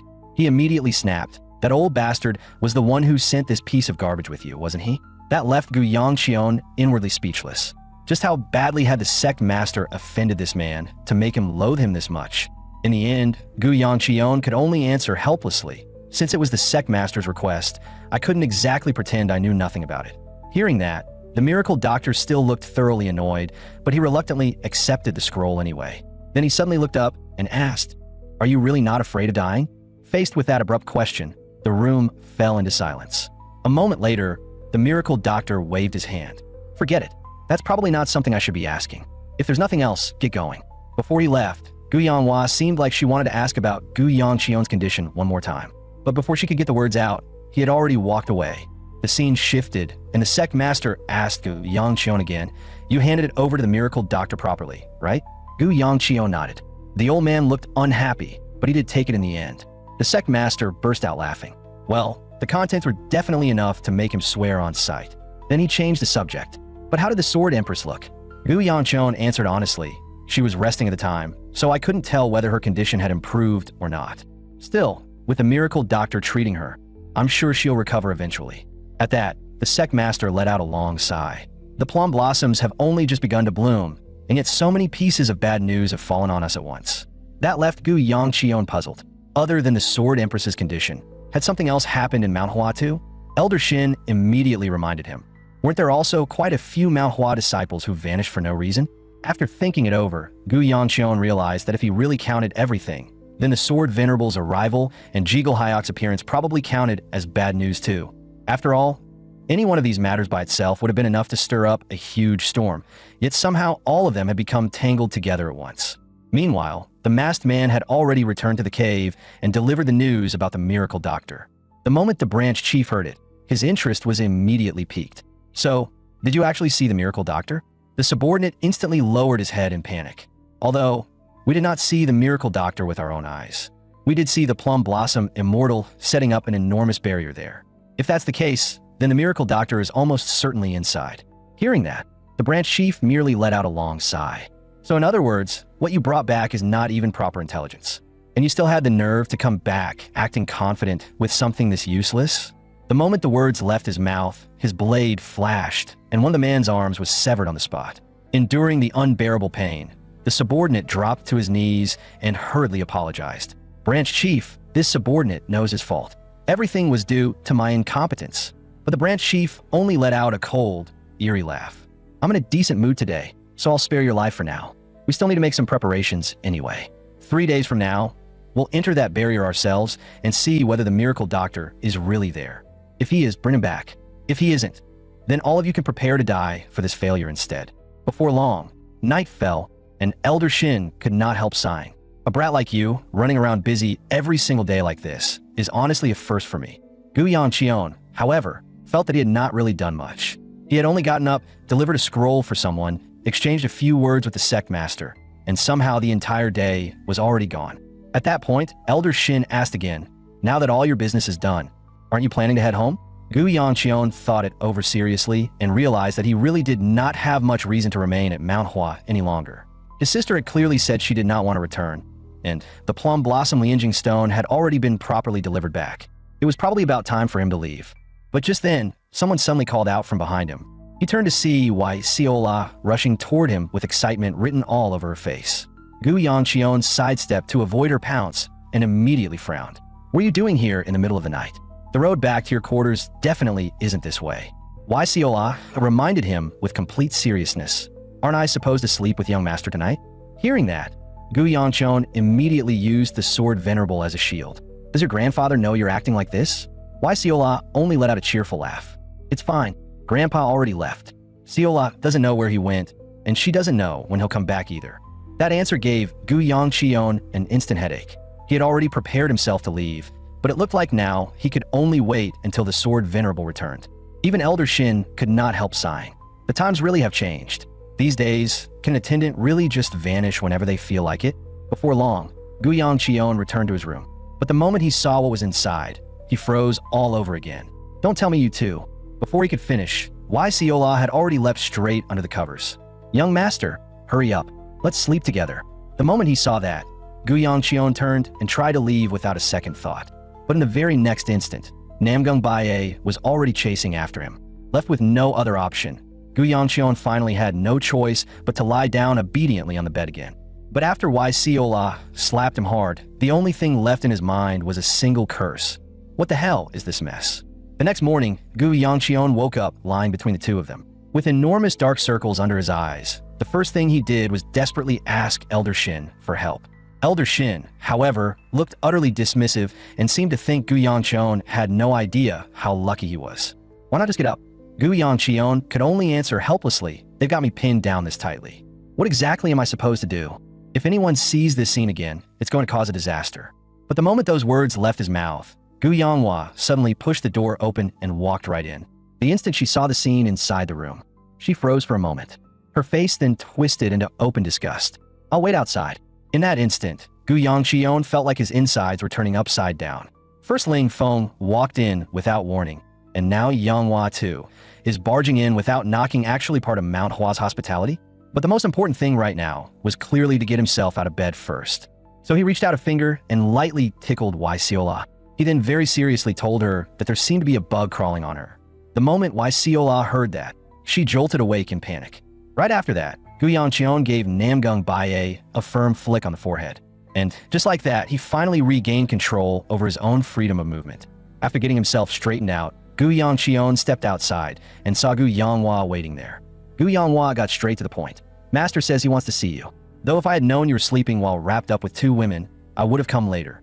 Gu Yangqion only answered blandly. "So you came all this way just to deliver that one sentence?" Gu Yanghua immediately denied it. You're overthinking it. I only happened to pass by because of the ManhwaCapped tournament. Anyway, I've already said what I came to say. You can go back and keep fooling around with those ugly women. But the moment the words left her mouth, her eyes suddenly widened a little. Namgung Baye and Wai Siola had just walked out one after the other. Their look stunned Gu Yanghua on the spot. And at that exact moment, the two of them asked almost in unison, "Who is this?" Gu Yanghua immediately grew irritated and snapped back first. "You don't need to know." Then she turned around and left without another word. At the same time, Namgung Baye casually leaned against Gu Yangchion's shoulder and softly asked, "What's wrong with her?" After telling Gu Yangchion that she would be participating in the ManhwaCapped tournament, Gu Yanghua went off alone to an empty clearing and tried to vent her frustration through sword practice. Suddenly, she remembered that when she was little, she had always loved sticking close to her brother. And back then, he had always loved teasing her on purpose. Every time he made her cry, he would always be the first to lower his head and apologize. He would then do his best to grant whatever she asked for. There was even a time when she angrily begged him to teach Gu Yunsuk a lesson for her, because that older sister kept speaking badly about their mother behind her back. Back then, her brother had only gone silent and thought for a moment. He then reached out and gently patted her on the head. But she's still family too. You understand that, right? The memory only made Gu Yanghua's heart more tangled, so she could only keep swinging her sword. But before long, she exhausted herself so badly that she collapsed onto the ground. The more she thought about everything, the angrier she became. In the next instant, she simply threw her sword away. Just then, a voice suddenly came from nearby. "No matter how tired you are, you should never throw away your sword." Gu Yanghua looked up at the sound. A familiar face immediately entered her view. Wasn't this the woman who had been sleeping beside that guy this morning? Even so, out of basic courtesy, she still lowered her voice and said, "Thanks." But after thinking it over again, the irritation inside her still refused to settle, and she reached out to snatch the sword back. "I don't need your help. More importantly, why are you here?" Namgung Baye calmly explained, "I just felt like the relationship between you and Gu Yangchion seemed a little unusual, so I followed you to take a look." As she said that, she revealed a smile bright enough to overwhelm a city. For a split second, Gu Yanghua even felt like that smile was blinding. What kind of person was she? How did someone like her end up tangled up with a guy like Gu Yangchion? And while Gu Yanghua was still lost in that thought, Namgung Baye spoke again. "Your strength needs to come down a little more. The way you were practicing just now wastes too much stamina." That immediately stirred up resistance inside Gu Yanghua. Of course, this woman was no different from everyone else. With that thought, she coldly shot back. "You're pretty enough, sure, but you don't look like someone who's ever really used a sword. If you don't understand anything, then stop standing there and pretending you can lecture me." After hearing that, Namgung Baye quietly thought for a moment. Then she calmly said, "Then do you want to spar?" Gu Yanghua agreed almost without hesitation. But what confused her was that Namgung Baye still had not even drawn her sword. What kind of match was this supposed to be? Then she heard Namgung Baye say, with complete calm, "This is enough." In that instant, the fire in Gu Yanghua's chest was fully lit. In the very next second, she drew her blade and lunged straight at Namgung Baye. But no matter how much force she put behind her attacks, Namgung Baye dissolved every one of them with effortless ease. And while deflecting them, Namgung Baye kept reminding her, "Lower the strength a little more." Then, as she said that, she demonstrated it herself. The result was that with just a single move, the winner of the match was already decided. Still burning with resentment, Gu Yanghua suddenly bit out a question. "What exactly is your relationship with that guy? You're someone this strong, so why would you stay beside someone that lazy, unmotivated, foul-tempered, and ugly?" The moment she heard that, Namgung Baye corrected her almost instantly. "He's not ugly." In the very next second, a strand of lightning rose in her palm. "If you say things carelessly, you get punished." The moment those words fell, a massive sword shadow came crashing toward Gu Yanghua. At the last possible instant, Gu Yangchion rushed in. He stepped in front of her and forcibly took that deadly blow for her. Afterward, Gu Yangchion's gaze turned sharp as a blade as he demanded, "What do you think you're doing?" Namgung Baye answered as if she had done nothing wrong. "She said you were ugly." But Gu Yangchion clearly did not care about that in the slightest. "So what? Are you seriously bullying her over something like that?" Hearing that, obvious anger immediately surfaced on Namgung Baye's face. "What is she to you? Why are you protecting her and scolding me instead?" Gu Yangchion was about to answer, but Gu Yanghua cut in first. "I don't need his help." With that, she spun around and stormed off in a huff. Even then, Namgung Baye was still unwilling to let go. "Who exactly is she? She was the one in the wrong first, so why are you taking her side?" Only then did Gu Yongcheon answer plainly, "That girl is my little sister." Namgung Bae stared at him in disbelief and asked again, "Your real little sister?" Gu Yongcheon was left speechless for a moment. What else would she be if not my real sister? The instant she heard that, Namgung Bae looked like her mind had completely blanked out. "It's over. I messed it all up. I ruined everything." From that point on, Namgung Bae wandered all over Manhwa in a dazed, hollow state. No one knew exactly what hit her so hard, but she kept muttering the same words over and over. "I ruined it." By the time night fell, Gu Yongcheon returned to his room. He found Siola already waiting there for quite a while. Gu Yongcheon casually asked, "Why are you the only one here?" Siola looked just as lost and said she did not know what was going on either, only that big sister had not come back all day. After that, Gu Yongcheon asked when the sword Venerable would return, but once again Siola knew absolutely nothing. Watching the whole situation spiral further and further out of control, Gu Yongcheon could only make a new decision on the spot. The next day, he took Muyun with him and headed to the market. But to his surprise, in a place that sold everything from monster fur to monster bones, there was still not a single magic stone to be found. To magical beasts, a magic stone was basically the same as a heart. But once it had fallen out of the corpse, ordinary people saw it as nothing more than a worthless rock. For Gu Yongcheon, however, as someone who possessed the Demon Spring absorption art, that stone was anything but meaningless. Based on what the miracle doctor and Elder Shin had said, the reason he was still alive likely had everything to do with the Demon Spring absorption art. And beyond that, there seemed to be something even more dangerous lurking inside his body. That was why he wanted to get another magic stone, absorb it himself once more, and confirm whether his suspicion was right. At that point, he even started wondering if, since he could not buy one, he should just hunt down a few magical beasts nearby himself. But that thought was shut down on the spot by Mu Yun, who said that, according to the information he had gathered, the number of magical beasts in the surrounding area had been dropping sharply lately. Neither of them knew what exactly was causing it, but at least Mu Yun's information meant their trip to the market had not been completely pointless. In that case, they might as well head back for today. Gu Yongcheon even casually remarked that Siola had probably prepared something decent for dinner by now. But when the two of them returned and stared at the dish on the table for quite a while, they still could not figure out what it was supposed to be. Siola, however, proudly introduced it. "It's grilled fish, young master. Please try it." And just like that, the two men, already full from simply looking at it, wordlessly escaped the room in perfect sync. After that, Gu Yongcheon told Mu Yun to head back first, saying he still had something to take care of and would return once he was done. Once he had successfully sent Mu Yun away, he made his way alone into a dense forest. To his surprise, what he found there was Namgung Bae patiently guiding Gu Yonghua through sword practice. Gu Yongcheon was instantly baffled. Yesterday, the two of them had looked ready to kill each other. So why did it now look like nothing had happened at all? Seeing him arrive, Gu Yonghua raised her sword and explained, "Yesterday I was angry at you, not Big Sister." But not only did Big Sister not get mad, she even came to apologize to me first. Hearing all that, Gu Yongcheon could only let out a long sigh. Women really were harder to understand than the ocean. Then he simply waved a hand and turned to leave the place behind. After that, Namgung Bae quietly suggested, "It's getting late. We should head back too." But the moment she said that, Gu Yonghua suddenly fell silent. For a moment, even Namgung Bae could not tell what was going through her head. Just then, Gu Yongcheon's voice floated back from behind them. "If you two don't hurry back, Siola might actually end up causing a disaster." Hearing that, Namgung Bae had no choice but to move first and head back. That left Gu Yonghua standing there alone. She lowered her eyes to her right hand covered in cuts and bruises. Suddenly, an old memory from childhood flashed through her mind. Back then, her brother had seemed to change into a completely different person overnight. Don't call him brother anymore, and don't keep following him. Keep your mouth shut and just live quietly. Thinking of that, she tightened her grip on her sword and swung again. Could it really all have started because of her? No matter what, the plum blossoms had to bloom this year too. The next day, Gu Yonghua bought a skewer of grilled meat at the market.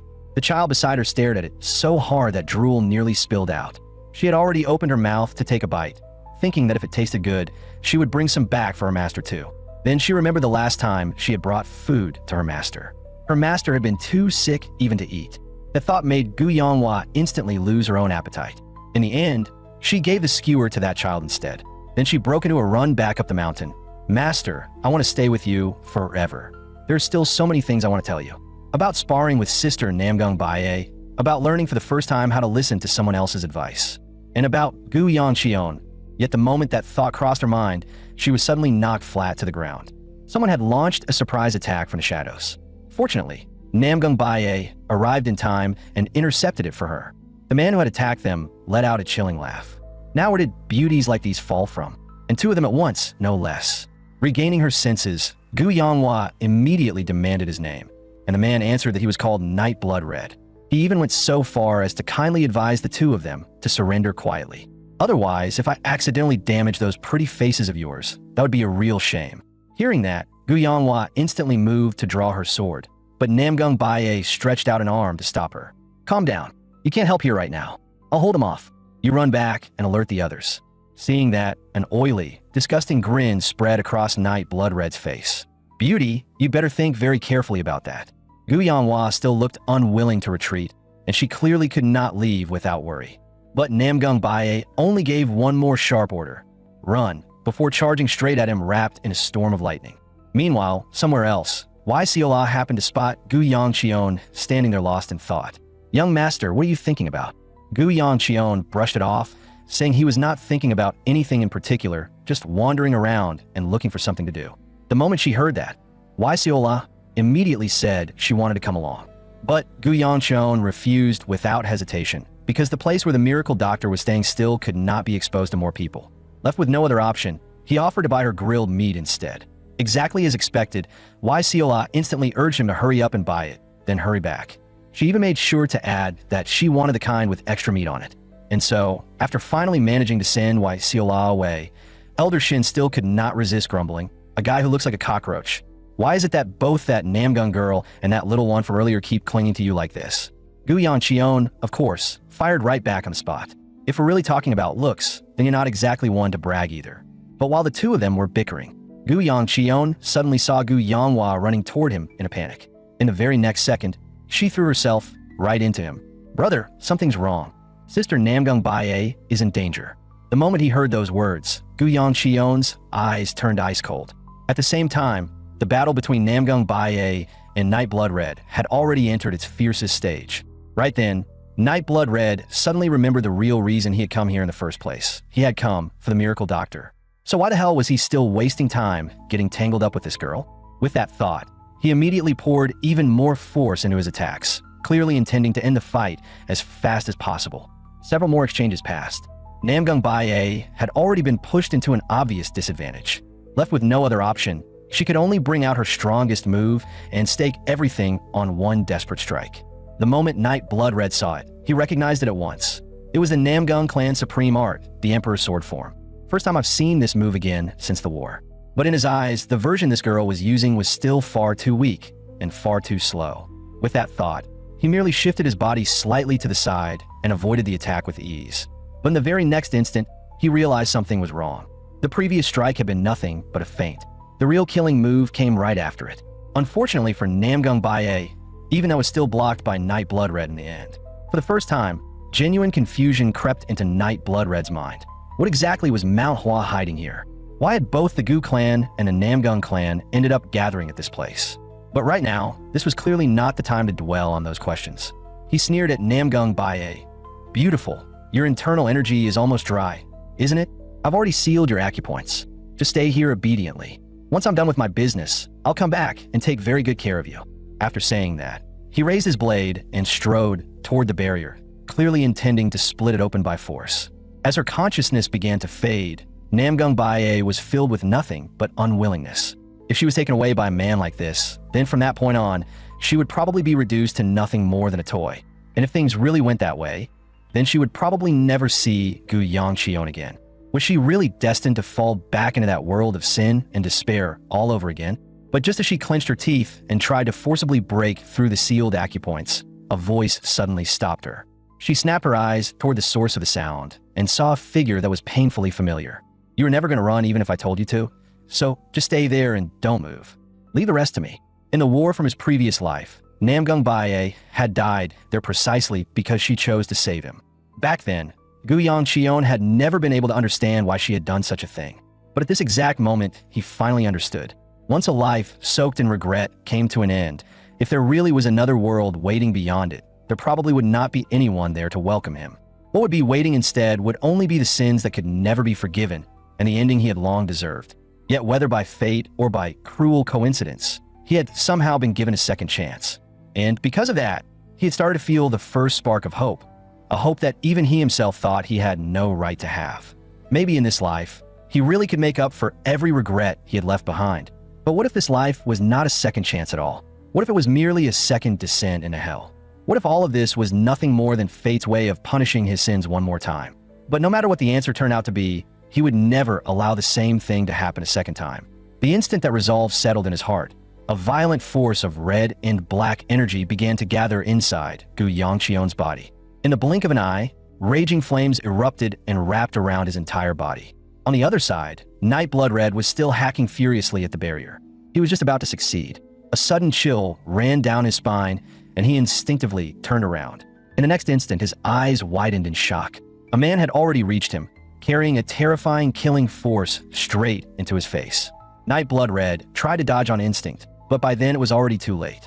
A crushing fist slammed directly into his chest. The sheer force behind it erupted into a violent explosion on impact. By the time the smoke slowly cleared, Night Blood Red only needed one glance at the traces left on the battlefield to understand exactly what he had been hit by. This was the Gu clan style. He spat out a mouthful of blood, yet instead of fear, a sinister laugh escaped him. "Heh, I was just wondering when I'd get the chance to meet you face to face. And now the young master of the Gu clan has personally delivered himself to my doorstep."